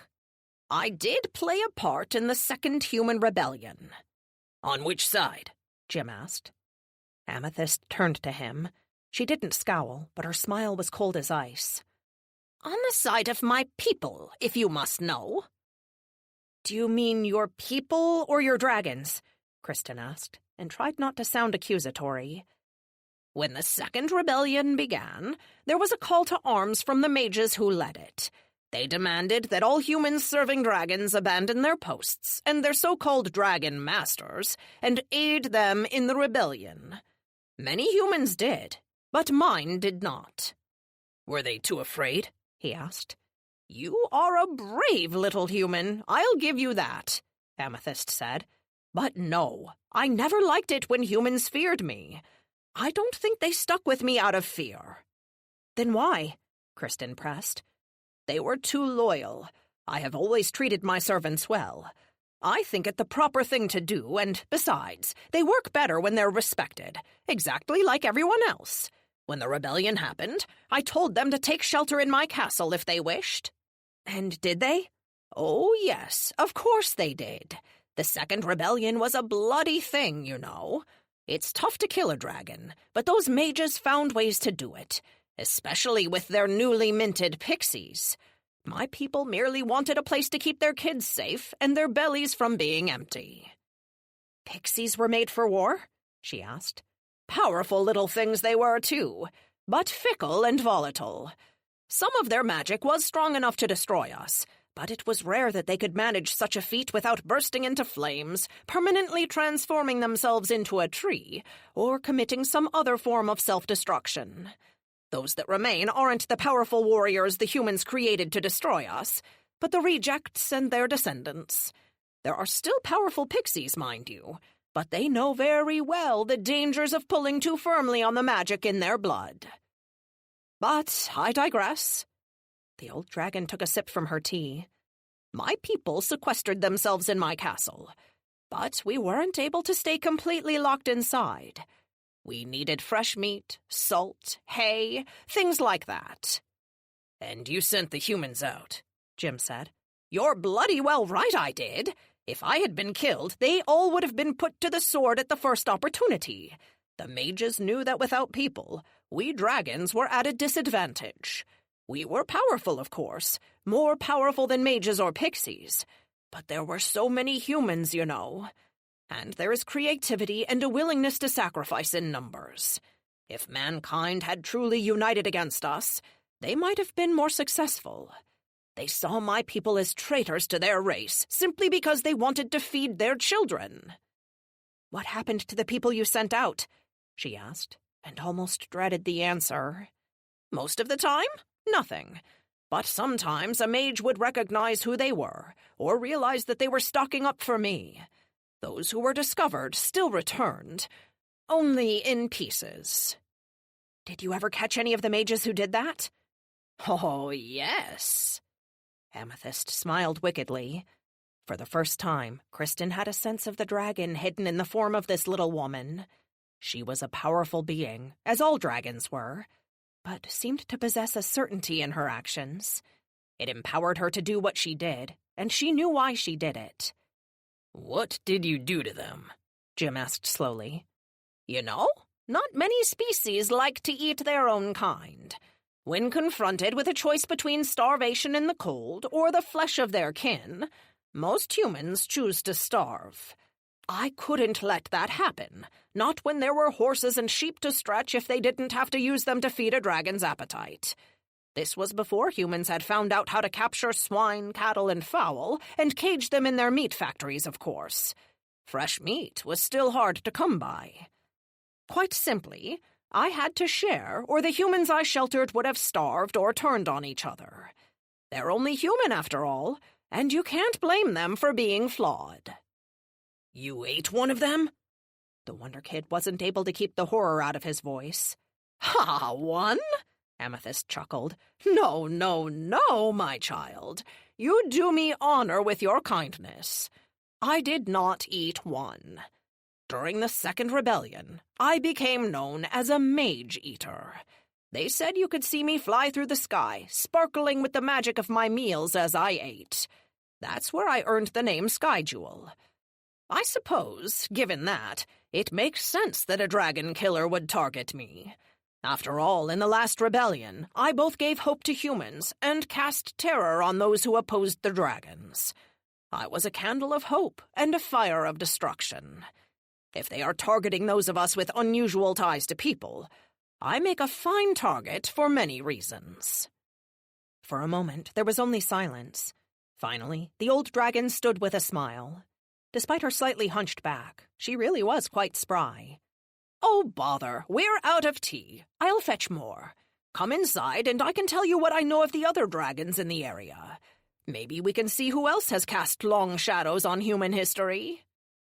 She clapped twice, and the weapons that had stood guard over the conversation retracted. The lightning sphere receded into an oregano bush, and the machine guns returned to their hiding place inside the rosemary. Finally, the floating sword went to rest in the hand of a statue of a cherub. "Lady Amethyst, I don't think that's wise," Kristen said to the back of the old woman. But she was already too late. A shot rang out from the woods outside the house, and blood began to spread on the old dragon's back. The woman fell, a dragon millennia old who'd been both a foe and friend of mankind, felled by a single gunshot. Chapter 74. Aghast, Kristen raced to Amethyst Sky Jewel.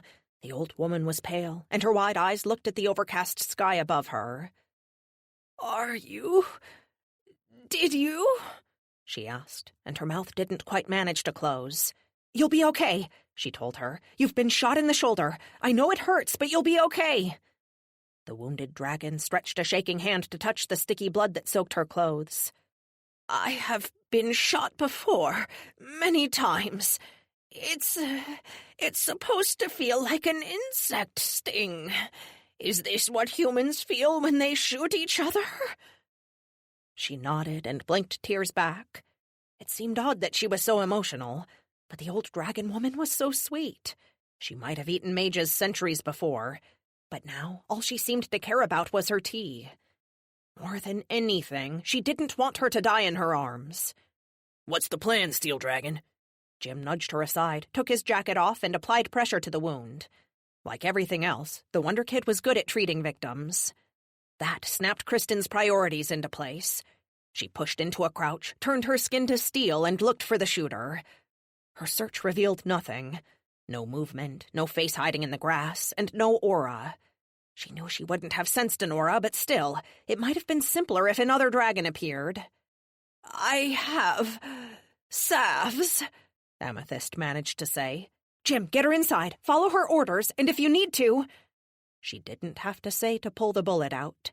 He had seen what the weapons did to dragons firsthand because he'd seen what they did to her.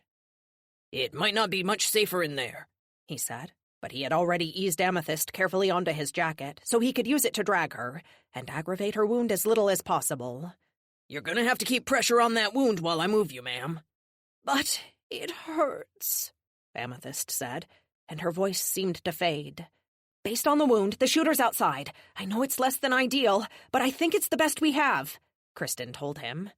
He nodded and pulled the old dragon away with as much gentleness as was possible in the circumstances. It'll be all right, Lady Skyjewel. We'll keep you safe and get you all fixed up. Before the day's out, I'll need the recipe for those cookies, though. His chatter grew quieter and quieter as he moved farther into the house. He tried to keep Amethyst conscious, because he knew that if she passed out, she might not wake up again. The crackle of the radio indicated that he was calling Drew and asking for backup. Kristen called Dragon SWAT. Her gaze scanned the perimeter of the gardens, but once again found nothing. Her boss picked up almost immediately. Stonequest, I need you at the mansion of Amethyst Skyjewel 5 minutes ago. We have a wounded dragon here, a gunshot wound. No can do, Steel. There were 2 explosions at mansions in the city. We're under orders to get there as soon as we can. She wasn't surprised. Part of her had known there had to be more to what appeared to be a simple infiltration. Explosions don't fit the MO of the killer. These are distractions, Stonequest. You have to get out here. Lady Skyjewel's been shot. Washington is moving her inside, but the shooter is still loose. Shit, Kristen. We can't simply let these fires burn. It sounds like you interrupted the assassin's attempt. If it's the human woman you think it is, she'll pull back and regroup. That's what she did with Windfire. We don't know that. Damn it, I know we don't, but I have to go. There were servants in these mansions. We have people wounded and need to get them out of the flames. Shit! She yelled as Stonequest hung up. She was on her own and couldn't even fault him, not if his priority was to help wounded servants. Some of them were undoubtedly simply regular people. Although she continued to scrutinize the perimeter, nothing seemed out of the ordinary. But would Constance have left? She honestly didn't know. Constance! She shouted. Constance, I know you're out there. Come out and talk to me. Why did you try to kill Skyjewel? It was a bluff, and maybe a desperate one, but what other choice did she have? There had already been multiple instances in which the assassin could have killed her. She could have done so at Windfire's mansion, maybe multiple times, and definitely when they'd met face-to-face on the stairs. She had her steel skin on, but she'd seen what the bullets could do to dragons. There was no way to know if her steel skin would matter at all. And yet, this was the only strategy she had. Constance wanted more than to kill her. All their encounters thus far suggested that. If all she wanted was her death, she could have killed her already. Kristen had begun to think she'd fled when Constance stepped from a particularly impressive patch of chamomile bushes. Her stomach dropped. Somehow, the assassin had made it inside the perimeter before she had. She'd avoided detection by Skyjewel's defenses and remained invisible to both her and Jim. But she'd now voluntarily stepped out into the open. The woman stood with both hands on her pistol, the barrel of which was aimed at Kristen's chest. She didn't look angry, though. More like exasperated. "Hello, Kristen. It's not too late to make this work. I'll fire a shot so it sounds like we fought. Then you let me go in there and finish that mage eater off. I promise I won't hurt your human companion either. We have to hurry, though. He called reinforcements." As she spoke, she approached slowly, her pistol trained unwaveringly on her chest. "That won't happen, Constance, and I know you won't kill me." "I don't want to. Please don't make me. We've worked hard to keep you alive." "What does that mean?" she asked. She should have told her to stop and to keep her distance, but Constance was the one who had her gun drawn. Keeping a distance was to her advantage, so she let her continue, and felt a little like a kid being approached by the principal. "I shot Death. You knew that, though, didn't you?" "Why?" "She was about to kill you. That's all the reason I needed. You can think of me as a guardian angel. Even with all this—" She gestured toward the mansion with her pistol before she immediately trained it on her chosen target. "We can still make this work." "Guardian angels don't kill." "They do if they're fighting demons." "The woman in there is not a demon." Kristen swallowed. Constance shook her head sadly. "The dragon in there has done more to maintain the status quo of dragon dominance than most of her species. I heard her history lesson about the Second Rebellion as well as you did. If she hadn't acted as she had, the mages might have won. We might live in a world where human beings have actual freedom instead of this phony version of it the dragons allow us." "She was protecting her people," she protested. "Her people? Really? Do you hear yourself? We are not theirs, Kristen. You knew this once. Humans deserve to control their own destiny, not guided by the Dragon Council's oppressive yoke. Step aside and let me take a step in realizing that future." "I won't do that." "Why?" The assassin's cool demeanor cracked. "Haven't you seen enough of the injustice of dragons yet? You've had your family threatened by dragons, your city, and even your home attacked by the machinations of dragons. You've been imprisoned and almost killed by dragons. You know that dragon justice is far from perfect, worse even than our corrupt system." "How do you know about what happened to me in prison?" she demanded. She hadn't told anyone the full details of that, not even Stonequest, and it had happened 2 days before. Constance had to have a network then. The question was, did it include some of the mage guards in the prison? That made a certain kind of sense. Or was it bigger than that? She had overheard the assassin admit to working with Windfire before she'd killed him. Were there other dragons displeased with the order of things? Were there dragons who wished to overturn the Dragon Council, and who were willing to use a human armed with dragon-killing weapons to do so? If so, maybe Stonequest had been right. Or maybe this conspiracy was merely far larger than anyone could have guessed. The woman didn't answer the question, though. "You should be on our side," she pleaded. "You should fight against dragons, not defend them. You could have been our greatest asset. You can still be." "What's your endgame, Constance? I want to build a bridge between humans and dragons, a path forward. But you'll start a war." "Not a war. A rebellion." "I don't care how you brand it. The fact is, it won't be good for anyone. I know you have weapons that can hurt dragons. I'm not naive enough to think that you'll start a war simply so dragons can walk all over you. But they have considerable power as well. Humanity would suffer in any kind of open conflict. Probably far more than dragons would." "Humans are already suffering," the woman retorted venomously. "Humans have suffered through all of history, since before history.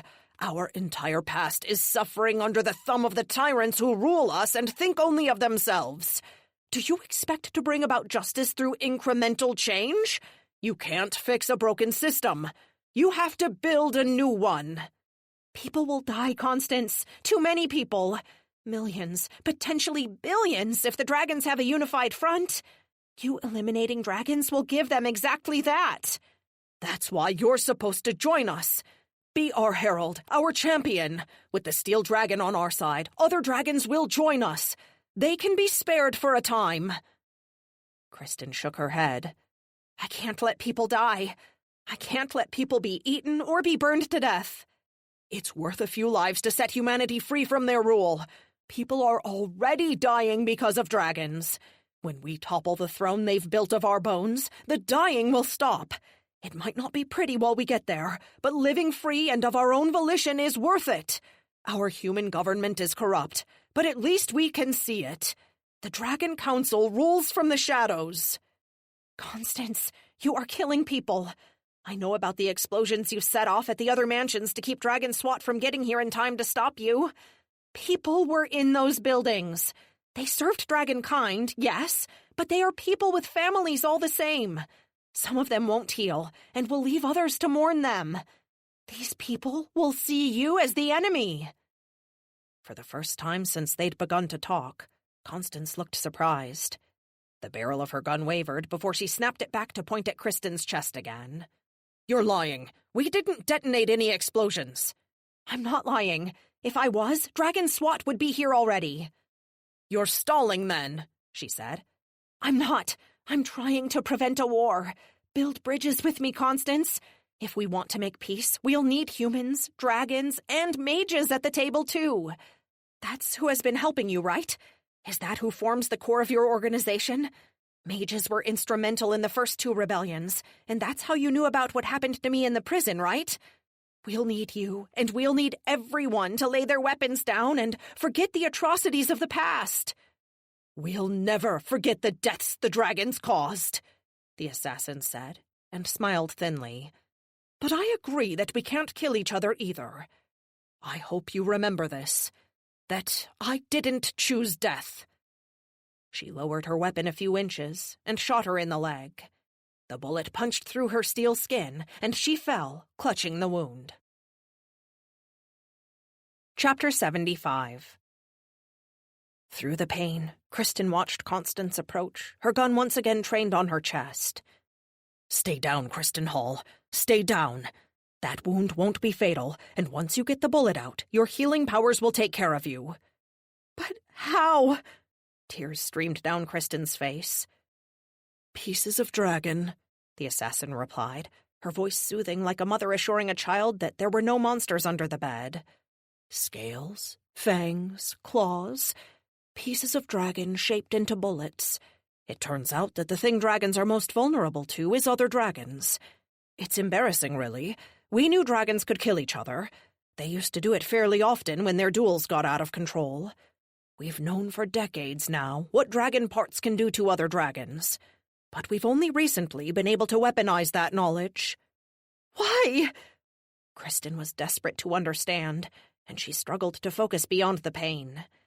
She felt like she'd pursued Constance's shadow for so long. She was desperate to have something tangible. Plus, she was still a cop, one with backup on the way. She wanted to stall the assassin as long as she could. We needed a weapon for the war that was to come. Everything now is merely setting the table and arranging the pieces. We can't have dragons for people to flock to, not if they're to see the shackles about their ankles, even if some of those shackles are made of silk. Kristen clutched her leg. It hurt considerably, but there wasn't enough blood for the wound to be arterial. That meant she wouldn't bleed out. She battled the intense, excruciating pain, but she wasn't fighting for her life. That meant she had to keep Constance there as long as she could. Drew and his team could apprehend the woman, or, if that failed, eliminate her. One shot from Butters might be able to do it, although she found herself hoping that, if they did shoot her, they didn't shoot to kill. Even if she had actually shot her, she had spared her life. Can't you see that a war between dragons and humans will end with the slaughter of millions? And that's if it goes our way. It could be billions if the dragons are truly enraged. There is a price to freedom. We have suffered under their yoke for 10,000 years. How many people have died with nothing to hope for but that their masters don't treat their children as cruelly as they treated them? Help us make this dream a reality. You won't be able to rule. We want an end to dragon rulers. But you can serve alongside us and serve with honor." "Fat chance," she said under her breath. Exactly as she'd hoped, the woman leaned in to hear her better. She kicked out with her good leg and knocked the pistol from her hand. The assassin cursed and attempted to retrieve the weapon, but again, she had hoped for this to happen. She pushed herself to her feet, used most of her mental energy to tell her leg to stop complaining about the excruciating pain, and drew on a burst of dragon speed as she bulldozed into her adversary's back. Constance reacted like a Tasmanian devil caught in a cage. She struck out with what felt like a dozen blows in as many seconds. A punch caught Kristen in the face, and the assassin chopped at her throat with the hard line of her hand. She kicked her in the crotch and even jammed a finger into the bullet hole in her leg. Kristen wasn't able to fight back, as her leg hurt too much to put weight on it. Even the brief burst of speed had made the pain worse. But that wasn't her plan anyway. When she'd tackled the assassin, she hadn't knocked her to the ground. Instead, she'd wrapped her arms around the woman's shoulder and locked her two hands into a grip that was literally as strong as steel. Her opponent punched and kicked and raged against her, and she made no effort to stop her. After all, her body was made of steel, and Constance would simply tire herself. She could hardly feel the blows through her metal skin, or beyond the insane pain in her leg. The assassin shouldn't have led with such a painful injury. After a frantic minute, she executed the next part of her plan and raised her wounded leg off the ground. Immediately, the woman sagged under the weight. She tried to shove her off, but she wouldn't allow it. Instead, she pushed off the ground with her good leg and put even more weight onto her. That was finally enough to do it. The killer fell, and she landed on top of her and pinned her legs. As cruel as it was, she'd hoped that one of them would break, but it didn't happen that way. Instead, Constance struggled to pull free as she tried to remain on top of her. Wing beats in the sky preceded the massive shadow of a dragon that eclipsed the sun like an enormous, solid cloud. It descended, and the grounds of the mansion swirled with dust. When it landed behind Kristen, she made no effort to see which of her teammates had arrived. "It's over, Constance. If you try to run, they'll blast you with fire." She was sure to say this loud enough for Dragon SWAT to hear. "It's not how I want you to go, so surrender." But the voice that spoke next was not anyone on Dragon SWAT. "I found you, at last." It was Obscura. The shadow dragon was free. She'd pulverized Lumos, and now she had arrived to finish what her goons had started in prison. "I've fantasized about this moment so often. There are many ways to kill you with the oath I have strengthening me, but I like your suggestion best of all. There is something very special about the idea of melting Kristen steel." Chapter 76. "I told you! My name is Hall!" Kristen roared at Obscura, rolled off of Constance, and transformed into her dragon form. The shadow dragon, true to her promise, opened her throat and unleashed an inferno that threatened to envelop her entire body, it was so large. She didn't have time to dodge, not with her injured leg that still ached even in this body. Instead, she fought fire with fire. When the blast of flame surged toward her, she unleashed her own. The two jets of flame collided with a roar like a freight train filled with welding torches careening toward each other.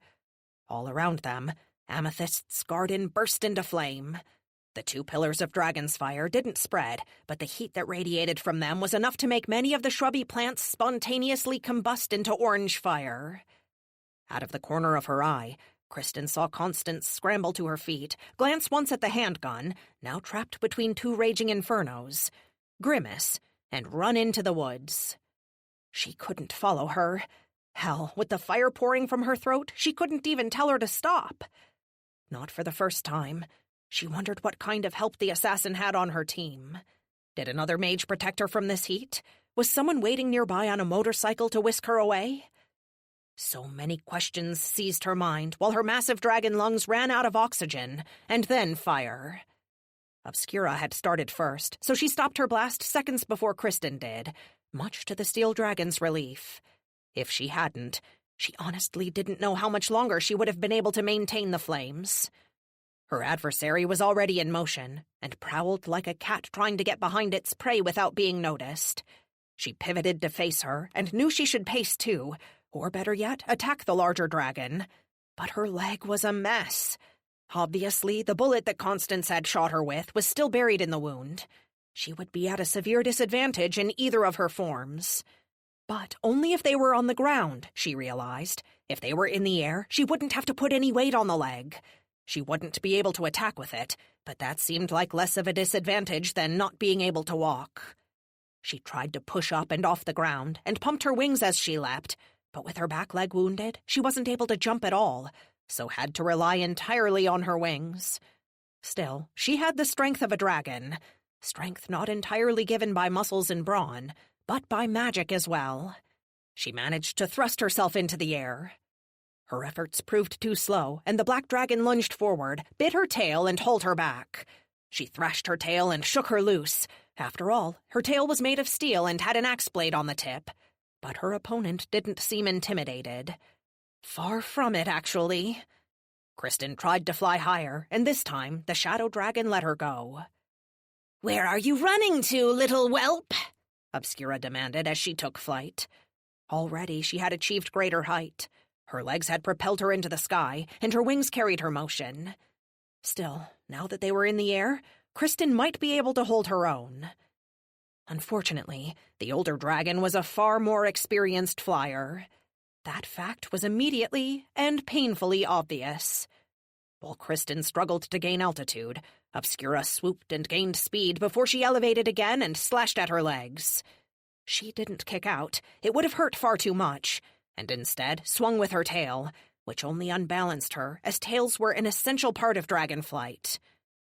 "The little steel bitch is wounded," Obscura said as she dodged Kristen's tail. Damn it, she cursed silently. This was a bad plan. Her adversary was a good enough flyer to be able to diagnose her injuries in flight. But was landing the smart choice?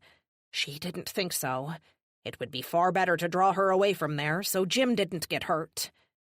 Kristen tried to flee, and for a moment it seemed Obscura would let her. But the hope was short-lived, and she sensed the dragon above her growing closer. Claws struck and ripped her wings. She could still fly, but it was more difficult, like swimming with your shoes on. She tried to fly lower, and the shadow dragon followed, and even went so far as to put her back feet on her without her claws. Rather than dig her talons into her back, she simply shoved her into Sky Jewel's mansion and used her face to break brick and roof tiles. She tried to get her feet under her and run along the roof, but again her back legs screamed in pain, so she took flight. Her adversary seemed to have expected this, as she caught her in her massive talons. It wasn't exactly a death grip, as she wasn't so big that she could force her to the ground, but she stabbed her and squeezed so Kristen didn't dare do anything, lest the talons puncture her organs. Obscura guided her into the iron fence that surrounded the estate, and used her skull to destroy metal. The steel dragon found that iron was indeed a formidable substance, and it hurt like hell when she hit it. Airborne no longer, she tried a different tactic. She whipped her tail in an attempt to catch her opponent with the side that was the axe blade. The black dragon dodged, but at least she looked wary. Kristen hissed at her and struck out with her tail again, but Obscura fought back with her own tail. It lacked an axe blade, but it was longer, and the older dragon seemed more adept at using it, like she was with so many dragon abilities. She was able to parry her strikes, such was her level of control. The steel dragon tried to strike again and again, but her adversary knocked the blade away effortlessly and pounded her spiked tail into the base of Kristen's near the wounded leg. The force of the blow was such that one of the spikes actually pierced her steel skin. She screamed and pulled away, stumbled back on her 3 good legs, and used her shredded wings to aid her retreat. Obscura didn't push her offensive, however, and only laughed. "Ha! Oh, little steel bitch, how foolish you are. Do you know tail dueling was quite popular in Europe in the 12th century? It's been some time since I practiced, but one doesn't simply forget these things." "Don't you see you're being manipulated?" she asked, hoping to distract her and earn herself a few seconds. "Yes, by you. And poorly. Honestly, do you expect to distract me? The black dragon pounced, and for a moment, Kristen was back in the sewer tunnels where she'd fought Shadowstorm. He, too, had been a massive dragon who was able to move faster than his bulk should have allowed. The memory was shattered as she rolled through a burning bush of rosemary. There'd been no organic matter in her battle with Shadowstorm, only hot steam and brick walls. You cannot beat me in flight, steel bitch, nor with flame or tail. You are strong, yes, but you lack the technique I have acquired over millennia. Then we fight. She lunged forward and tried to snap her jaws around her opponent's throat. Obscura rolled and caught her with her front legs. She sank her claws into her shoulders while she kicked her in the gut with her back legs. In the frantic tussle, she felt like a bird trapped by a large, malevolent cat. The shadow dragon threw her aside, and once again she tried to take to the air. Her adversary flew above her in an instant, crashed into her back, and sank her teeth into the back of her neck. Her massive weight forced her to the ground, while she once more shredded her wings with her claws. She was a ruthless fighter, and no doubt enjoyed her barbarism. Kristen impacted with a greenhouse tucked around the side of the building. The glass and metal frame shattered under her bulk, but did nothing to her steel skin. What hurt was not the collision, but the massive dragon biting at the back of her neck and trying to shred her wings with her tail. She swung her tail, and Obscura released her. In the wreckage of the greenhouse, she pushed painfully to her feet.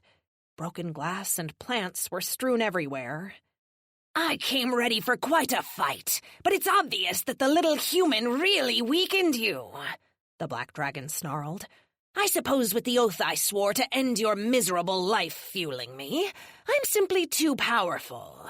I had expected a real battle, but I'll lower my expectations. If you can draw my blood, I'll pull off.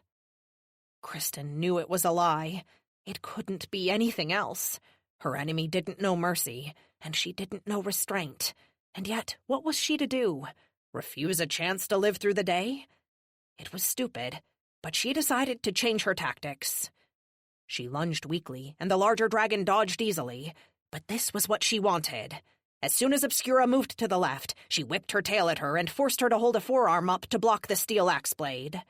She hissed when it sliced into her flesh. You're bleeding, you old bitch, she said. She knew she should have said something more clever than simple profanity, or that she should have tried to call upon her honor or sense of history or something. But that wasn't who she was. The challenge had been thrown at her, and she'd risen to it. She'd dishonored her foe, at the very least, and ended the fight at the very best.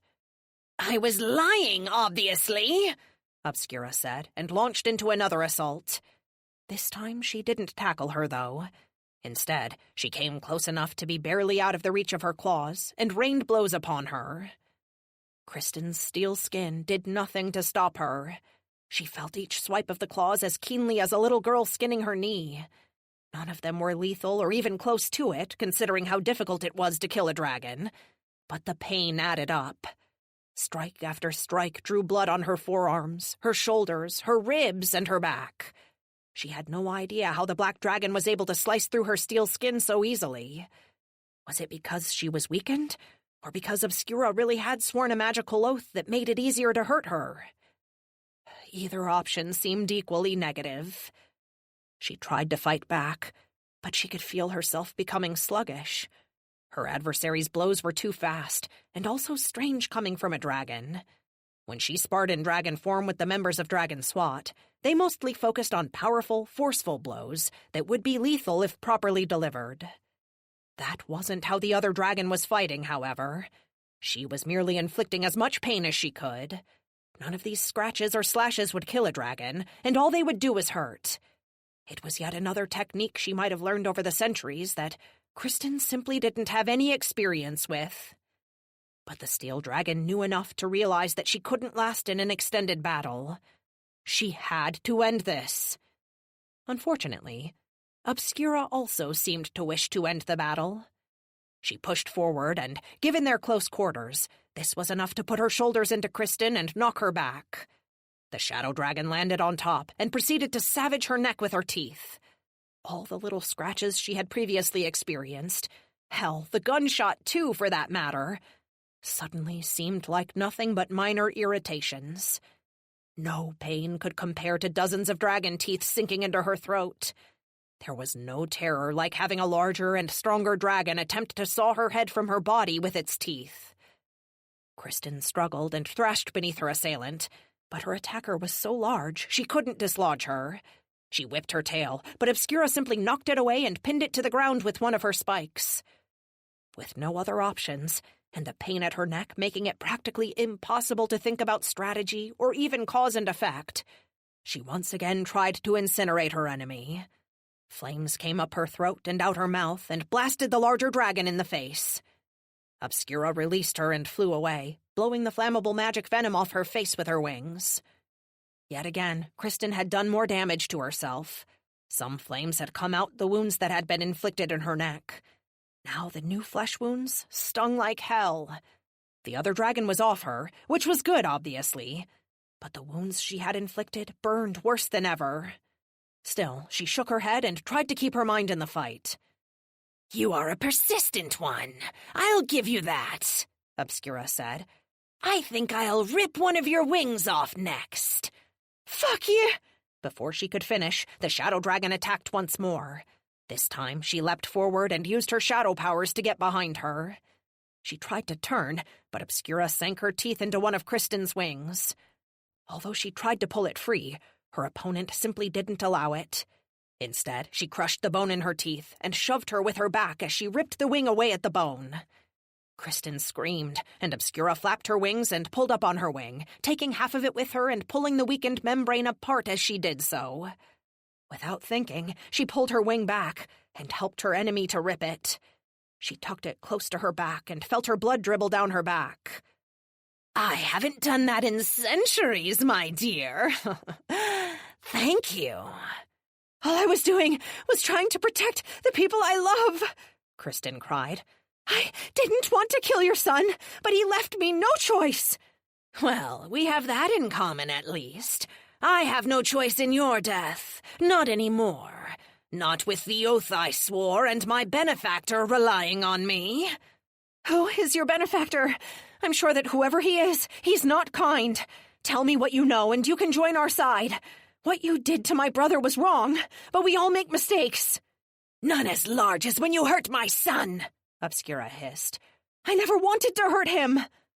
The black dragon smiled cruelly. "We're different in that regard. I very much want to hurt you." She lunged again.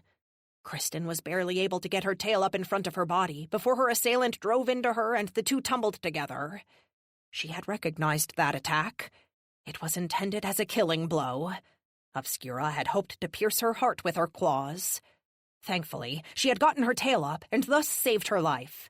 Defense against killing blows was something she had practiced. They rolled until they collided with the side of the mansion. The black dragon came out on top and used the position to rake her claws across Kristen's face. Compared to everything else she had done to her, being scratched in the face was negligible. She tried to fight, scratching and clawing at Obscura as the dragon's heavier weight once more rested on her chest. "Did you know that even a dragon's eye can regrow?" Obscura said, and thrust her clawed thumb into her eye socket. Again, for what felt like the 100th time in this fight, Kristen knew a definition of pain she'd never before experienced. That half of her vision simply winked out as the pain intensified made that sensation even more horrible. Her enemy punched her in the gut before she slid off her. She pushed to her feet once more. It was a struggle, but she would not go down. It wasn't her life on the line, after all, but the fate of her family, her friends, and perhaps mankind itself. If Obscura killed her, who would stand against her? Lumos hadn't been able to. She might have if she hadn't been injured, but who else could even hope to? Stonequest, if he had his team with him. But what if her benefactor had more dragons under his influence? If she couldn't stop her now, war could erupt. She couldn't stay down, and definitely couldn't die. Not today. Grimly, she faced Obscura once more. "I think we must sever your tail, and then we can finish this, yes?" She spoke as if addressing a child about the missing components of an arts and crafts project. You know, if you beat me, your oath will fail you, and when Dragon SWAT arrives, they'll finish you off. Finish me off? Obscura laughed loudly at that. Finishing me off implies that I'm injured. I'm not, my dear. The only reason you're still alive is because it's entertaining to break your body one piece at a time before I finish you. That won't happen! It hasn't happened yet. But like I said, your tail still functions. Even though she knew exactly what the Shadow Dragon would do, she couldn't stop it from happening. The huge dragon surged at her, and she tried to keep her body between the larger, more experienced fighter and her tail. Obscura moved left, and she mirrored her, then right, and she followed. Then she whipped her across the face with her spiked tail with enough force to make Kristen's neck pop. She'd also struck her on the side of her face with the wounded eye, so to say the pain was blinding was actually accurate. Cold, cold dread clutched her heart when she felt her adversary take hold of her tail. She tried to shove her off, but, of course, that was impossible with her injured leg. Desperate, she flapped her wings, and the bloody stump of the one that had been brutalized struck her enemy with a wet sound. At least it didn't hurt. She now experienced pain in too many other places to notice the bloody stump of a wing. She did feel Obscura drive her claws into her tail, however. One on either side, about halfway down. In the next moment, her back legs were on Kristen's back, and she couldn't even fight. She felt like a professional wrestler locked in one of their ridiculous holds. All she could do was move with her attacker's movements to stop what pain she could, even though she knew even more was soon to arrive. The black dragon pushed on her back as she yanked viciously on her tail. Truly, the pain was less than many of the injuries she had already suffered, but the sensation was sickening. She felt the bones dislocate from each other one by one as Obscura yanked again and again. Finally, the larger dragon released her clawed hold and flew up and away to land across the burning garden from her. Kristen stood slowly. Her tail was dead weight. It was completely limp beyond the point that had been injured. The only feeling came when she moved forward.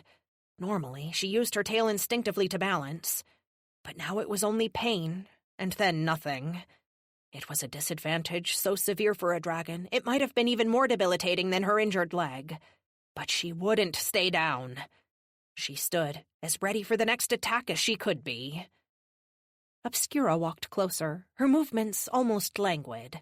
She was obviously enjoying this. Dragons might have believed humans were less than them, but in this fight, she was happy to play the animal. "I won't quit!" Kristen snarled, although it sounded more like a choked plea. Even she could hear her strength failing her. "I don't want you to quit, you silly little girl. I want you to die." The shadow dragon didn't even have to move fast to take her. She simply snapped, bit her shoulder, and twisted until the pain overcame her failing strength. Kristen rolled over, on her back now. Obscura released her, and instead thrust a claw into the fresh wound. She writhed, but she couldn't escape. Her enemy moved to stand over her. "It is a complete and utter moral failure that you have been so brainwashed by humans. But, in your last moments of life, I do find myself thinking of the silly apes and their petty traditions. Tell me, do you have any last words?" Chapter 77. Kristen wanted to spit in Obscura's face. She wanted to curse her name and tell her that she would be avenged. But the pain was too much. The shadow dragon had her pinned, and one clawed hand drove into her shoulder. It took most of her strength to stay conscious. Instead of saying anything, her head lolled to the side. Anything was better than having to face this beast who had haunted mankind since before history. Her gaze came to rest on a small black object. A gun! Her almost unconscious mind registered the weapon with surprise. What was a gun doing hiding in a pile of ash under a burned bush? Clarity seeped in and reminded her that it was Constance's gun, the weapon that had shot her in the leg and doomed her to lose this fight and her life. More importantly, It had been loaded with bullets that could hurt dragons. Too bad it was empty. Except it wasn't. She suddenly realized that it couldn't be. The assassin had shot her in the leg because she intended to go inside to kill Amethyst Sky Jewel. That meant there had to be at least one more bullet inside capable of killing a dragon. Unfortunately, she couldn't use it, as it was beyond the reach of her claws. Maybe her tail could have pulled the weapon closer, but that was nothing more than a broken mass of flesh and dislocated bones. "This is disappointing," Obscura purred. "I had hoped you would make some petty remark about hope or justice, or maybe for you to simply shit yourself. But I see now that I pulverized you too completely for you to even understand this moment. Truly, you are a pathetic excuse for a dragon." That was when she remembered that she wasn't a dragon, or only a dragon anyway. She was one who knew what it was like to be a human. She'd grown up playing with human kids and sharing human meals. Like them, she'd grown up afraid of the sky, as so many human children were, always watching past their parents' reassurances and wondering if the dragons would turn on them and burn the whole world down. She'd played humans and dragons as a kid. One would be the dragon and chase the others until they could find somewhere they could hide, somewhere small to squeeze into and get away. Even as a kid, she had known that being small was the only defense against these fire-breathing terrors of the sky. There she was, facing a dragon larger than she'd ever met before. And once again, it felt like the only option. Kristen would simply have to try to be small. She transformed into her human shape. A cloud of silver glitter briefly exploded from her and collapsed onto her smaller form. Now, instead of Obscura thrusting a claw into her shoulder, she had Kristen caged under her claw. Fortunately, it was an inadequate cage. The dragon was so big that she could slip out between her claws. Her enemy could have killed her then. All it would have taken was one snap of her spiked tail against her head. She knew it, too. When Kristen escaped, the ancient dragon merely laughed. "Ha ha ha ha! Truly you understand your place. Perhaps Steel Runt is a better name for you than bitch. I hate dogs, but even I know a good bitch should have plenty of fight in her." Kristen ignored her as best she could. She moved doggedly toward the gun that Constance had dropped. Her leg burned. She still couldn't see out of one of her eyes, and it was hard to breathe after the pummeling she'd received. But at least she could no longer feel her broken wings or paralyzed tail. "Your human form will be easier to kill than your dragon one," Obscura said languidly, and again reminded her of a cat toying with a bird. "Maybe there was a time where your steel skin would have protected you from me, but the oath I swore means that time is long past." Kristen was so incredibly close. Her leg screamed in pain, finally done with walking, so she flung herself prone and grasped the pistol. She tried to roll and come up with the gun, but she couldn't get onto her feet. Her injured leg hurt too damn badly. In the time it took her to basically fall over, snatch the gun, and push shakily to one knee, Obscura flew overhead and came to land directly in front of her.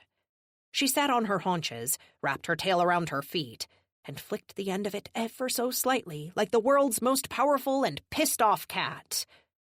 With a deep breath to steady her arm, even that hurt, she raised the pistol to aim at her enemy. "Oh, you stupid little girl. Bullets cannot hurt dragons, especially a bullet fired from that kind of gun. Maybe if you had one of your friends with their high-caliber weapons close by, you could have slowed me. Those big bullets can really sting. But that kind of weapon won't do a thing to me. I'm immune to such petty worries. All dragons are. This is simply more proof that you have wasted any potential you might have had by growing up in one of those human rat nests." "You know what?" Kristen said, her gaze locked on Obscura. "You talk too damn much." She fired the gun at her broad chest at almost point-blank range. It blew a messy hole in the massive dragon. It didn't explode, but rather shredded her hard dragon scales and ripped her flesh to pieces. But even this wasn't enough to kill the ancient dragon. Despite the massive, bloody hole in her chest that spewed blood, rage kept her alive. Obscura roared and lunged at Kristen with her jaws, fire already blossoming in her throat to finish her off if her teeth didn't. She fired the pistol at her open jaws. The bullet went through the shadow dragon's top jaw, and she shrieked in pain. She now had an extra hole behind her nose and before her eyes. If she were to try to eat a human, they could simply step up and stand on her tongue. It was an insane wound, one that might prove deadly. Still, she didn't stop. Kristen didn't hesitate. She shot her once more in the head. That bullet caught her between the eyes, and the top of her head was simply blown away, like Kristen had popped a water balloon filled with blood. Obscura's massive body, now lifeless, collapsed. The dead dragon's wings flapped weakly a few times, her tail twitched for a moment, and all movement ceased, the corpse completely still. Kristen had seen dragons die before, but what happened next would prove to her that there was something to the oath Obscura had sworn. Black tendrils rose from her body, first from her heart, then from her tongue, as if her belief plus the words she'd spoken had been what bound her to her curse. She felt fear then. This was an oath meant for her. Would it peel off Obscura's body and invade hers?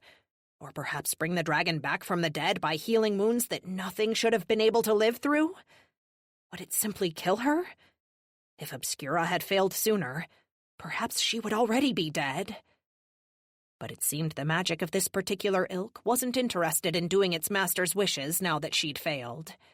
It seeped from Obscura's body, first from her heart and tongue, and then from her eyes and ears, and finally between her claws. The mist coagulated into droplets that became tiny black worms that writhed and pulsated as they turned on the shadowy dragon to devour her skin and her flesh. Soon, nothing was left but bones and a shattered skull that Kristen had already destroyed with her pistol. It was over. Obscura was dead.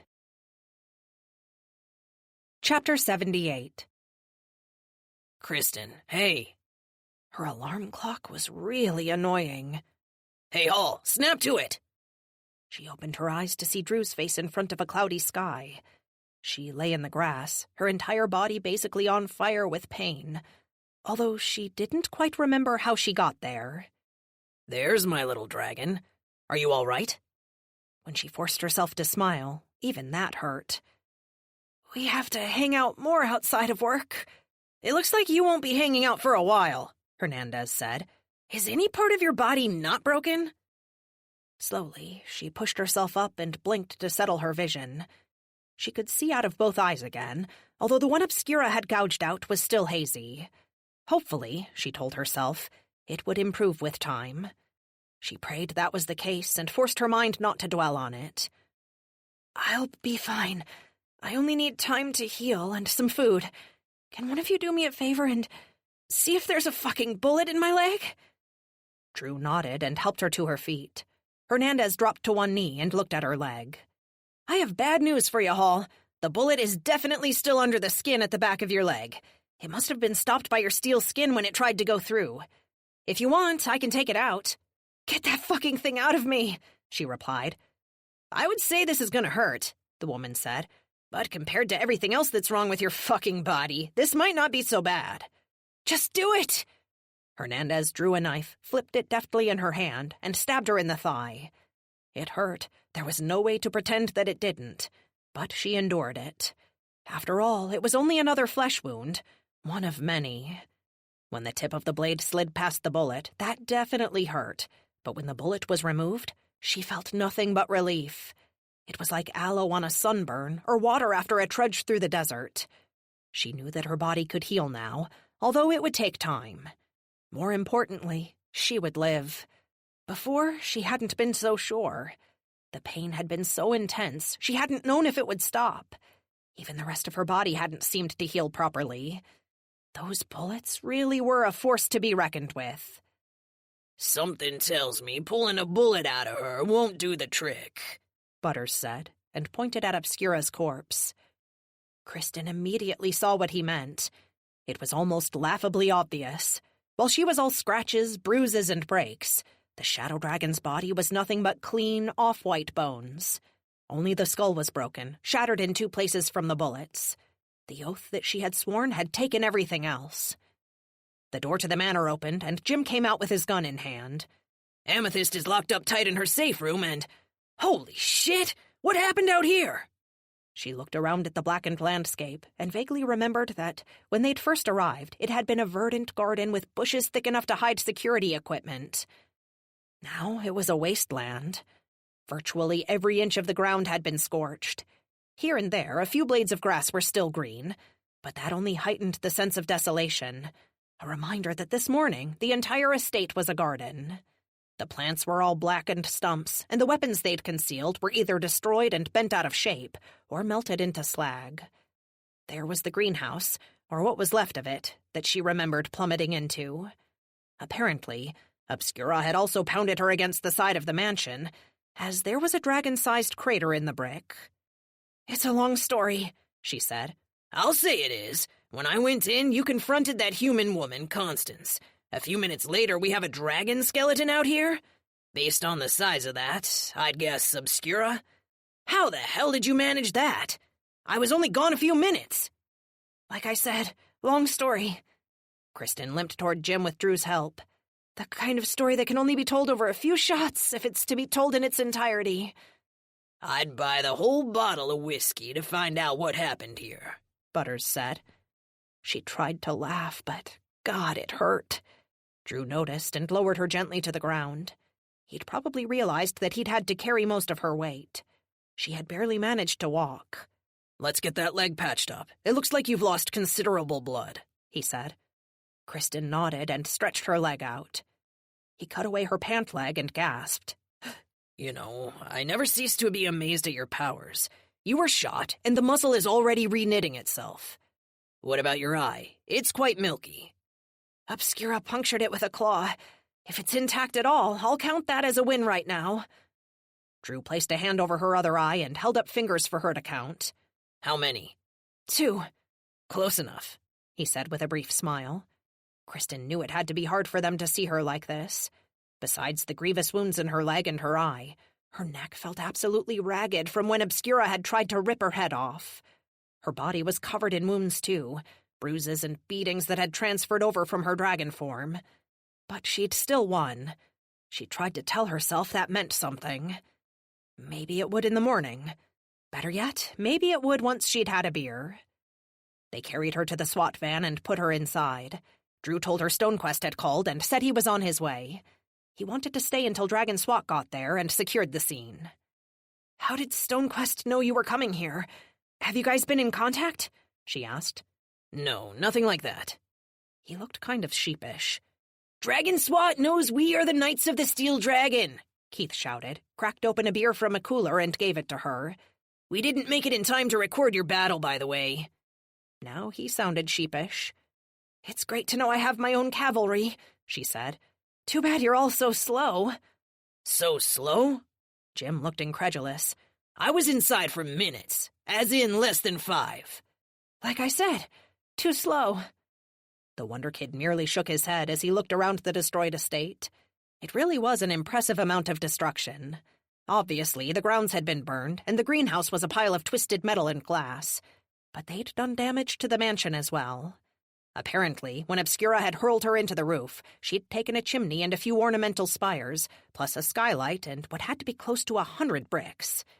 Seeing so much that had all been basically destroyed by using her steel dragon body as a tool was kind of cool. "So, did Obscura show up before you could face Constance, or what?" Jim asked. "I was able to talk to her for a minute," she explained, and sipped the beer with enthusiasm. Good Lord, it tasted good going down her bruised throat. Swallowing actual food would likely be a nightmare, but fortunately, there was beer, ice cream, and milkshakes. She told herself she'd eat nothing but those until she felt like herself again. "And?" he prompted. That brought her back to the present. She had a concussion or 2 as well, she reasoned, because the idea of taking a nap right now sounded really, really good. But not yet. Not now. She had to tell her team what she'd discovered. "They're making bullets out of dragon pieces." She raised the gun which she hadn't yet put down.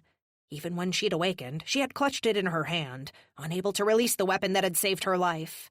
No one had said a thing about it until now, which she found slightly funny, but mostly terrifying. A few scant years ago, she'd been a young woman, a girl, really. She'd known how to handle a gun. Her dad was a cop and father to a beautiful daughter, after all, so it wouldn't do for her not to know how to handle one. But she'd never have considered herself a gun person. Now, keeping her hands on one was like second nature. Kristen checked the pistol and found there were 3 more rounds in the magazine. Each of them was a creamy color like a piece of tooth or claw. She had known that Constance had told the truth. After all, she had been shot in the leg with a bullet that had been able to punch through her steel skin like aluminum foil. Even so, seeing the unspent bullets was another matter. It made it all feel so much more real, and more dangerous and urgent. She didn't like the feeling at all. Instinctively, she turned to look at the bones of Obscura. Would the assassin be able to harvest her bones to make weapons? Probably not. She had said they'd used teeth and claws, but the skeleton had those as well. Was this how a war between humans and dragons would be fought? Dragons would eat humans while humans would harvest dragons? It truly sounded like a nightmare scenario. She knew she wouldn't have to explain it to Stonequest, but suddenly she didn't want to go until she knew exactly what would happen to the dead dragon's body. But why make weapons to kill dragons at all? Jim asked. If they're doing it to rebel against dragons, it seems like an arms race they'll never win. And for some reason, I can't see them trying to arm local communities to protect themselves, what with all the subterfuge and assassinations. This could make dragons turn on humans simply because they won't know what else to do, Kristen said. It's the Dragon Council's nightmare. Now, that's something I don't want to think about. Butters tried to chuckle to break the mood. My bad dreams are all either about falling, my teeth falling out, or showing up to work naked. What kind of nightmares does a dragon have if they can fly, regrow their teeth, and regularly fly around without so much as a Speedo on? War, she said, perhaps too cryptically, as everyone in the van fell silent. Do you care to elaborate on that fucking bombshell? Hernandez asked. I thought they were trying to kill dragons to harvest pieces for their weapons. But now I don't think so. Not after talking to Constance. It's more like they're trying to set the board. They want this war to come, and when it breaks out, they want to have already weakened the dragon side and taken away any players who might fight against them. Apparently, the dragon inside the mansion, Skyjewel, earned her name by eating mages. How do you get Skyjewel from Mage Eater? Keith asked. You really, really don't want to know, Jim said. The techno-mages, or whatever the group of mages call themselves who work with Constance, know their history, and they know who might be able to sway human perception against them. I don't think they'll be easy to fight, Kristen said. But it gets worse. Worse than a secret cabal of mages trying to kill dragons who might actually be helpful to people? What the fuck could be worse than that? Hernandez asked. The dragons ran a DNA test on the bullets they've used to kill the other dragons. They matched me 90%. That's why I went to jail, she said. Right, Jim nodded. But that doesn't make sense. If it was my DNA, it should have been a 100% match. 90% is high, but it's not me. What do you mean? Drew asked. I have a girlfriend whose entire family did one of the DNA tests. Her brother and sister were about 90% the same, Hernandez said. Exactly, Kristen nodded, which means that the dragon whose body they're using is my sibling. Silence descended in the back of the SWAT van as everyone tried to process what that meant to them. To Kristen, it meant she wasn't alone. There might be someone else trapped between two worlds. But it also foreshadowed a hard conflict ahead. She was who she was because of her past, during which she'd been raised by humans and had played with humans. Even now, she thought of herself as a human with dragon powers more than she thought of herself as a dragon. Could there be someone else trapped in the middle like her? Would they feel the same way that she did? What if they'd been raised by dragons? What if they'd been raised by mages? There were other, darker ideas of what their life could be like as well. She had seen numerous science fiction movies, and didn't much want to think about a potential sibling suspended in some horrible goo, kept alive so they could be harvested to make weapons. But she couldn't rule it out either. She simply didn't know. This was what plagued her and kept her from following the conversation taking place in the back of the van. Well, that and a probable concussion. Stonequest arrived before too long and took her statement. She explained everything exactly as it had happened. Drew corroborated the part with Constance, namely the part where a human had shot a dragon with a handgun and almost killed her with a single shot, although Stonequest didn't look too pleased about it. She didn't blame him. After all, she had put more hard evidence in his hands that could be used to start an interspecies war, the likes of which had never been seen. Before, humans had used pixies and magic. They still had magic. Only now, they also had fighter jets, tactical drones, and even nuclear bombs. "Why Amethyst?" he asked her. "Because you were right. This isn't a grudge against dragons, and it's not about eliminating a few bad players. They're after war. And the only person it's personal for is me." "Why you?" "Because they're making the bullets with the body of my sibling." She could tell from Stonequest's expression that he'd already come to the same conclusion. She hated him for a second, hated how he could be so rock-hard resistant to any real emotions. Briefly, she wondered if he was called Stonequest because of that, and not his marble-like appearance when he was in his dragon form. She wouldn't be surprised. He assured them that they had the site locked down and were speaking to Amethyst. Then he thanked her for her service and told her he'd call her the next day, but to not come for a few days unless she wanted to be chained to a desk. Even dragons needed time to heal. Kristen didn't need to be told twice. She had to heal, because she knew Constance definitely wouldn't sit around given her ambitious agenda. Still, she had the night at least. She motioned to her old human SWAT team to all load up in the van. They, bastards one and all, looked at Drew to confirm the order. He nodded, and they obeyed. Kristen loved them all, stupid, foolish humans that they were. They'd come all the way out there to help her, but still behaved like Drew was in charge. And he really was, which was good. He had more experience than she did, and was better at managing people and not, running into things half-cocked, she supposed she could say. Still, everyone piled into the back of the vehicle and let her take the front seat. "So what do we do next?" Drew asked. "I want to find them. My sibling and the people using them.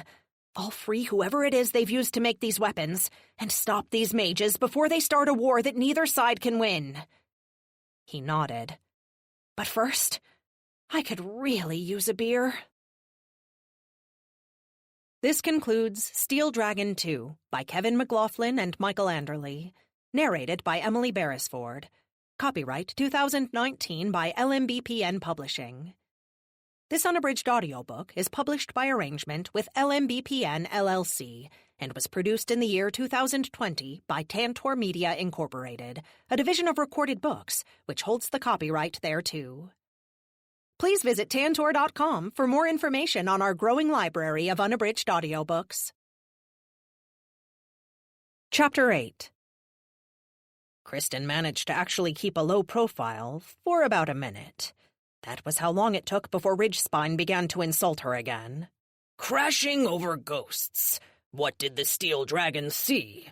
A spark from her own tail?" "At least I saw something in the last 80 years. You look like you came out of a history book. Did you know these things flying around aren't birds, but robots? Do you know what a robot is, Sergeant?" The color on his face bloomed into a shade of red normally only seen on flowers in the spring. It was almost worth it to see him so furious. "You impetuous, bullheaded brat! Do you think that because the rags they call newspapers in Detroit write about you catching a few humans, you have what it takes to be on Dragon SWAT?" "I don't think. I know I have what it takes," she retorted swiftly. "I have news for you. Right now, I am Dragon SWAT. If I pull a few strings, you'll be out of the service faster than you can transform into a dragon." Ridgespine's color hadn't abated at all. "Are you threatening me?" "That you even question if being ostracized from the dragon community is a threat proves you're not one of us. You have backward priorities and no patience. Actually, firing you would probably give you too damn much satisfaction. You want to leave? Then quit. but you probably don't even have the stones for that. Kristen clenched her jaw and bit off her acerbic words. Moments before, when talking to Stonequest, quitting had seemed like a logical move. Now, when Ridgespine said it, she was offended by the idea. "I won't quit, not after what happened here today." He nodded, and she cursed silently when she realized that was what he'd wanted her to say. Damn it, she hated being played. He knew he'd won, too. She could sense it in his aura. "If you don't quit, you keep working for me. Apparently, guard duty was too much. You couldn't handle any time in the paper dungeon. That means I'll have to get creative with your assignments from here on out. You know, there's a team working on cleaning up the trash around that incinerator you and your team destroyed. Maybe you can join them. A little manual labor might do you good and give you an opportunity to see the damage that rushing in without a damn thought in your head causes." If I hadn't rushed in, Shadowstorm would still be out there. "Shadowstorm's in the past, Lady Steele. What you need to worry about is your future. I have enough assignments to keep you from seeing daylight for the next 5 years. I hope you're ready for that." Something shifted in the air. Kristen felt it like the breeze changing direction or the sun coming out from behind a cloud. She turned to see an old dragon exit the mansion in human form. All the officers paused to look at him, and in that moment, he transformed. A whirlwind kicked up around him and enveloped him in snow, but as quickly as the wind appeared, the whirlwind ignited. Instead of a man, there was now a flaming tornado in the middle of the courtyard. It expanded beyond human size, then a horse, a moose, and even a small elephant. Finally, the wind dissipated, and a dragon stood in the place of the old man. He had tarnished golden scales that changed color as he walked and shifted between the oranges and yellows of a fire. The membrane of his wings was more wrinkled than she could believe, and an extremely long mustache flipped, despite there not being much of a breeze. An aura poured off the golden dragon, too. It was powerful and thick, with notes of ancient pride, but also paranoia and something like being impressed. He raised a claw and gestured for Ridgespine to approach him. Kristen could feel the desire come from the dragon as much as she saw the gesture. His aura was incredibly strong. She wondered if he could use it to affect her despite being a dragon. The sergeant swallowed hard when he was singled out by the dragon. He straightened his already ramrod posture and sent Kristen a glare. "Whatever flack I get, the shit rolls downhill to you." With that, he strode toward the ancient dragon. No one approached while he spoke to the dragon, so she didn't know what to do except watch. From the aura, the conversation seemed to be going all right. She didn't sense the paranoid part of it grow, which she thought was a good thing, and she didn't sense any anger, which was a huge comfort. She tried to feel Ridgespine's aura, but all she sensed was fear, which she didn't think could be right. Aside from that, she couldn't sense much else, as the golden dragon's aura was simply too strong. The effort was like trying to look at the planet Mercury during the day. It was too close to the sun to make it out. After a minute, the golden dragon looked directly at Kristen, and slowly, almost glacially, a smile spread on his face. She felt a stab of joy at the smile. The way his golden, slitted eyes sparkled was enchanting. She wondered if the feeling came from his aura, but even if it did, that was a good sign, right? If he tried to make her feel good, that meant he wasn't as furious as her boss had said. At least, that's what she told herself. Ridgespine nodded once more to the dragon before he returned to her. He looked like he'd swallowed a lemon. "Lady Steele?" he said between clenched teeth. "Yes, sir," she said sweetly. "It appears that Sir Windfire is quite pleased with your diligence." "That's Windfire, the dragon who owns this place?" Rage flashed across the sergeant's face, no doubt directed at her arrogance, but it vanished in a moment like a school of fish swallowed by a whale. "Yes, that is Windfire. He wanted me to tell you that he doesn't care that his grounds are completely ruined, and will have all that repaired." "Yeah, can't Time Flash do something about that with her mages?" Ridgespine ground his teeth, looked away, then looked at her again. "Time Flash's abilities only work on objects. Plants are not objects." "Oh, Kristen smiled, happy to play the oblivious new recruit, given how furious it seemed to make him. So he has magic plant growers or something? These grounds are maintained by pedestrian means and have been for over a century. So no, there are no magic plant growers. Windfire has been, let's say, unforgiving in the past about his grounds. His enthusiasm to have you working security here should be taken as quite an honor. Ridgespine ground the last words out with the same level of effort she imagined it would take to crush granite with one's teeth. He wants me to keep working the job? Kristen was equal parts incredulous and delighted. Everyone had seemed so angry. Even Stonequest hadn't been happy about what happened, and now Windfire himself wanted her to stay. She grinned. This was like getting promoted over one's boss. Yes, he wants you here. So this will be your detail for the time being. And Lady Steele, don't mess this up. I have no idea why he's not angry about this, but he's not, so I see no reason to punish you. You mean because you're not being punished? The growl came unbidden from Ridgespine's throat before he spoke. It's good that you recognize our fates are now linked. If you screw this up, it reflects on me. That will make me sad, so I will make you sad. Is that clear? Crystal, sir. And if I protect Windfire, it was your brilliant idea to keep me here. Something like that. He shook his head almost imperceptibly. But don't wreck the grounds chasing any more ghosts. Do you understand? Sir, it wasn't a ghost. There was an intruder here. Fine. Keep your hypothesis. But don't get Windfire all worked up about it. We are stretched thin enough as it is. I can't afford to send a dragon out here with actual experience. Kristen decided not to mention Jasper. He'd said he'd come out as a favor to Windfire anyway, so he probably wasn't under Ridgespine's thumb like she was. Honestly, she didn't want to anger the sergeant any further.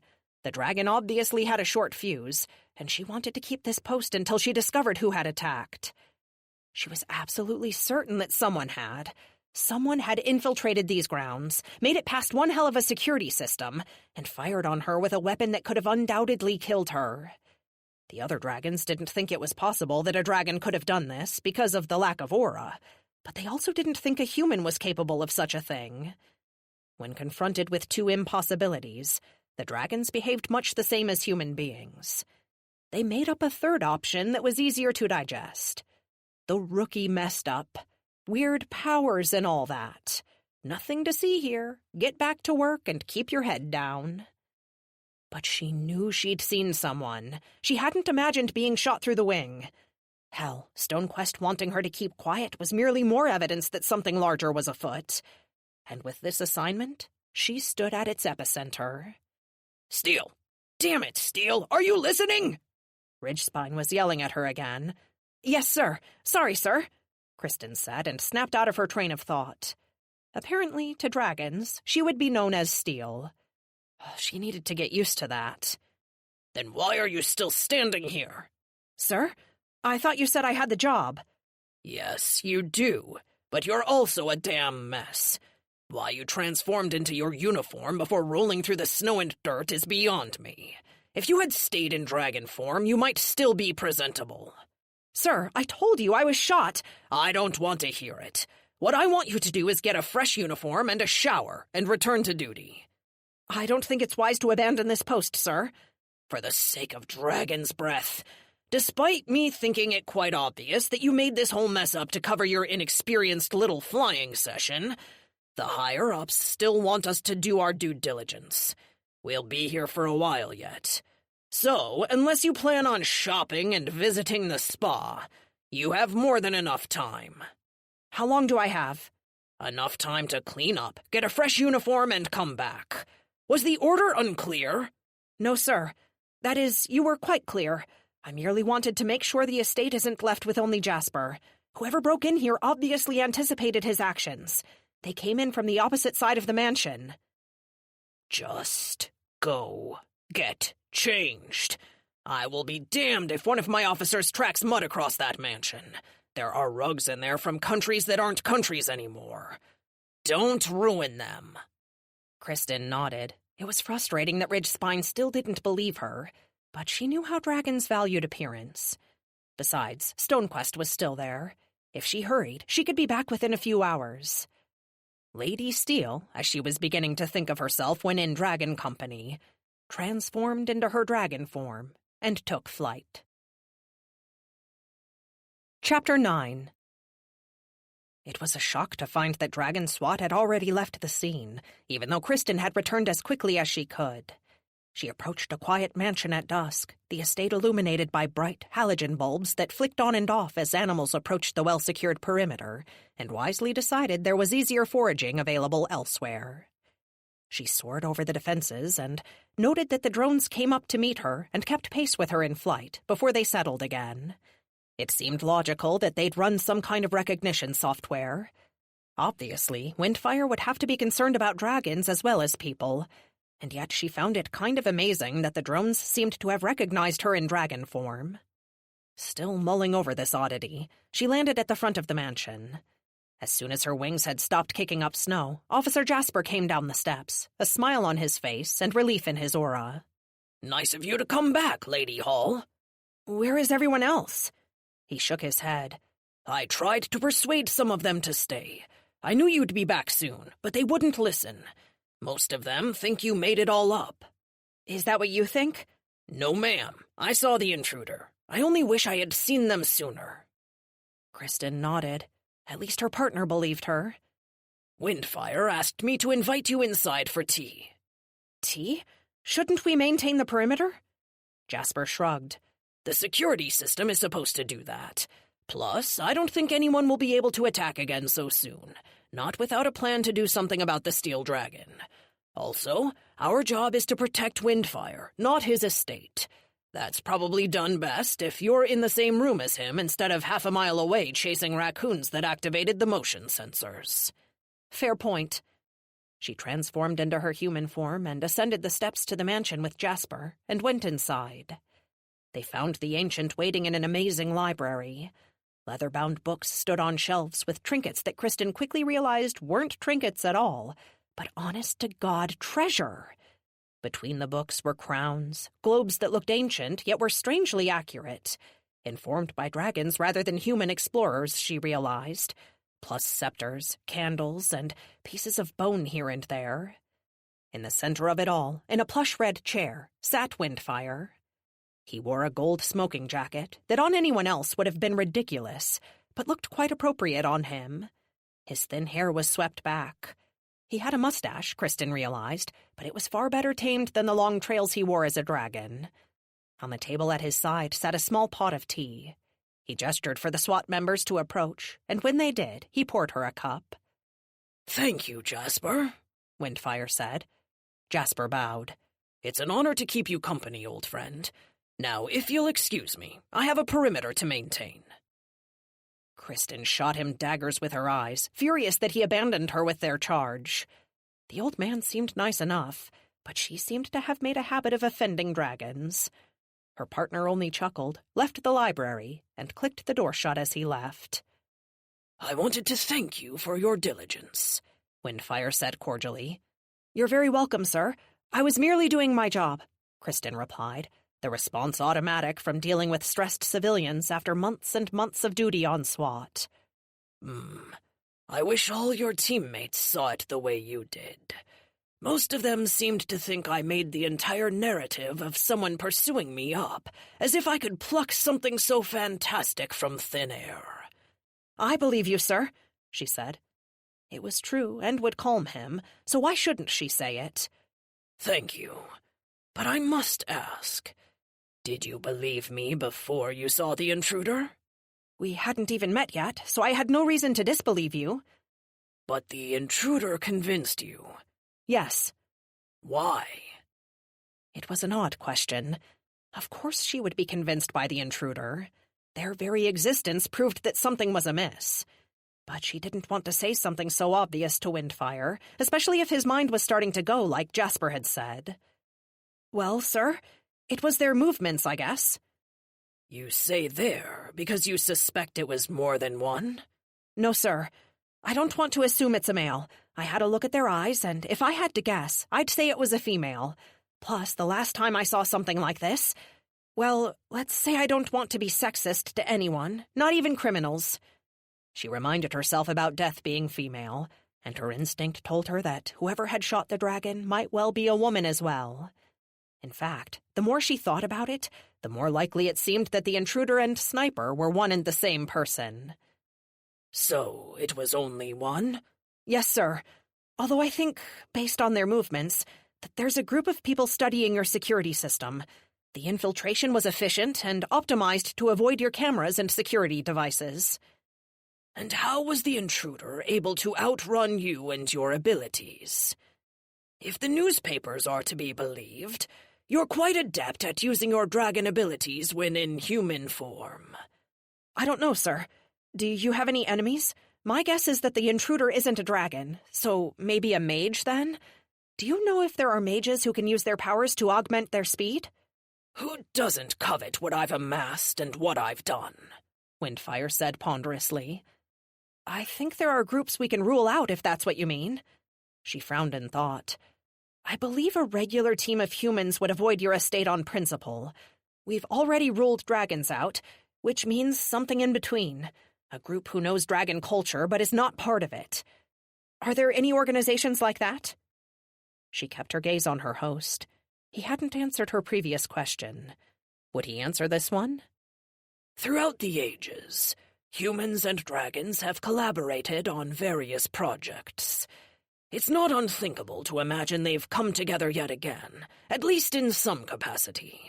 Or perhaps those humans who once worked for dragons have grown to resent their shared past. Is that what you think? That these are former dragon operatives who have gone rogue? Kristen hoped to nail down exactly what Windfire thought. She was already beginning to suspect there was indeed more to this ancient dragon than senility and paranoia.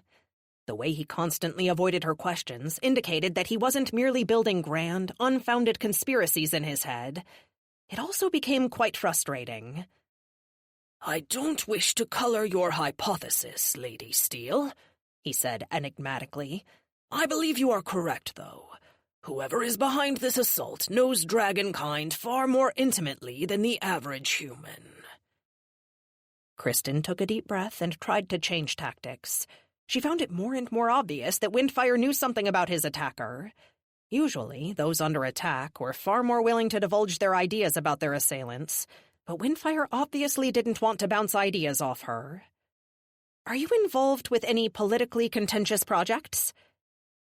He paused at that, and the faintest of smiles appeared beneath his mustache. Politically contentious? How? Well, you've been around for a long time. I'm sure you've seen all kinds of political factions. Different members rise and fall on the Dragon Council, and that can't always go smoothly. You must have lived through the 2 rebellions as well. Indeed. So, do you think this could be politically motivated? Is it possible someone resents the power you wield or opposes the networks you are a part of? I believe everything is politically motivated, Windfire said. It was another crap answer, but she decided to count that as a, yes, Lady Steele, I do indeed believe that this attack was about power and not wealth. She decided to press the point. What are your political beliefs? We've only just met. I've known dragons for centuries and never discussed political beliefs with them. What next? Will you ask me my net worth? He chuckled. It was a human joke, based on human social cues. Quite obviously, he was trying to lead her astray again. Kristen wouldn't have it. Still, neither one of us believe that someone got through all this security simply to stuff their pockets, she gestured around the room, with all this. If it is a politically motivated assault, it would be helpful if I knew your political beliefs, as it might assist me to determine the motives of the attacker. The thought is that we can assume they feel differently than you do. I suppose there's a certain logic to that. Where shall I begin? Would you like to discuss gun rights, or shall we dive into the Electoral College's effect on the vote in America? The twinkle in Windfire's eye said he could do this all night. It was definitely time to cut to the chase. I was thinking more about human-dragon relations. That caught him off guard, but only for a moment.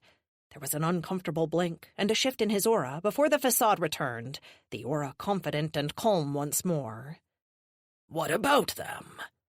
Well, how do you feel about people? They are useful beings and deserve to have a place on this earth. Kristen nodded. That's fairly basic, though, right? Even Shadowstorm believed humans were useful and had a place. As slaves serving dragonkind. Windfire shook his head. He didn't look displeased. He was far too controlled for that. But she had a feeling she'd struck some kind of nerve. You are brash like them, aren't you? He said with a smile. Like who? She asked. Humans, of course, he said, as if it were obvious. So you admit there are differences between human and dragon culture? Of course there are differences. I have lived for thousands of years.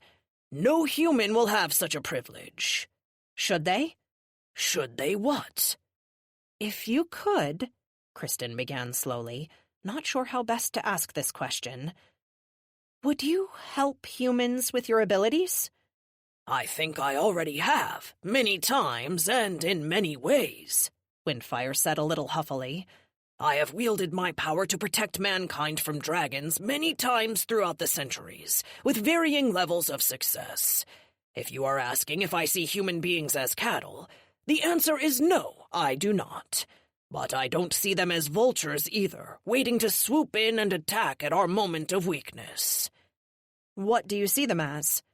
Some dragons see them as predators or parasites, hungry masses waiting to attack us as soon as an opportunity presents itself. Once again, he attempted to change the subject. She had won a tiny but honest response. Maybe she could win another. I don't care what other dragons think. I want to know how you see humans. If one did this, your viewpoint of us might be vitally important.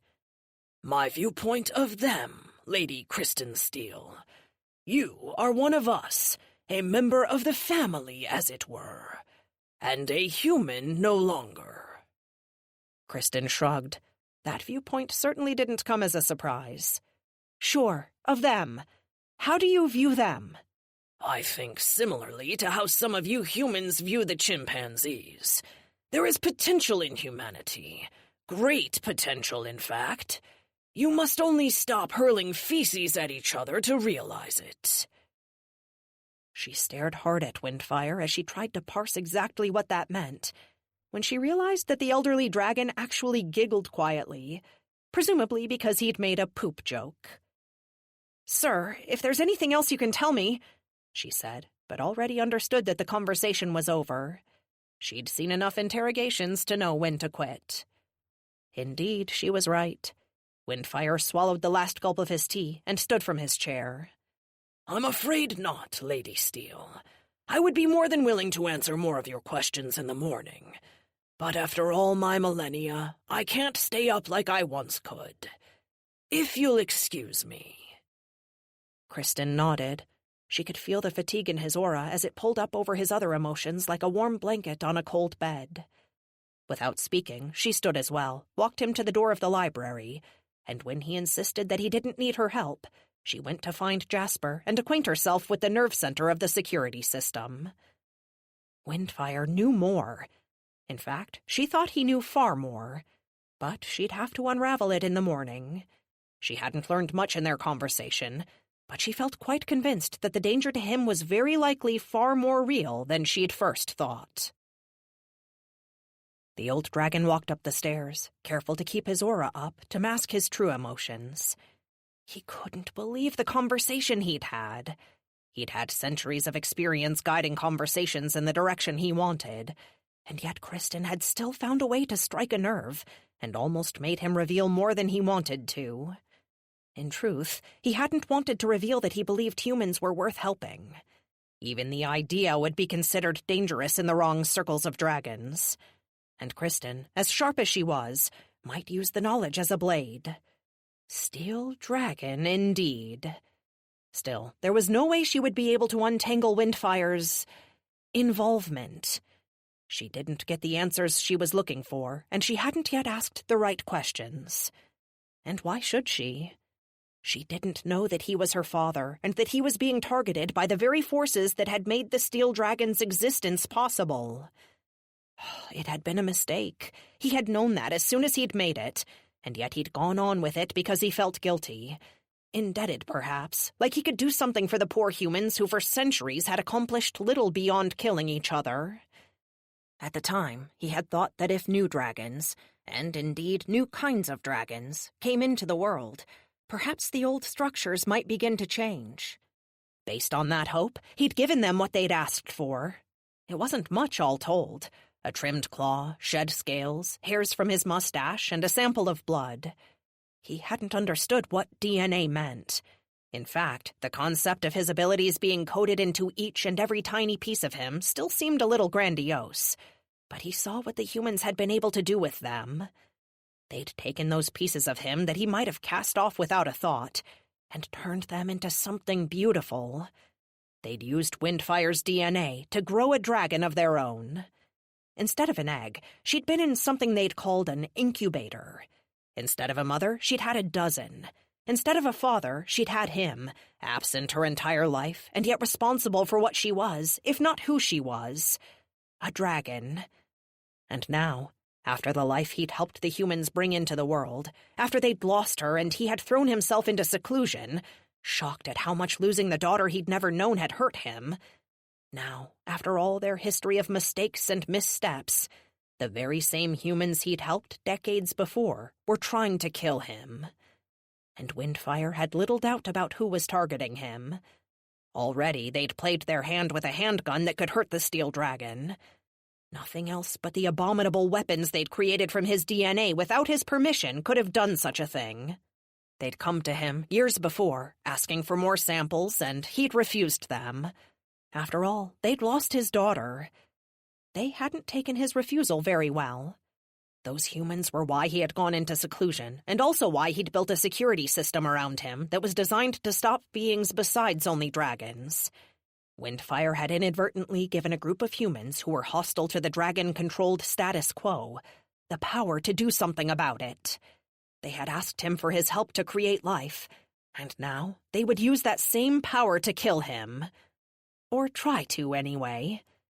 Windfire believed that the steel dragon could protect him. He hadn't wanted her involved because he hadn't wanted her to become a target. But fate had stepped in. Either way, they were destined to work together and help change the world of dragons and humans. Or they would die,